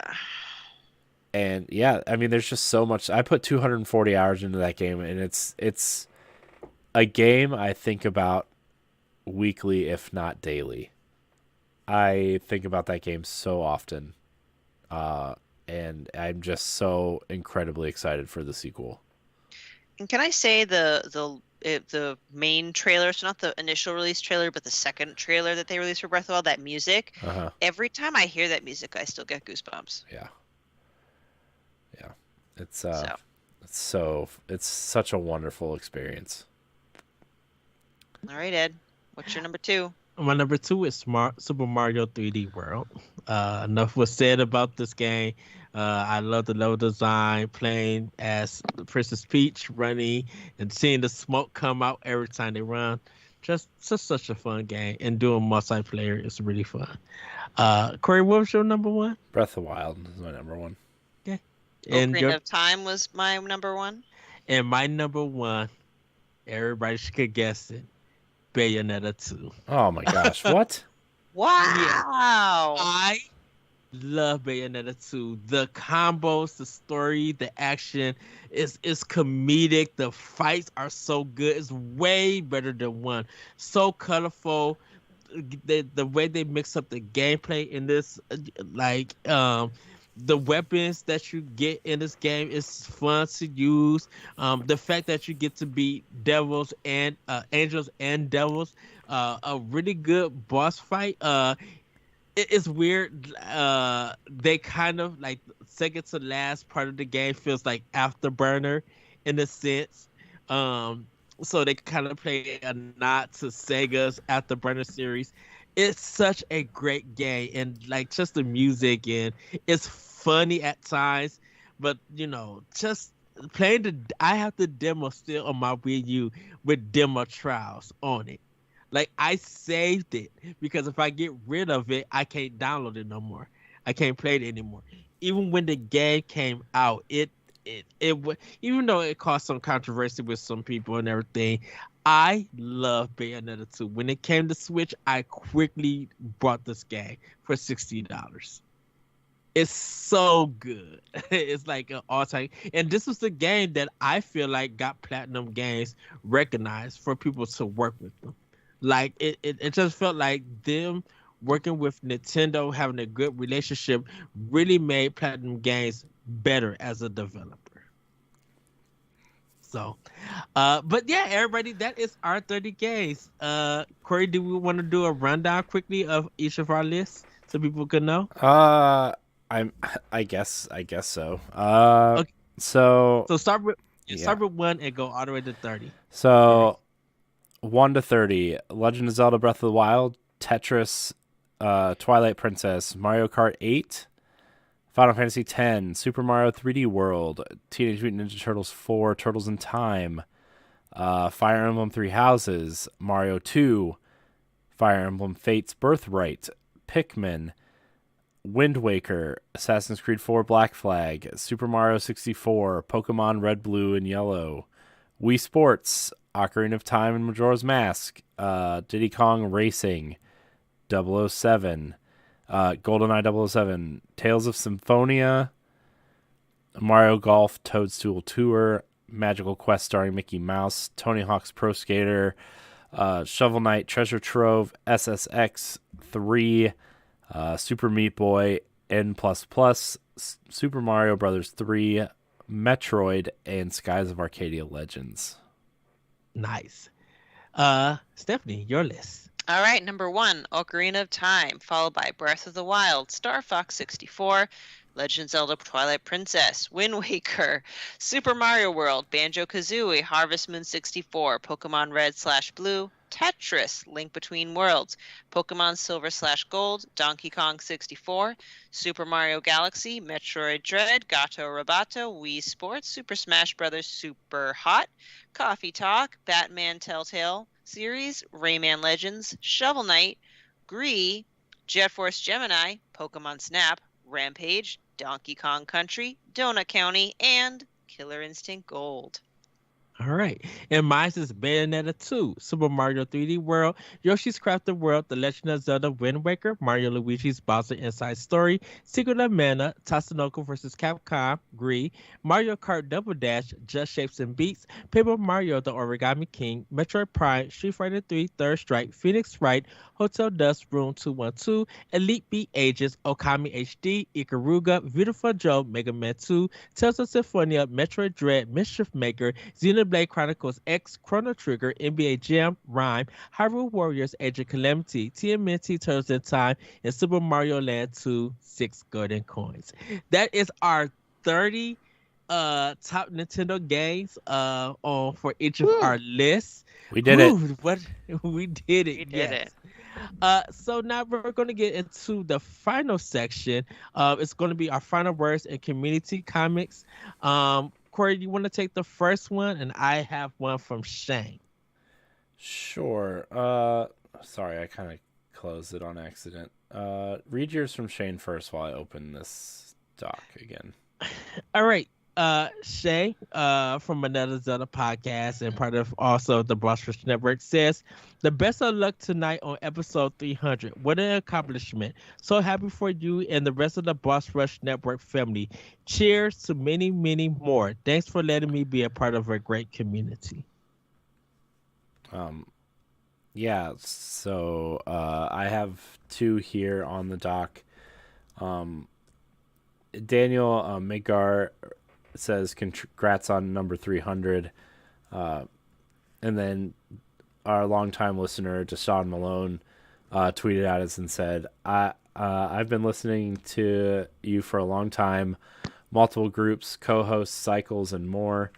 You all have gotten a lot of people through some good and bad times, including myself. Just want to say thank you for everything. Cheers to 300 more and beyond. Jack Bro says, congrats on 300. I'm looking forward to the top 30 picks.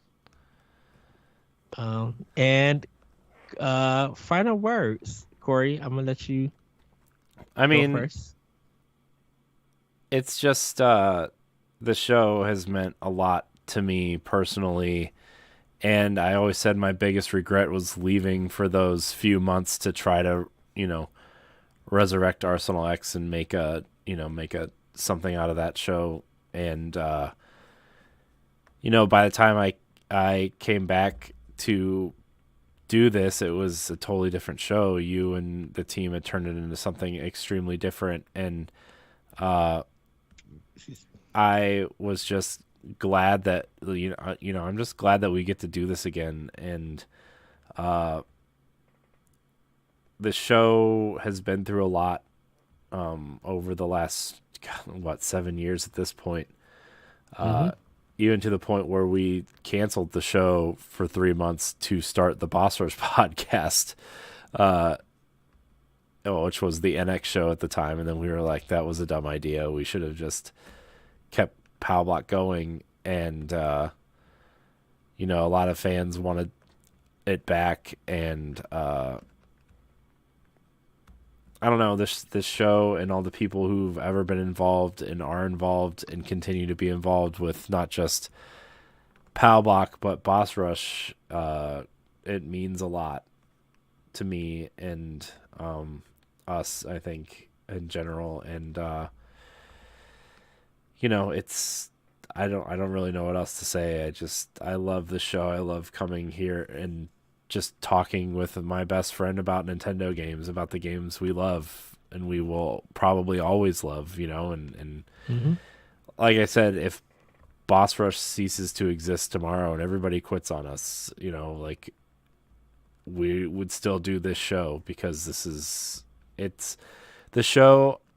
Maybe you have a different idea about the show, Ed, but I think this show in a way transcends what Boss Rush is and does, right? Like, yeah, the show is a impactful part of the network, but Nintendo Pow Block transcends what Boss Rush is at this point. And I think we're always going to have that, so I don't really have much else to say. That wouldn't take another half hour, but well, I do want to thank Adrian Nieto, who started Nintendo Pow Block with us when it was just me, Corey, and him. And we first started off talking about the Breath of the Wild, just having a great discussion. And it really felt like, of course, we didn't know what we was doing, and we was trying to fill each other out and stuff.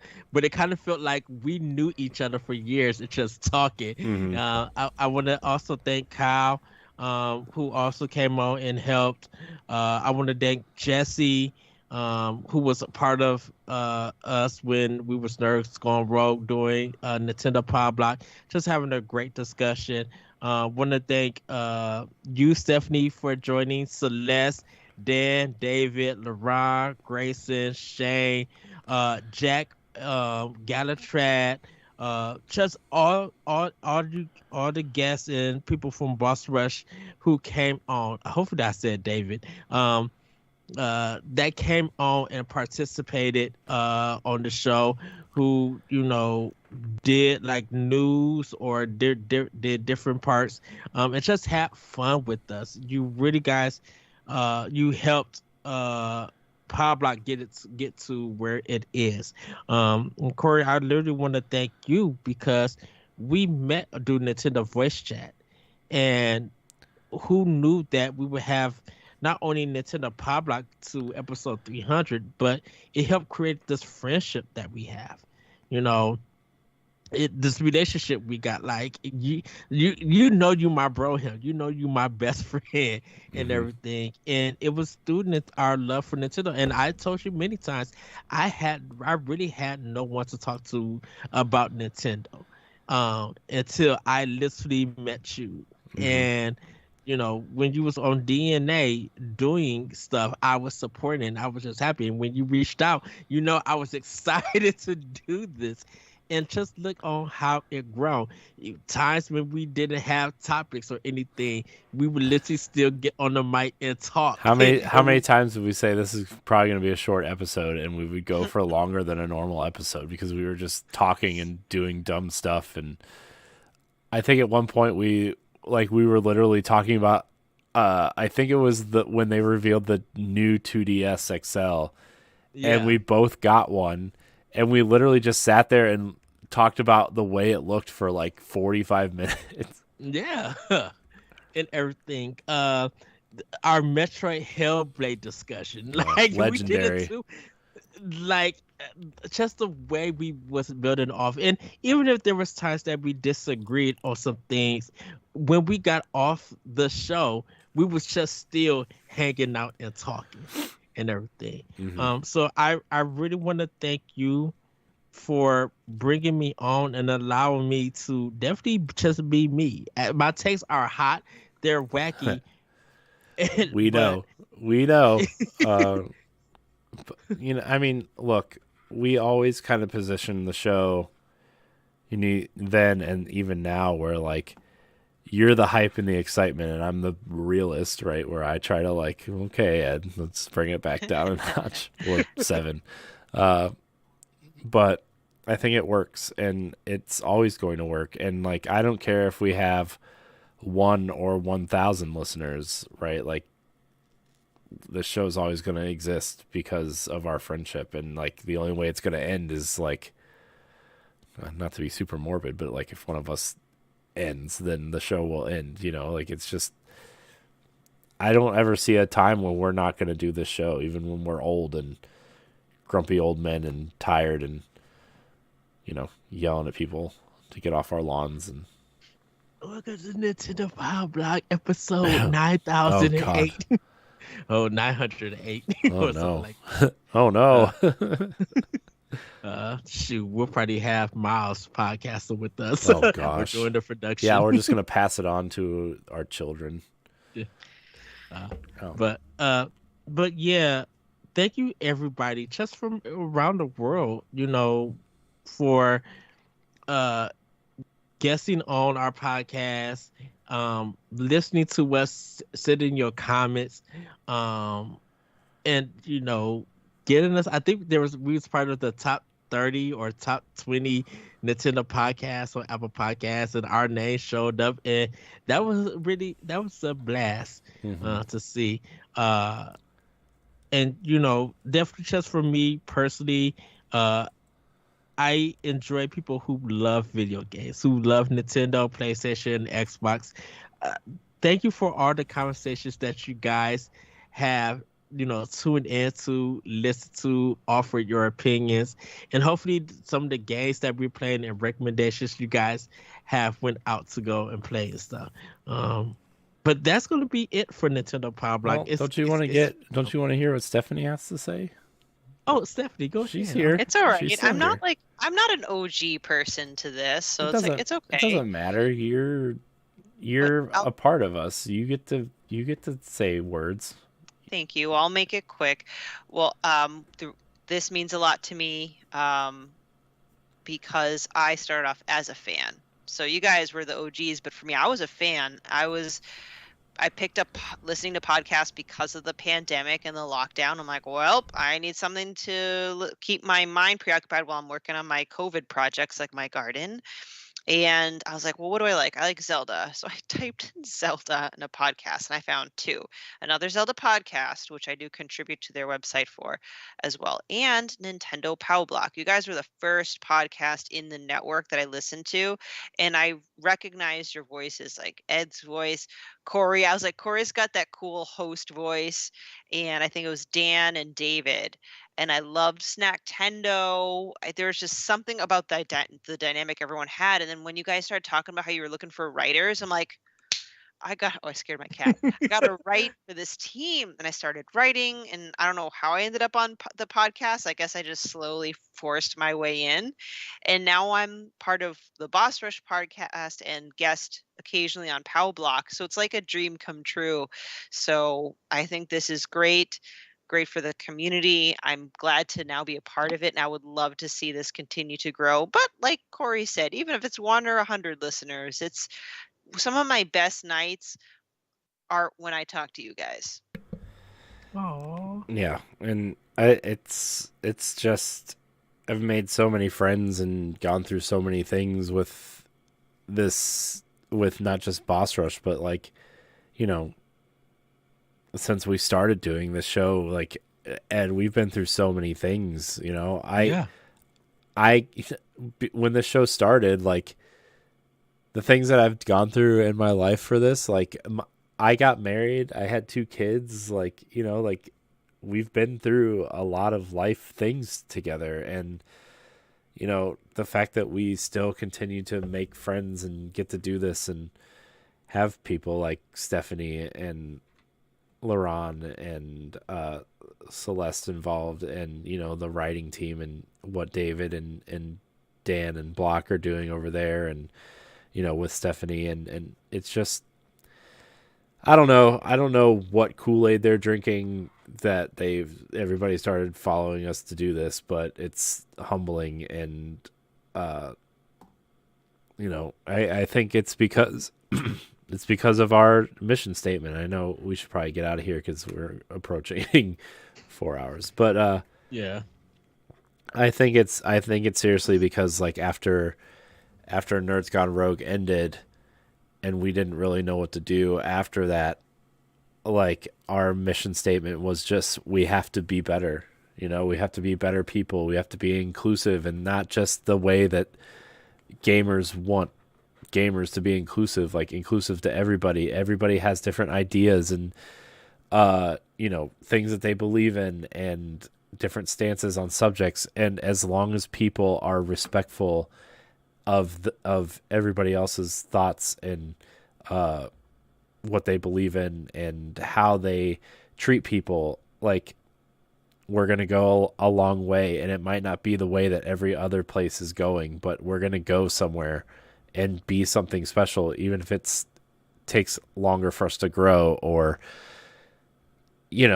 have a community that's a little bit different than other gaming communities. It's just,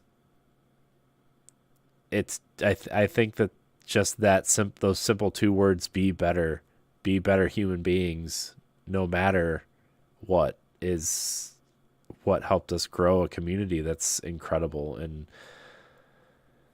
I don't know, man. I don't know what happened. But that's look where we are 300 episodes later.